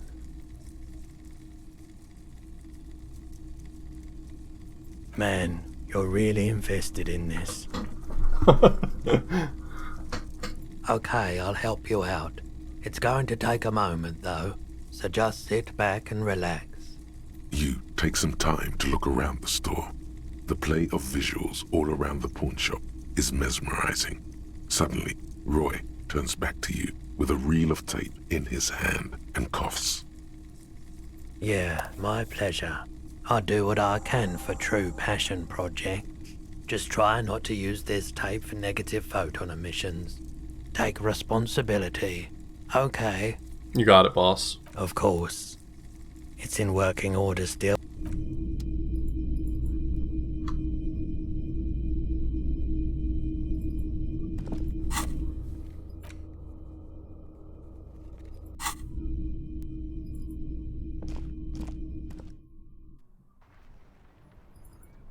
Yeah, I like that. I like him. He's a good dude. Probably. I don't know.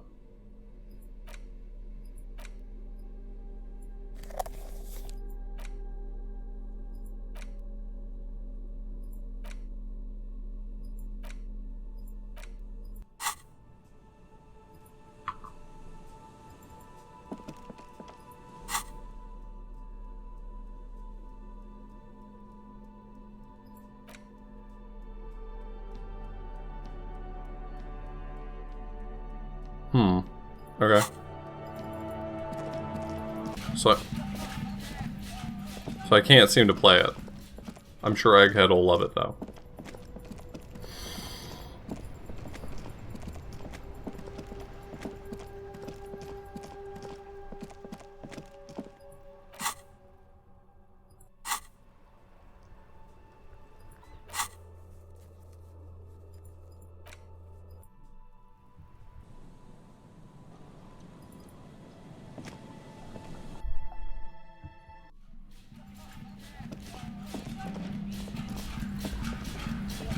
Good morning, comrade! Yeah!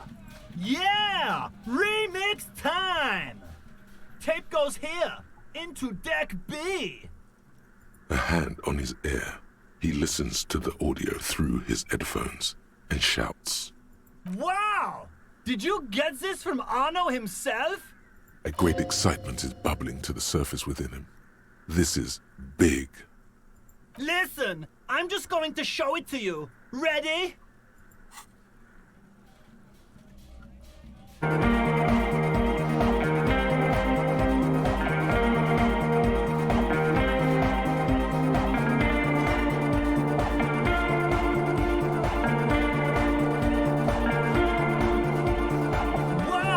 Here's that! The signs match perfectly!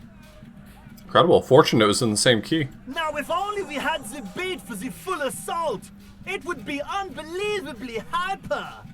What is this? It's good. How did you guys do that?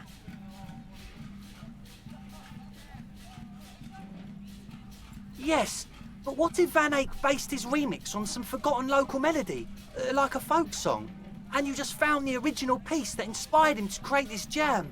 That would explain why it fits so well. Nah, to me it sounds like classic Van Eyck. I don't think he needs any inspiration from folk songs. Maybe he lives in Martinez and just threw away part of his song because he thought it wasn't good enough. I think it's just happenstance. Chaos in action. Contingencies of our limited existence. That and Egghead's fantastic talent. Noid's right. Egghead's technical talent is the key. No, this is definitely part of the same song. Something cut from it. It fits too well. It's gonna end up being Roy. Roy's gonna be Van Eyck. Something mysterious is going on here. Be how it may, if it fits, it fits! Bring up the volume! What about the bass? Do you have any ideas for that? Yeah, I remember. You said it needs more bass. I think you might know the answer.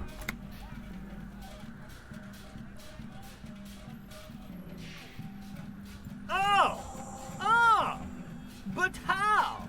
What about that compressor Andre was setting up to achieve some sort of parallel processing? Don't be too hard on yourself if you don't figure it out. I think the jam's already pretty ultra. But it could be hyper hardcore!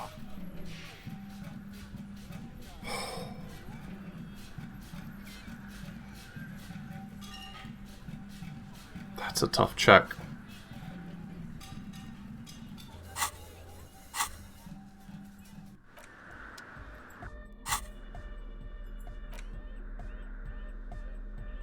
Yeah, my interfacing's as good as it's gonna get.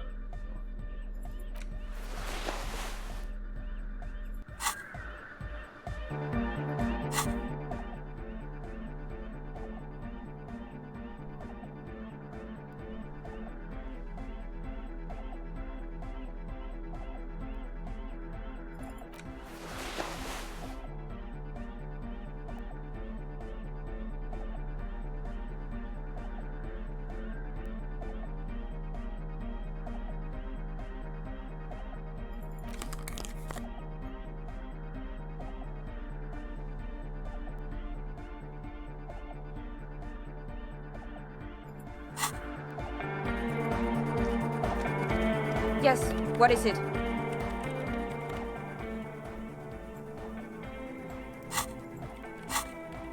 The swallow, you mean? What about freight? Thanks.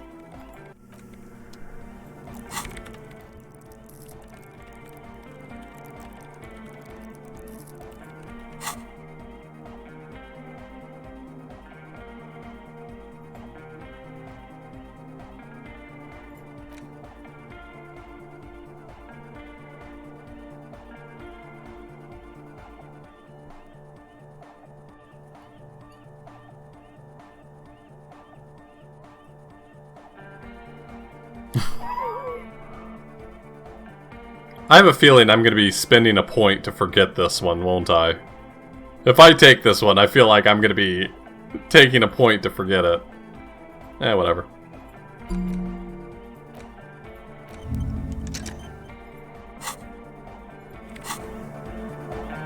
Yes, what is it?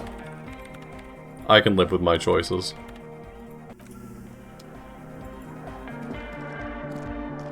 Good morning, comrade! Yeah! Harder car!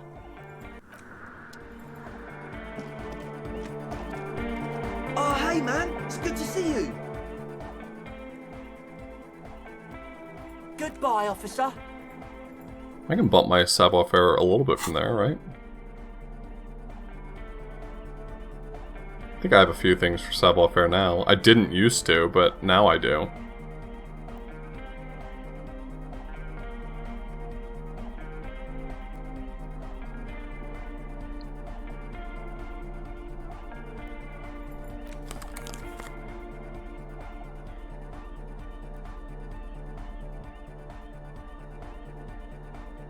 Okay, that's it. Oh, hey man, it's good to see you. You close your eyes and dream of the shapes your body should form to bring this strange music into life. For now, such ferocity of emotion is beyond you. But just imagine the moves you could pull to this futuristic beat. Goodbye, officer. Yeah, maybe next time.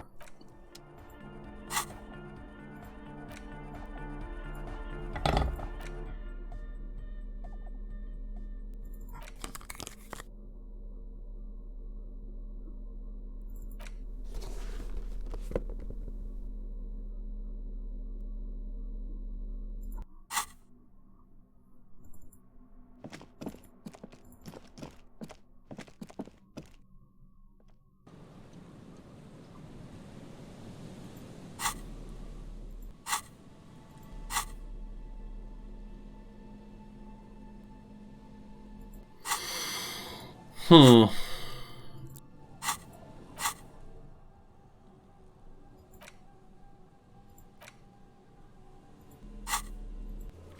so what am I gonna do right now? Still gotta do that.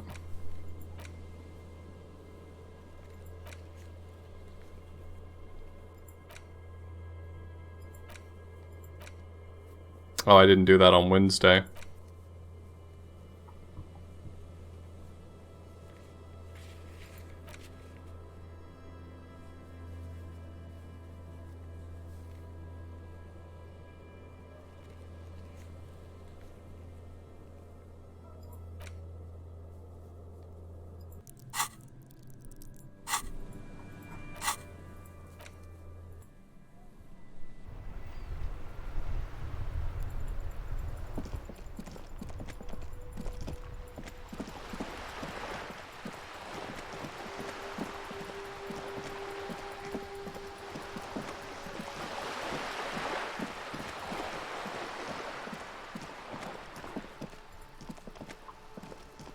Just an ordinary wall.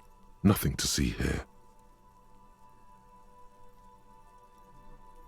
Can I improve my conceptualization enough?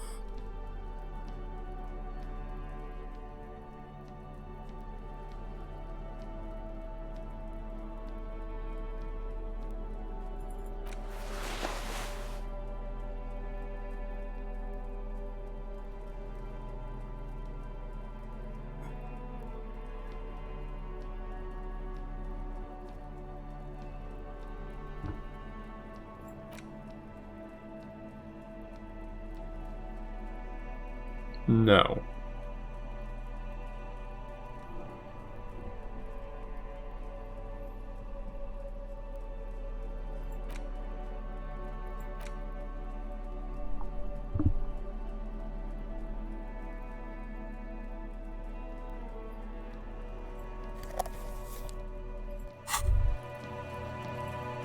There it is, a brave little army in your pocket.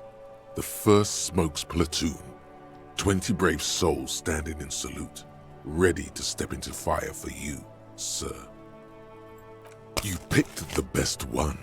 Oh, this nice. soldier is fat and succulent. What are you waiting for? Light, get a load of this rock and roll cop here, people. Johnny Thundercop fishes a cheap lighter out of his pants. With a flick of the thumb, there's fire. A primal satisfaction. Nice.